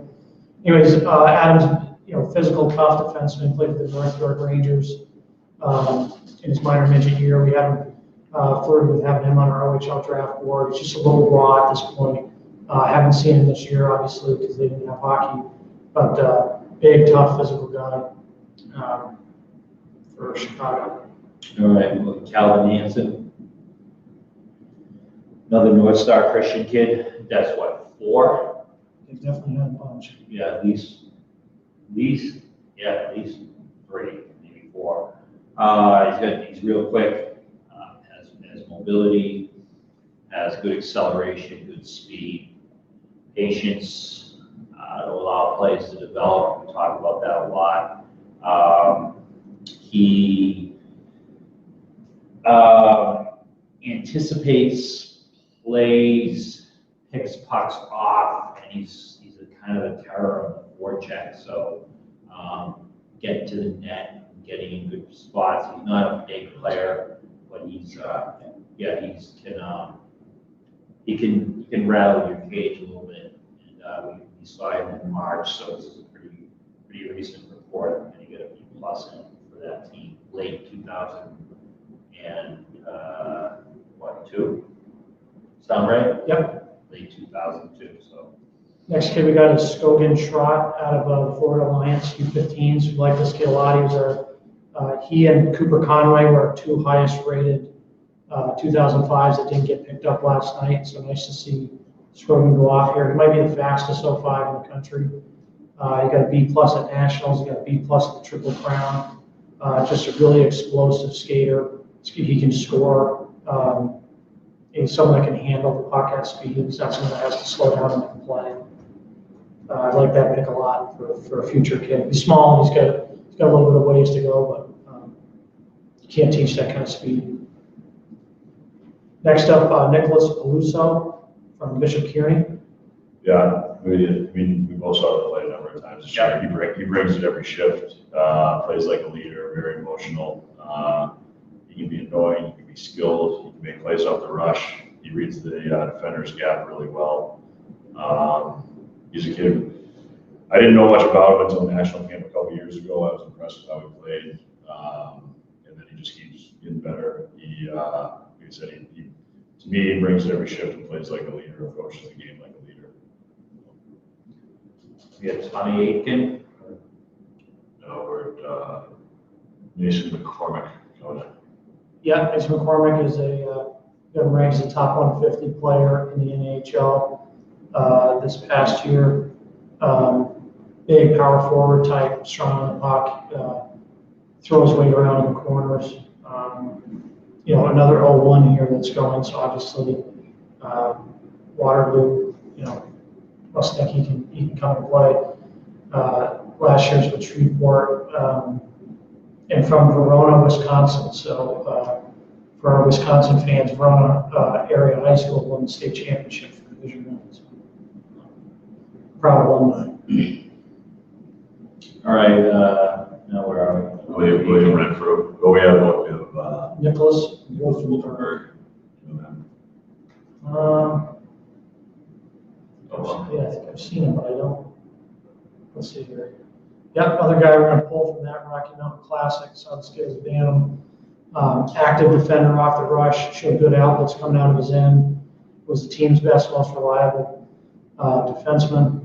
Plays at his own end, big physical player is his best asset. Takes players off the puck. He's got good awareness around the net, keeps his head on a swivel. And he was good coming off the rush, defending against the rush. So We would have that kind of issue. big physical Good job. D-man. Wolfenberg. Love it. William Renfrew. So we got a report here from July of 19, select 16s, where William received a B. And here we have, that point is 5'10", 164. He's a detailed, selfless player who may not stand out in any one area of his game, but he does a lot of little things well. He was consistently on the right side of the puck, took hits to make plays. He was balanced, won the small area 50-50 stick battles, and defended well in zone, keeping his position, playing with some edge. He's a balanced skater and get through checks. He has a swift yet sturdy hands and the vision to make plays in the offensive zone. William is clever, tough, and he's smart, safe, smart decision. He does a nice job passing and then accelerating over. Nice to get it back. So he's good at utilizing give and goes. He's a deceptive playmaker with the versatility to play up and down the lineup. He was a late round pick by Des Moines in the phase 1 a couple of years ago. He had a goal in 5 games and will play for Little Caesar 16s in the fall. That was from 2019 after select 16s. So. Next up, we've got Tommy Atkin. This kid's been well traveled. He's Winchester. Yeah, he's a home state. Only thing I'd say with him, he's coming off a great season with Bismarck, 9-10 save percentage, but I've just always liked his footwork. Back to goal, he's got good feet. He's always had good footwork. He's actually played a couple games in the USHL. I don't know how he ended up at St. Thomas Academy in Minnesota. I just think they sent him out there to go to school with. He's very technical. He's tight to his post, and he doesn't panic. So this is a good pick. Give him a chance to get one of those 6 foot 165 guys that everybody goes, oh, 6 feet. It's like it's not tall all of a sudden. So he's good and tight. Right. And 6 feet tall, I think. And he's got to work a little bit on consistency, but he had a really nice year in a tough league, and so he's ready to make that move and compete at the USHL level. So good for him. Sachem's right. Can't spell Winchester without win. Woo! WAN. Next guy up at Bishop's College. I'm just looking to see if we've got much on him. Somebody California kid. passed already, huh? Yeah, sorry, first pass. Good. Fargo. Yeah, Fargo. Does that mean they're done? That means they're done. Again, you only have a certain amount of kids you can protect. Yeah. And, they know better than anyone who they got coming back. And so we'll start seeing probably some more passes as we go. But this kid, don't have anything on him. Kind of interesting looking at his elite prospects. He's from Los Angeles. But he's playing at Bishop's College. I mean, you can't get any further away. Bishop's College is in Eastern Canada. They actually have a really nice program there. They play with like Stansted and Ridley and some of those schools. Interesting tidbit about Bishops was a couple of weeks ago when I was out in Pittsburgh.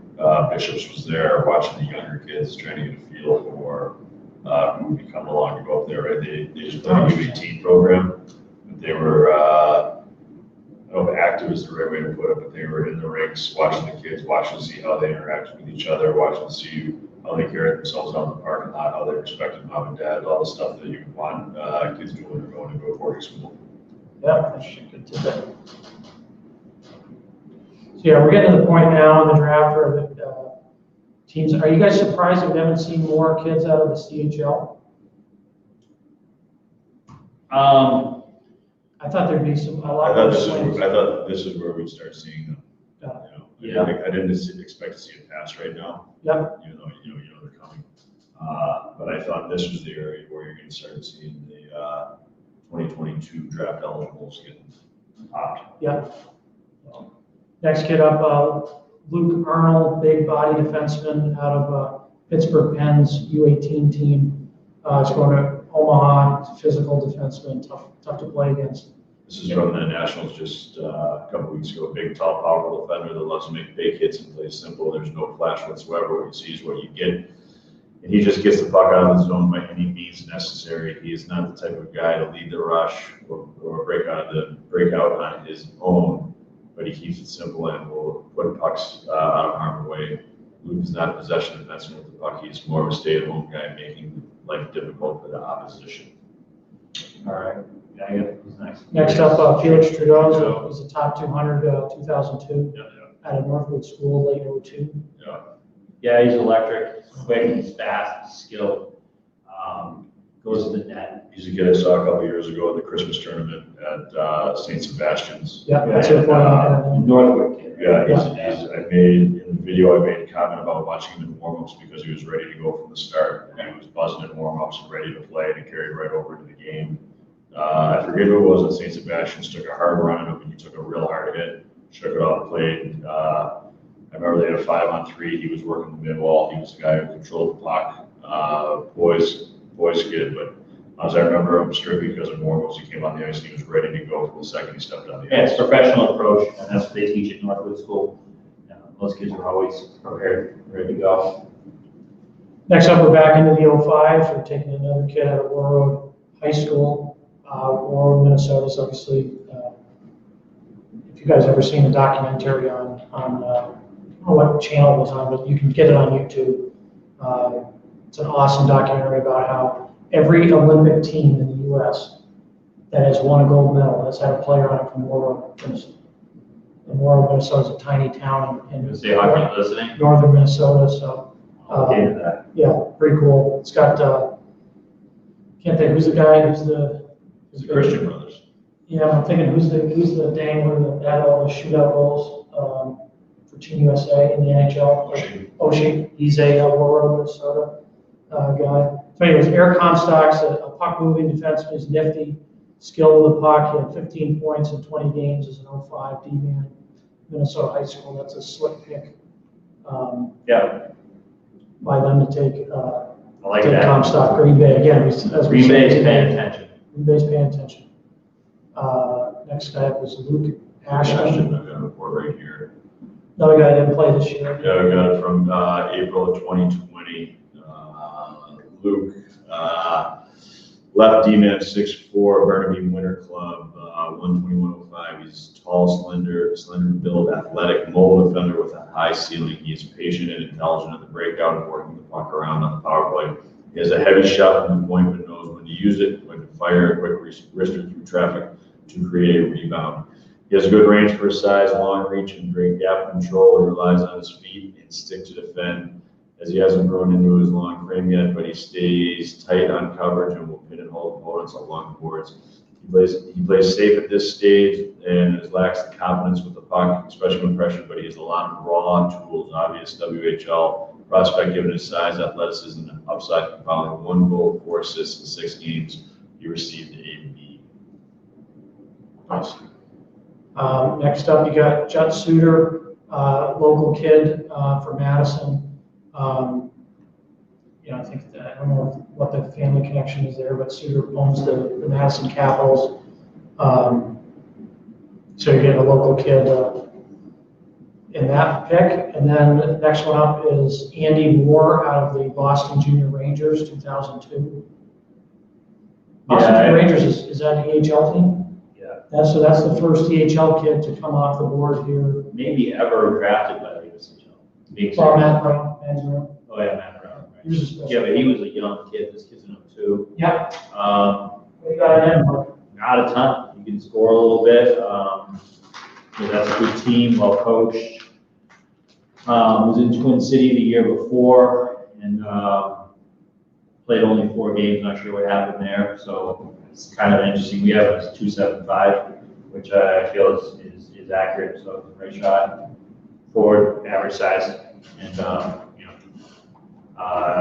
yeah. But good homework there. Go down to the Eastern Hockey League and Yeah, there's got to be something.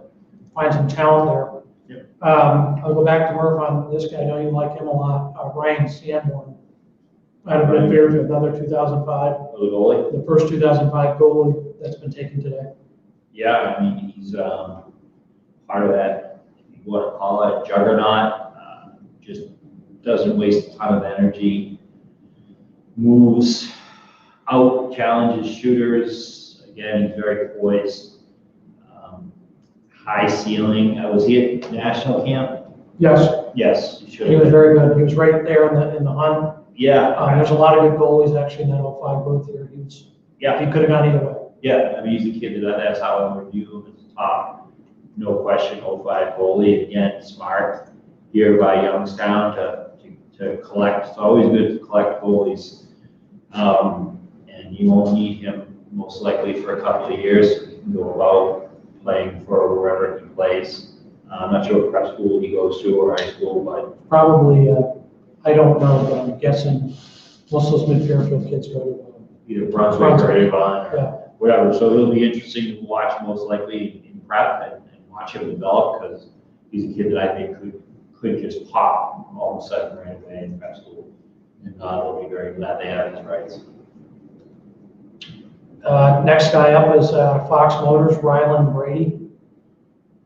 Yeah, we got him here. This is from just a couple weeks ago, from April of 2021. Ryland Brady. Brady is a simple, hard-nosed player that finds ways to be effective every game. Skating is a little awkward, but he has a powerful stride and it's tough to stop when he gets moving. He uses his big frame to cause havoc, and the net allows to get into puck battles. Brady skates right through sticks, and unless the opposition can get a body on him, he slow him down. He would break right through the contact with his frame. He is tough to move around the net and has a quick pair of hands. Brady is a dangerous player down low with his size and skill. He's consistently able to generate high-quality scoring chances at the net. He received a B+ from the U16 Maha State Championships in April of 2021. That's pretty recent, so that's good. Yeah. Excuse me. Next guy up, Bless you. Jake Schneider. Wayzata really liked this kid at the Minnesota State Championship. I thought he was fantastic. He's also a Colgate commit, so hats off to Colgate, able to go into Minnesota and get some players. So we said in the report we gave him an A. He actually was one of my favorite players. I hadn't seen a lot of them. Seen a little bit of him. I thought he was kind of raw earlier in his career, but late 02 and NHL guys are certainly watching this kid. Strong, powerful skater. He's got a fluid stride. He's a threat to score every shift. He's aggressive. He plays really hard. He had 7 shots in the semifinal game. He's a guy who really snaps passes off. He draws players to him and then puts it to space. We said he passes like a pro. And the last sentence, a complete 200-foot prospect who shoots and passes like he's already in college, has an edge and a skill level that are beyond his years. Arguably the best uncommitted forward in the state. Exciting upside. Got an A grade. So I'm actually really surprised that he's gone this late. He's somebody we have ranked pretty high as a 375 Colgate commit. Late 02. And don't be surprised if he draws some NHL guys, because the game before they played, I think I saw like 2 or 3 NHL guys in the break, and then the game he played, it was packed. I don't know if every NHL team was there, but a whole host of them. And he was the guy they were paying attention to, so wouldn't be surprised to see him go. Next guy up, Joseph Sweeney. Yeah, big, strong player for San Jose Sharks, U16s, I believe, this year. Speed to beat defenders down the wing, take the puck to the net. Still raw, still a little bit off the radar, but knows how to cycle the puck, score, and plays through contact. So interesting, has good size, and can skate. And that's a good place to start. California kid, another one. Yeah, next guy up. And this guy, we've seen this kid since he was a Bantam 2, Gabe Dombrowski. Yeah. Made the jump from played on that ISS Kings team that had a lot of talent. And has then since he played for the Maine Nordiques last year, U18 squad, and then Danbury this year had a really good year, 25 points in 45 games. Murph, what do you think of Dombrowski? I don't have it pulled up right now. Oh, sorry. Yeah. You did. No, I'm trying to get ahead of you. Got it. But he's a good player. I mean, he's good at Maine, and that's a good program. A lot of people want to skip 18s go right to junior hockey, and you can find a good U18 program that's going to prepare you better. And Maine has a sort of the ladder of development, so to speak, going there. We got 16, 18, and 18, and let's get you prepared. So Yeah, we'll say that. He's a guy, he likes to shoot, likes to score, goes to the net front. He's an active forechecker. He doesn't just like go in there. He uses his stick to break up passes, forces guys one way. He wins face-offs. I think he's good below the dots. First saw him at the Liberty Bell games, which is one of Mark's favorite Yeah, they events. moved out of Red Bank. Red Bank. Yeah, he's getting a lobster roll. Run by Great event. Sorry. It's a great event. Get a lot of Atlantic kids there. That's where we first got eyes on this kid. Yeah. We gave him an A grade. But yeah, a really versatile forward who can play a lot of different roles on the team. Okay, we are now at Zach Kennett. I don't think so. This might be a savvy pick here, somebody that we don't have. Oh, never mind. Yeah. Red Lake Falls High School, and I saw him in the fall. Sorry to, I had your name spelled wrong. I didn't have two N's. So he's a late 02, and in the fall in the Elite Leagues, and Zachary is good size, two-way forward out of Reading Lake High School, where he had an impressive 42 goals and 98 points in 25 games. He has strength and jam.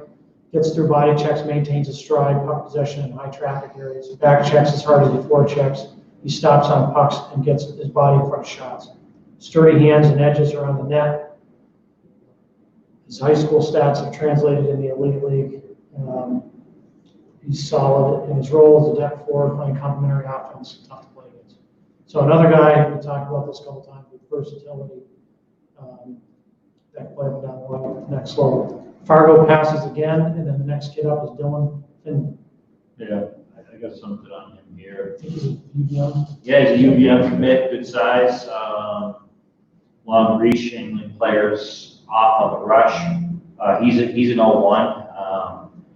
When he simplifies is when he's best, and back to the yelling stop stick handling. When he does that, he's at his best. He passes the puck well, but sometimes tries to do a little bit too much. But his size, his ability to defend are all intact at a high level. He is a player who was at the BCHL last year and played for Maryland this year in the NA, and pretty consistent as far as his points are concerned. He stays out of the box.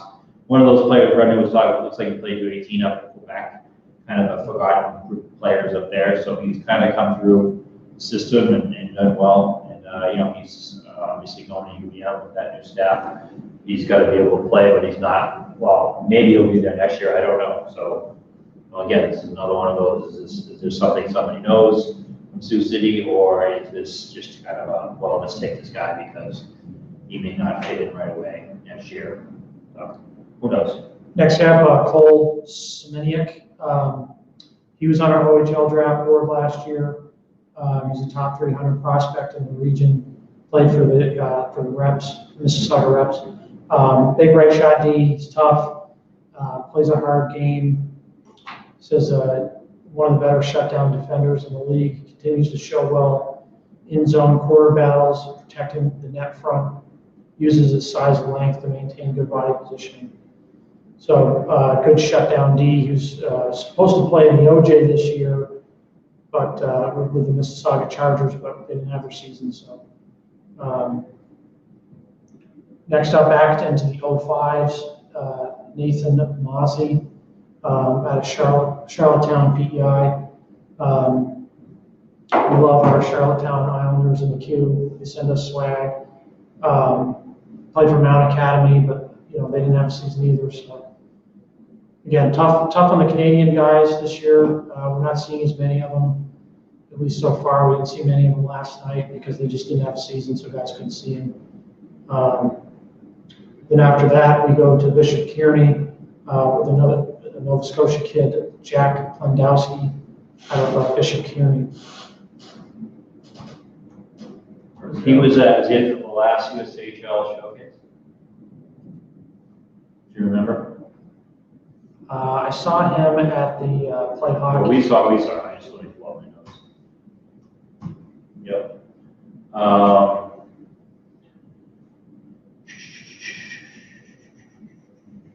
Sorry for the delay here. You got any? He's a smooth skater. He's got good acceleration. Gets to top speed real quick. Makes plays up ice. Really commented on his athleticism and mobility. Yep. He's got some slick hands. He can get around guys. So he's smooth puck to protect, change the angle of his reverse, keep goalies guessing. He's got quick hands and quick release. Thank you for reading it. Problem. Good fight.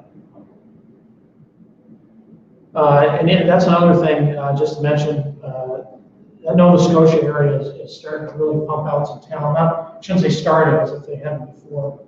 We're seeing more and more players in the Quebec League going higher in the draft. It's not all dominated by Quebec anymore. Nova Scotia and PEI have been putting some kids out. There's some great programs there for those kids. So nice to pick up 05, Jack Plendowski. Next up, Ryan Humphrey. This is now we're getting back in another OHL player. Love him coming out of midget hockey. Honeybaked. We got him here from the report from the Select 16th in 2019, so we've got some history on this guy. Yeah. Where are we here? Well, he made one of our all-star teams. Yeah, I remember. Yeah, I think he was on mine. Probably. You want to No, Middlestead. No, you got it. Humphrey, this was about the select camp. Humphrey had as good a performance here as we've seen him, and we have a lot of them. At this moment, we need reports in our system. A natural goal scorer who has slick yet sturdy hands, and balanced stride, and ability to get off checks. You get pucks to the net. He's physically engaged and not afraid to get to the front of the net and fight for loose pucks. He loves the puck on his stick, and it frequently found his way to him. His teammates understood his talent. He can make the puck fly off his stick when shooting, or thread the needle on a cross-ice pass to a teammate. He had a snipe on the rush, which run the crossbar and turn every head in the rink. He's a balanced skater with smooth gestures, uses quick spin to create space for himself to get away from pressure. He attacks the net with speed, often using quick-handed deke moves. It was almost unstoppable 1v1 when he had speed and momentum behind him. He scored on 2 rocket snapshots in the slot, one on the power play, and the other off a face-off dot where he beat the goalie clean top crossbar. And this just keeps going on and on about how the shot, and he gets away quickly and quickly. His interception shot that tricks the goalie. He can make plays. He's patient in the slot and nifty moves along the wall on the offensive blue line. Finds ways to keep plays alive. He was drawing penalties because guys are getting pissed off at him. He can set up screens and plays with the chip on his shoulder all over the sheet. Puck seems to find his way to him. He's a late OHL pick, and he has been a USHL pick before. Provably one of the elite scorers in this age group. He's strong and balanced on his skates. Be highly coveted by NCAA and CHL coming out of this camp where he received an A-. So in case you were wondering about what you get on our site, it's not just, like 2 sentences on players. We don't do that. We go in depth into what we're doing, which is why sometimes reports take some time, but that was just one of his reports. So he signed with Hamilton in the OHL. It looked like, he had pretty good, decent looking first year. As an 03 right after being drafted. So, it's interesting if he's going to switch his routes or what's going to happen. But also another player that wants to. I also think he's going to the event in Erie. I saw his name on the roster there. Yeah, he is. You can see more of him. Next guy up, Landon Resendez, going to Chicago. He's coming out of the Boston Junior Bruins. At this point, he's an undersized kid, very competitive, very quick. He's a lot like Chicago pick Chris Delaney. Was an undersized forward that played in NCDC this year for the Junior Bruins.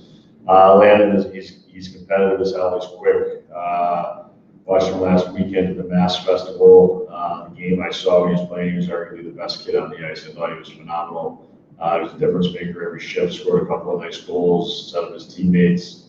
He wasn't just one way, he was back checking with a purpose and coming back through the middle of the stick on the ice and breaking up plays.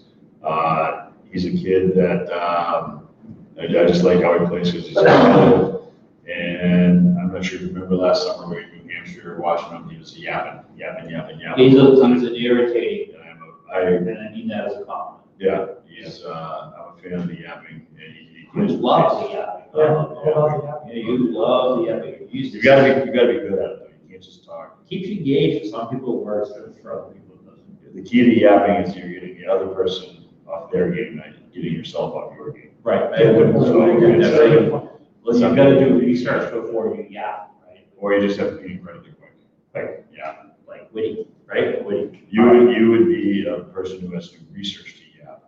Yeah, probably would. Yeah, I mean, I'd have to go to like their Twitter page or Instagram and see. Yeah, you do all that kind of stuff. Yeah, I don't want to say what I would be looking for, but all right, Anthony Cardilli's next. Cardilli, did I say that right? Another 2005 on the board. We have Bisbee at Nationals. Yep. Tall, long, he's tough to play against, got good reach, he's tough, strong on his edges, zips passes, so like a good power forward type. Yeah, he's raw. He's a late 05 too. He's another player that's just let him simmer, let him season, and he'll be he's going to be a really good one. So we're seeing, early in the draft, we didn't see any 2005s, and now they're starting to come off the board. So you can tell there's some depth to that 05 group. That guys are reaching back here. Yeah, we noted this morning that the depth of that group was their strength. Yeah, the top is thin. Not a lot on the top, but the bottom and the middle is deep. Next guy up, this is kind of an interesting story. He's from Budapest, Hungary. 6 foot netminder, playing for the the New Mexico Ice Wolves. He represented Hungary on the international stage this year. He's not the tallest guy, but he moves really well. He's got really good hands, fluid hips, does a nice job battling through traffic. He's a technical goalie. And what pick? We are at what number here? We're at 242 in the 16th round for Cedar Rapids. Cedar Rapids picked him. Yep, Cedar Rapids. Okay, just so people are kind of 2001. the millions that are watching know. 2001. Okay. Next up is Ed Evaldi. Ed Evaldi, I've got him here. This one, we've got 2 reports on him that I'll read from. The first one's from the Liberty Bell games back in 18. We've got him here. He's playing for Team Constitution. He is small, but because he's determined, tough, and very, very fast, he's tough to play against. Flew to pucks, not only won loose pucks, but also worked tough areas and merged with possession. He liked his vision below the dots, and he has quick, creative hands. His edges are good, and he can dip to the net and pulls up quickly to push bad gaps and uses that space very well. He's a player to watch, not just a water bug, but can also make plays. And then we go to just this past year here when the NOL USHL, the Maryland played Youngstown, and this is Maryland played Youngstown, and we have Eddie Evaldi here. Smooth skating forward that makes his stride look effortless. What he does well is skate with his head up and able to control the puck in all situations. You can tell he's looking for his options, and he has the skill to get the puck to his line mates against the Phantoms. Not a whole lot of time and space, but Evaldi seemed to find some. He received an A- in that event, so maybe that game there in October of 20 leads to him getting a spot in the USHL this year or next year with Youngstown. Yeah. They don't hear our stuff, do they? Oh. Yes, I know that. Next up, we got Howard Moore out of he's getting drafted to Sioux Falls out of Totino Grace High School. Totino Grace High School has obviously been on the map recently with Oliver Moore, his younger brother, and Austin Bernovic, who just made the national program. This kid's a tough defenseman. He's really strong on his skates. He's got good gaps, good stick. One of those guys that's really good 1v1 on guys coming out of the corners. Contains both like speedy guys, but also can take on power forwards as well. So I like that pick. Okay, now we get down to Grainda. Grainda? Did I say his name? yeah, Now let's see, we got out Andy Junior. of Carmel, Indiana. Yep. Rain is one of the head scouts for Waterloo. So Okay. there's a relation here. Well, this kid's 2002, August, big kid, works hard, forecheck, plays a physical game, strong skater. Size and reach to protect, can work the cycle, power play, net front type, seems to be, have good vision, can pass the puck crisply, flat, spinning, and on the tape, and he will drive the net. So plays the PK as well. Well, I mean, if you don't spin the puck, it's like a knuckle, right? It's like in baseball, if you don't spin the baseball, right? It just knuckles. Do you think Phil Negro really scuffed the ball, or did he just knuckle? Oh, he's scuffed it. He's got it. Yeah, scuffing and all kinds of stuff. Boogie. Schnatz. Yeah, that's, I mean, it's smart because it's a natural process. He must be a Hollywood ball pitcher. No, I throw my arm out when I play football. It's like I threw my knee out walking the dog. My dog would get taxes eating my house, so we gotta pick it up here, guys. Next guy up. Here again tonight? No, I'm going. No. Next guy up is Dubuque takes Connor Bedard. Obviously, probably the most well-known non-NHL player in the world right now. Just an exceptional player. I said, I don't know if I said it yesterday or day before, that one of the NHL GMs at the World U18 said that he said, I'm not sure if the draft, if this kid was allowed to be in the draft, that he wouldn't go number 1 overall this year. And he's a 2005. So an exceptional talent. And, you know, like Dubuque, got to give him credit here. They drafted Matt Savoy last year in the late rounds, who was headed to the Cube, or to the Western League, one of the best 04s in the world. And he came down and played almost the full season with Dubuque. So until the WHL started back up. So nice pick there with, obviously the chances of him coming are probably less than 1%, but you never know. You would have said the same thing with Savoy last year. And he came. Yeah, 2 of them, right? Savoy and who else? Really good. From the USHL. Thought when they did it was just, all right, we got Kyle Aschlager. Yeah. Like Goldschlager, Secca. Yeah. I don't know. He's a Waseka High School kid. We Yeah. have him on board in the 05s. Yep. He actually led all 05s in Minnesota in points last year at the high school level. Big kid, he works really hard, he competes for pucks, he's got good speed. So a nice 05 grab there. Couple of passes here with Fargo and then our next guy up is Isaac Fecto, who's also was on our board for the 05s. Saw him at Junior Chowder Cup about a year ago.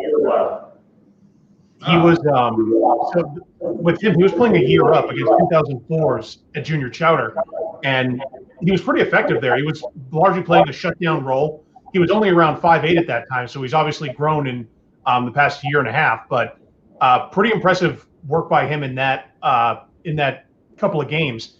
He was keeping really tight gaps. He played physical for a kid who wasn't that big, and he was really difficult, made life difficult for the opposing team. So interesting that he's now with Culver Academy. He was with Seminar St. Joseph at the time, if I recall correctly. Yeah. You got the report right here when he was playing up. He received a B+. He was one of the best puck moving defenders for his team. Actually, was one of the youngest. Looks to be around 5'8", possessed a strong stride with great edge, allowed him to move freely around the zone and make sharp cuts to keep plays alive. He's not afraid to play physically and use his frame to his advantage. He wants to separate the man from the puck as opposed to just making body contact to hear noise on the boards. When he does possess the puck, he's able to use that body and lean on his stick and shield it from the opposition. He uses that stick to force the play into corners, and when he cannot be dangerous, his physical gifts take over. We'll be interested to see him again at some point, especially as he gets stronger and can shut down more players using his brute force. And again, he received a B+ at the Chowder Cup. Tougher at Tulsa, that's for sure. Yeah, and we had him as a top 200 player on our board last night. He's a 3-5 star. So nice get there. Next kid, Justin Cloutier, out of the Ottawa Junior Senators. We had him in our banner report last year. Again, those guys haven't played this year. But small skill forward with a soft set of hands, confident with the puck in traffic. He could gets himself out of trouble areas. Confidence with the puck, slick stick, and he's strong in his skates. So nice pick there for the Ottawa Senators. Next kid, Riley Fitzgerald out of Boston Hockey Academy. Yes, Boston Hockey Academy, new right up the road here. Great dorm. Kids are still there playing lacrosse for what was Matt on high school, and they've got it cooking for sure. So Riley's a really skilled, talented. 2003. His speed are his biggest asset. His ability to cut, weave in and out of situations, stop and start. I'll let you kind of take it from here. He's an athletic kid. Yeah, he's smart and he's tough. He's hard nosed. He digs for rebounds and digs. He's got a ton of energy when he's playing. He plays with pace. He's a kid I really like. I watched him play a handful of times last year, and every time I came away, when he starts growing, which he is right now, you can see it. He's going to be a player to watch. Again, Boston Hockey Academy, they did a good job last year. They're building a culture there. And Riley Fitzgerald will be a key part of that team next year. Again, he's a very fun player to watch because he's involved in everything. Oh, yeah. And again, he can yap, which I pay attention to because I think it's fun. Yeah. So congrats to Boston Hockey Academy, really their second year in full existence right after the USHL came taken. This past year was their first year. Yeah. So yeah, they're great. Madeline has a terrific tradition around here in hockey, and it's started to fade away a little bit. And school's awesome, and they're doing a great job there. So we have Chris Romaine next. Yep, another PHLer. He's on Team Act. He plays for Milton Academy.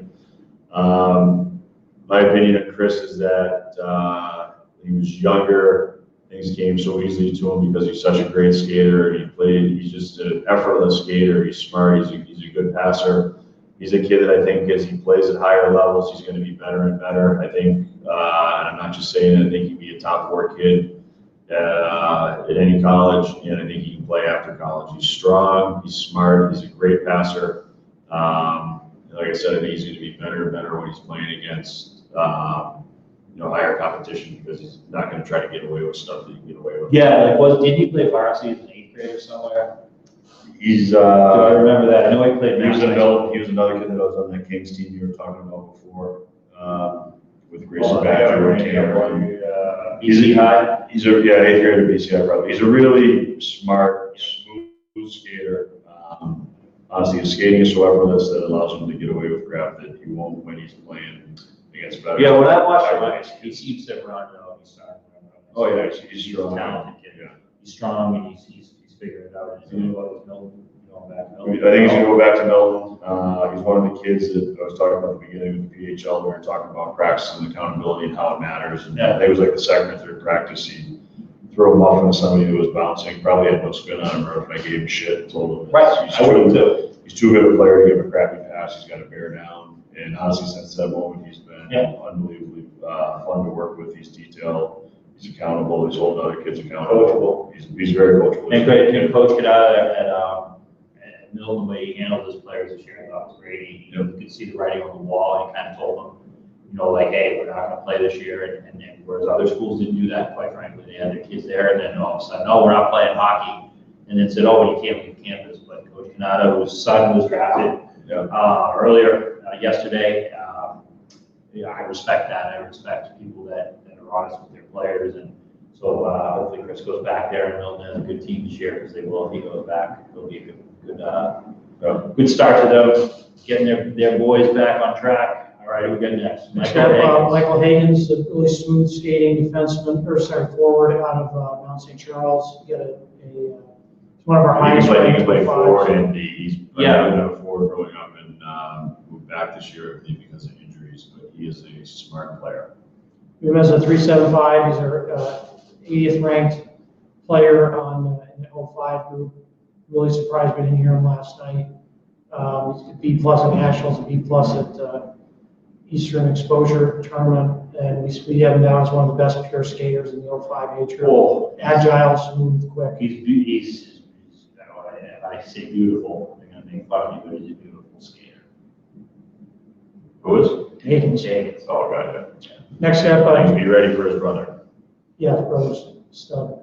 Jack Barth, next kid, Madison. He's a local kid, plays for that Madison Capitals team.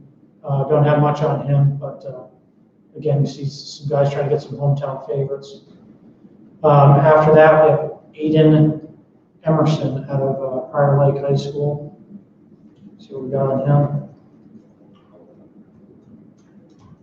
I think I saw him in the league. Yeah. Emerson, we got about 6 reports on. He's a quick, mobile, savvy puck mover. He closes really quickly, rub guys off against the wall. He lifts sticks in front of his net, keeps his head on a swivel, shadows opponents, picks pucks off sticks. He's able to shake guys off and forecheck and make a clean pass. So yeah, Aiden Emerson, athletic puck moving D-man for Cedar Rapids. Had a strong season there. Obviously, played well in the elite league, so you know that he can play at that pace.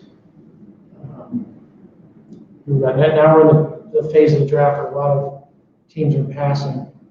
Next guy up is Luke Rubin. Yeah, I got it. Out of Team Maryland. Yeah, we've got a report on him from this year against Cleveland Barons, maybe. He's all over the ice and seems like he's all over the sheet. He's blocking shots, good speed. Again, puck seems to find him. Played with his head up, and made plays when he had the chance.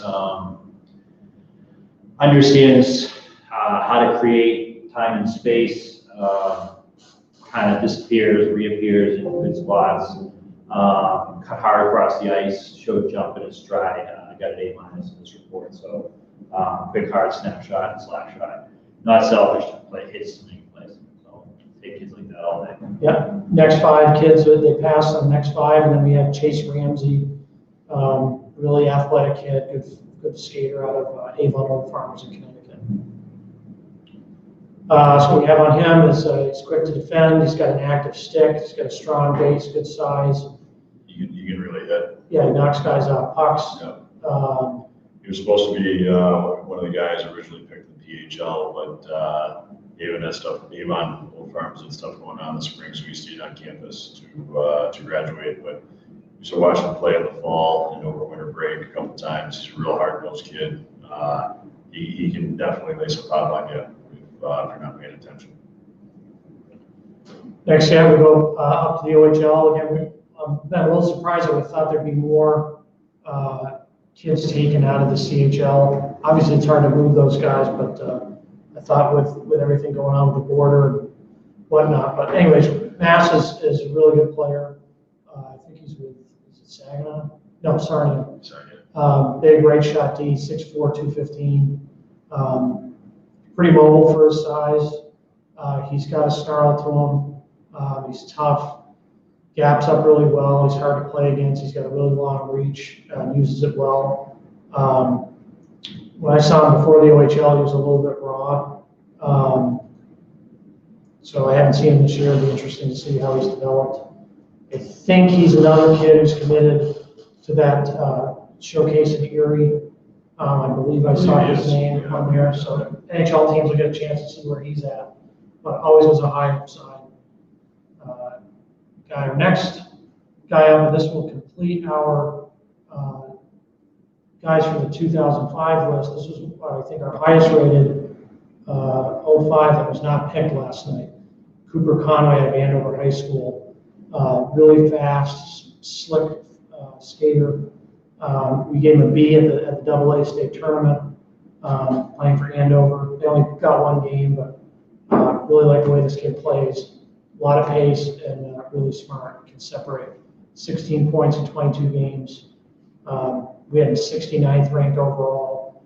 So now the two top kids that weren't drafted last night were Cooper Conway and Scogan Schrott, who both got picked up today. So nice heads-up pick there for a guy you're getting a lot of value out of. We got another Swede from Muskegon, and then Ryan Hopkins out of Stansted. Yeah, so we have a quick hit on him from the fall. The first line is this kid is the real deal. Did we do this?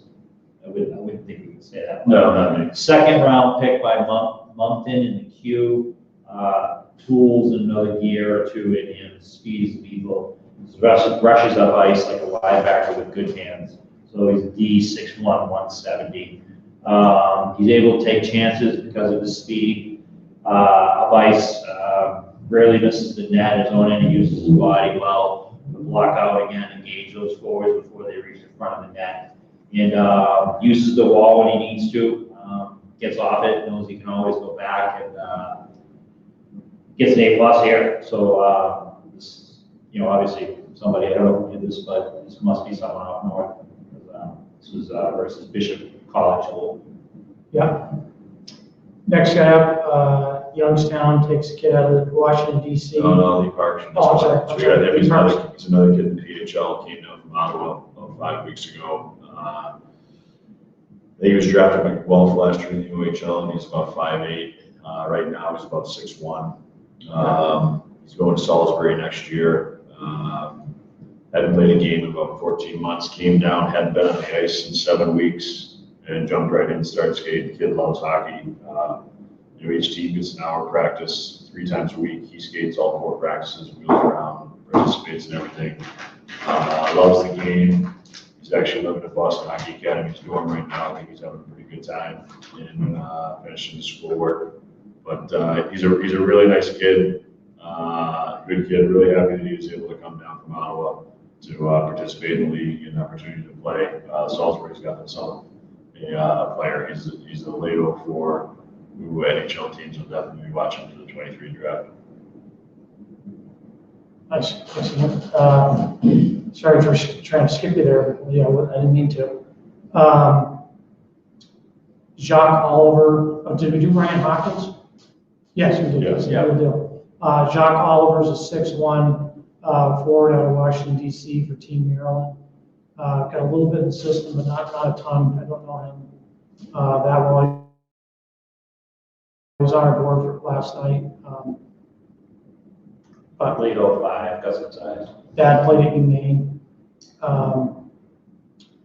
Next up is Jack Spicer out of Mount St. Charles, U16s. See what we have on him. He's competitive, athletic. He's been a really good goalie in that age group for a long time. He's really quick laterally. He controls rebounds. He's a kid as an 04 that you've been aware of since he was in U14. He's a good goalie. Again, he falls into that 6-foot category, right around 6 feet. Athletic kid. Okay, next guy up is Michael Peterson out of the Connecticut Junior Rangers. I don't know. What year is it? 03.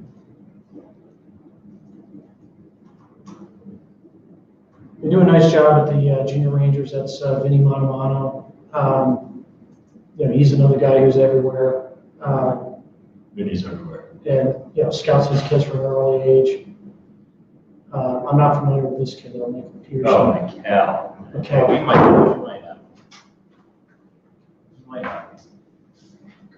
have. Next up is Liam Steele out of Stansted.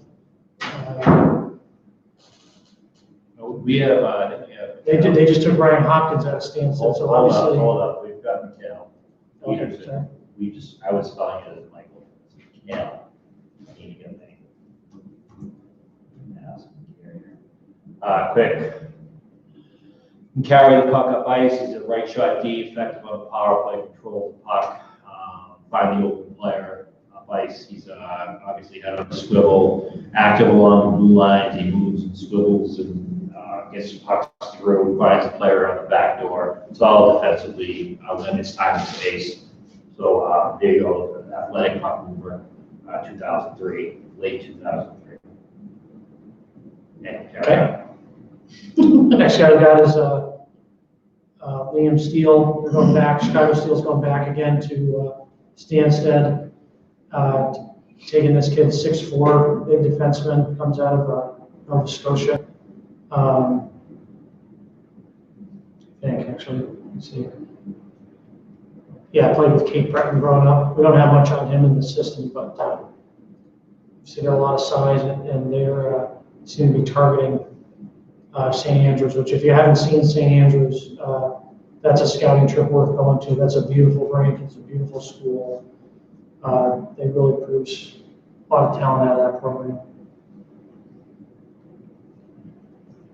Next up, we've seen a lot of passes now, but we're getting another kid here out of signed in the OHL. Yeah. Like this kid a lot, coming out of Rockland Nationals U18. He was our 28th ranked player on the board. He's a 4.25 star. So taking a swing here and trying to get this guy. Hasn't played any games yet in the OHL. This was going to be his rookie season, so didn't get to play this year. Right in the fall, we got him. Yeah, I think he played in the CCHL for a little bit. CCHL, solid, skilled, skated well, likes to shoot. Beautiful snipe from the slot. Doesn't dust the puck off, moves it. Fed his line mates, made them better. So that's what you got with him. Jonathan Miele. Yeah. Is that right? Miele. That's a good. Miele or Miele. But he's a solid player. Next up, Aiden DeVito. Pulling up our 05s. I know he was on our board. Yeah. Oakland Junior Grizzlies, 35 points in 46 games. Small, quick release, works really hard on the forecheck. Said he's a pest on the penalty kill, which is a nice compliment. So, little skill guy out of Oakland, plays really hard for Muskegon. So, getting a local Michigan kid. Next up, Ryan Friedman out of the Long Island Gulls U16s. Yeah, we got him here from national camp a couple years ago, but he just lost him. He received me. Yeah, so that Ryan is an athlete who can really scoot, and as a result, he stayed around the puck all week. He's like a shark, never stops moving, waits to pounce on chances. It helps that he is instinctive and seems to know when chances are imminent. With the puck, Ryan showed a burst. He separated. The puck did not slow him down. He blew by everyone against Team Columbia on the last day. Made a great deacon at the post. He showed off his patience with the puck, but also when others looked tired, he looked fresh on the last day. He also showed poised out away the goalie. All week he buzzed in the offensive end and was slippery in traffic. He's a tricky element that combined with his mobility and speed make him very unpredictable. He's tough to cover with or without the puck.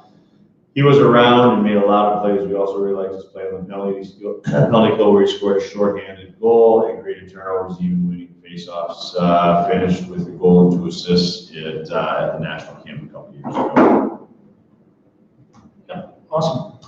Next guy, Hayden Starboff for Des Moines. He's a kid out of Dublin, Ohio. I've seen a couple of kids out of Dublin, Ohio go Culver guy. Really like his game. He's a hard worker, 200-foot forward. He's got good speed. He can make some plays around the net, but he's really strong, really tough net front guy who can score. Like that pick for Des Moines. That's kind of how they play. The fans there, they're tough fans. I think Des Moines got some of the toughest fans in the league. They'll love the way this kid plays. Next kid is out of Amherst, New Hampshire. Another Avon Old Farms. We've seen a couple kids from Avon go.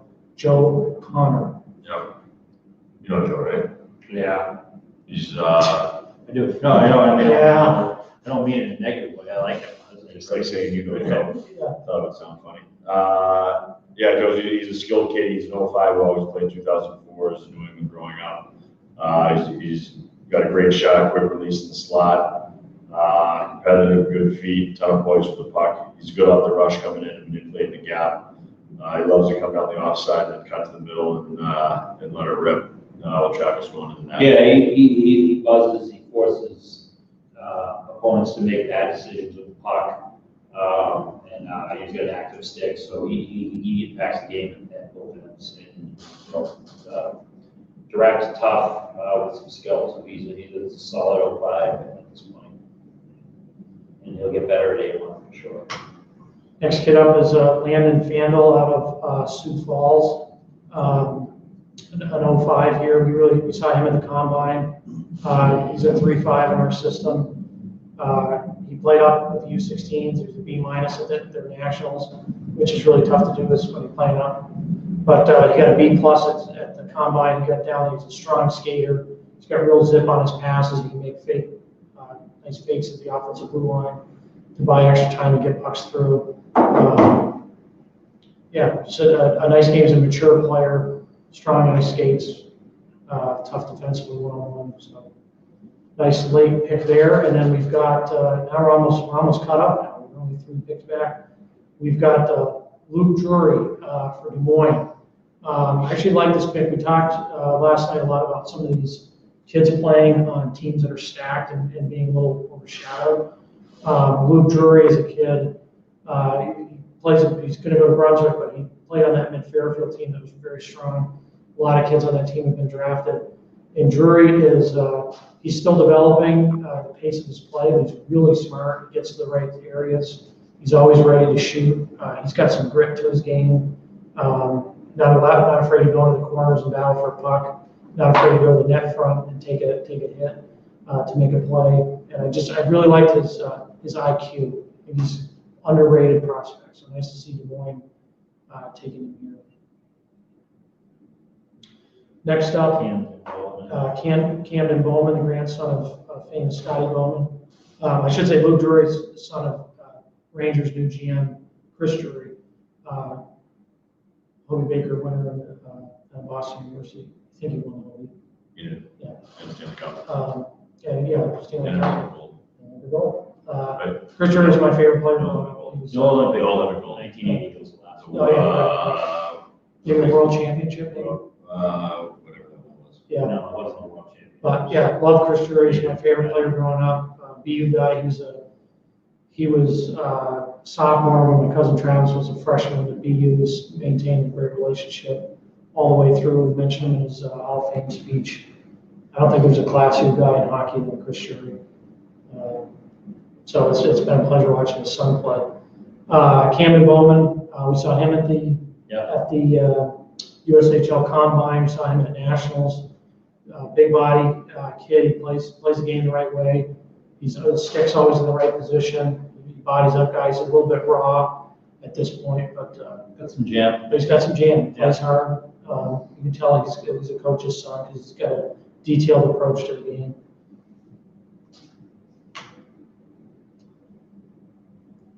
All right, that's it. Carter Van Meeteren. Okay, so this is Carter played for the Floyd Valley Hotshots, so don't bother looking him up. Okay. From Hull, Iowa, young man that passed away, unfortunately, from a congenital heart disease, and it's a really great thing that Sioux City's doing here by drafting him and recognizing Carter, which was a terrific player and loved the game. I hate to see these things happen in 2014. So he was 11 years old. I'm sure he's a big fan of the team, and so shout out and our condolences and blessings to Carter's family.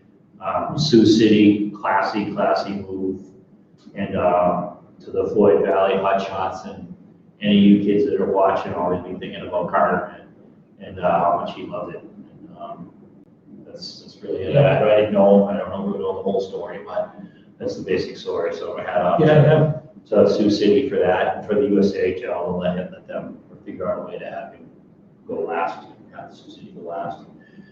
Yeah, that's Sioux City's got Luke Strands, the general manager, head coach, a class act, really well respected throughout the league.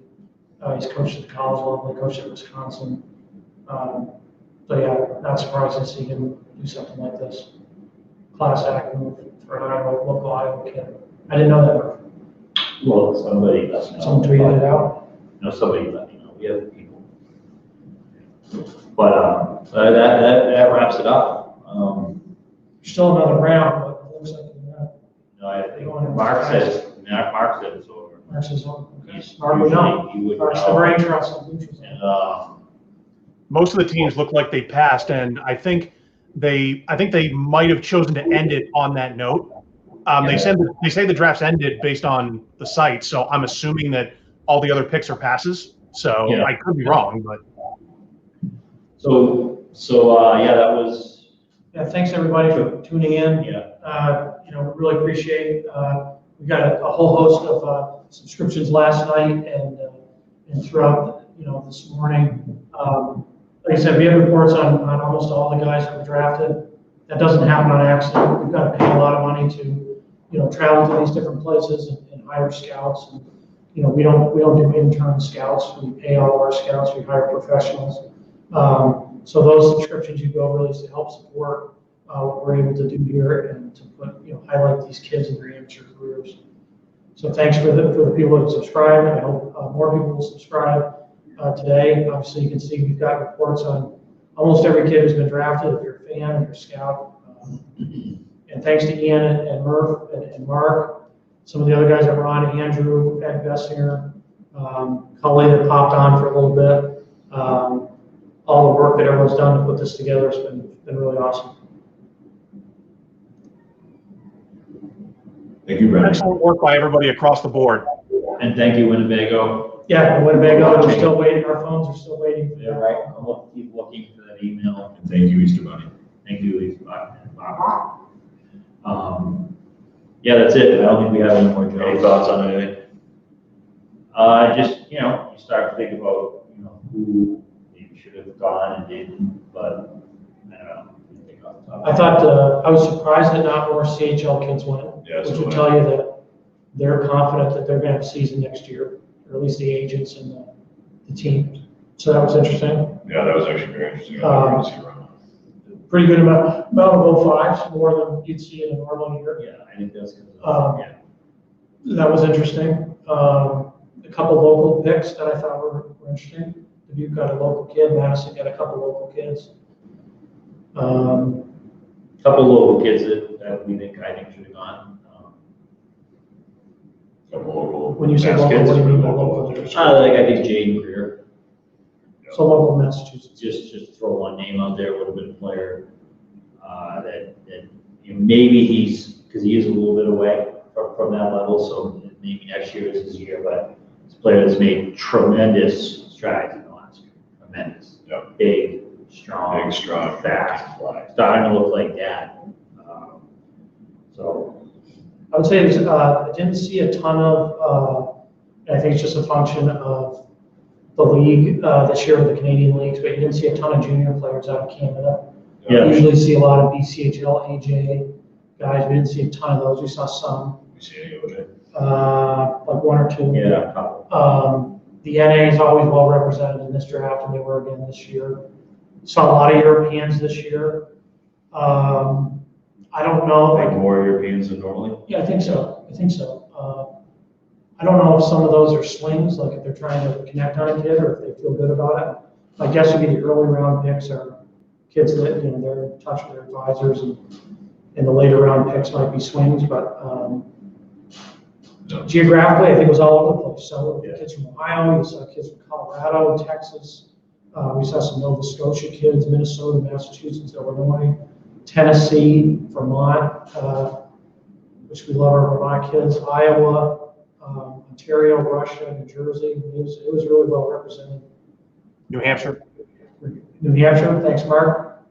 New York, it was everywhere. So I think, credit to the USHL guys. They're getting out, they're doing their homework. In a tough year with COVID, especially in the beginning of the year, tough to see these kids. So I think so. What about you, Mark? You got any comments from the hub? I'd say that, as far as the way this draft went, I'm also surprised there weren't as many CHL players taken. And, The other thing that I'm impressed by is the number of prep school kids that went off the board, even though many of them didn't have a full season.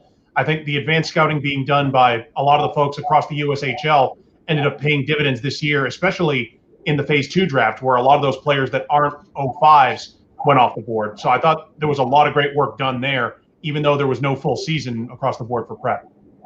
Yep. So yeah, I think that wraps it up. Thanks a lot for watching. I think we can officially put a bow on it. This is the end of our Phase 2 draft show. And across the board, I want to thank everybody for having a chance to tune in. For Brendan Collins, Ian Moran, the coach Brian Murphy, and myself, Mark Bilotta, that's a wrap.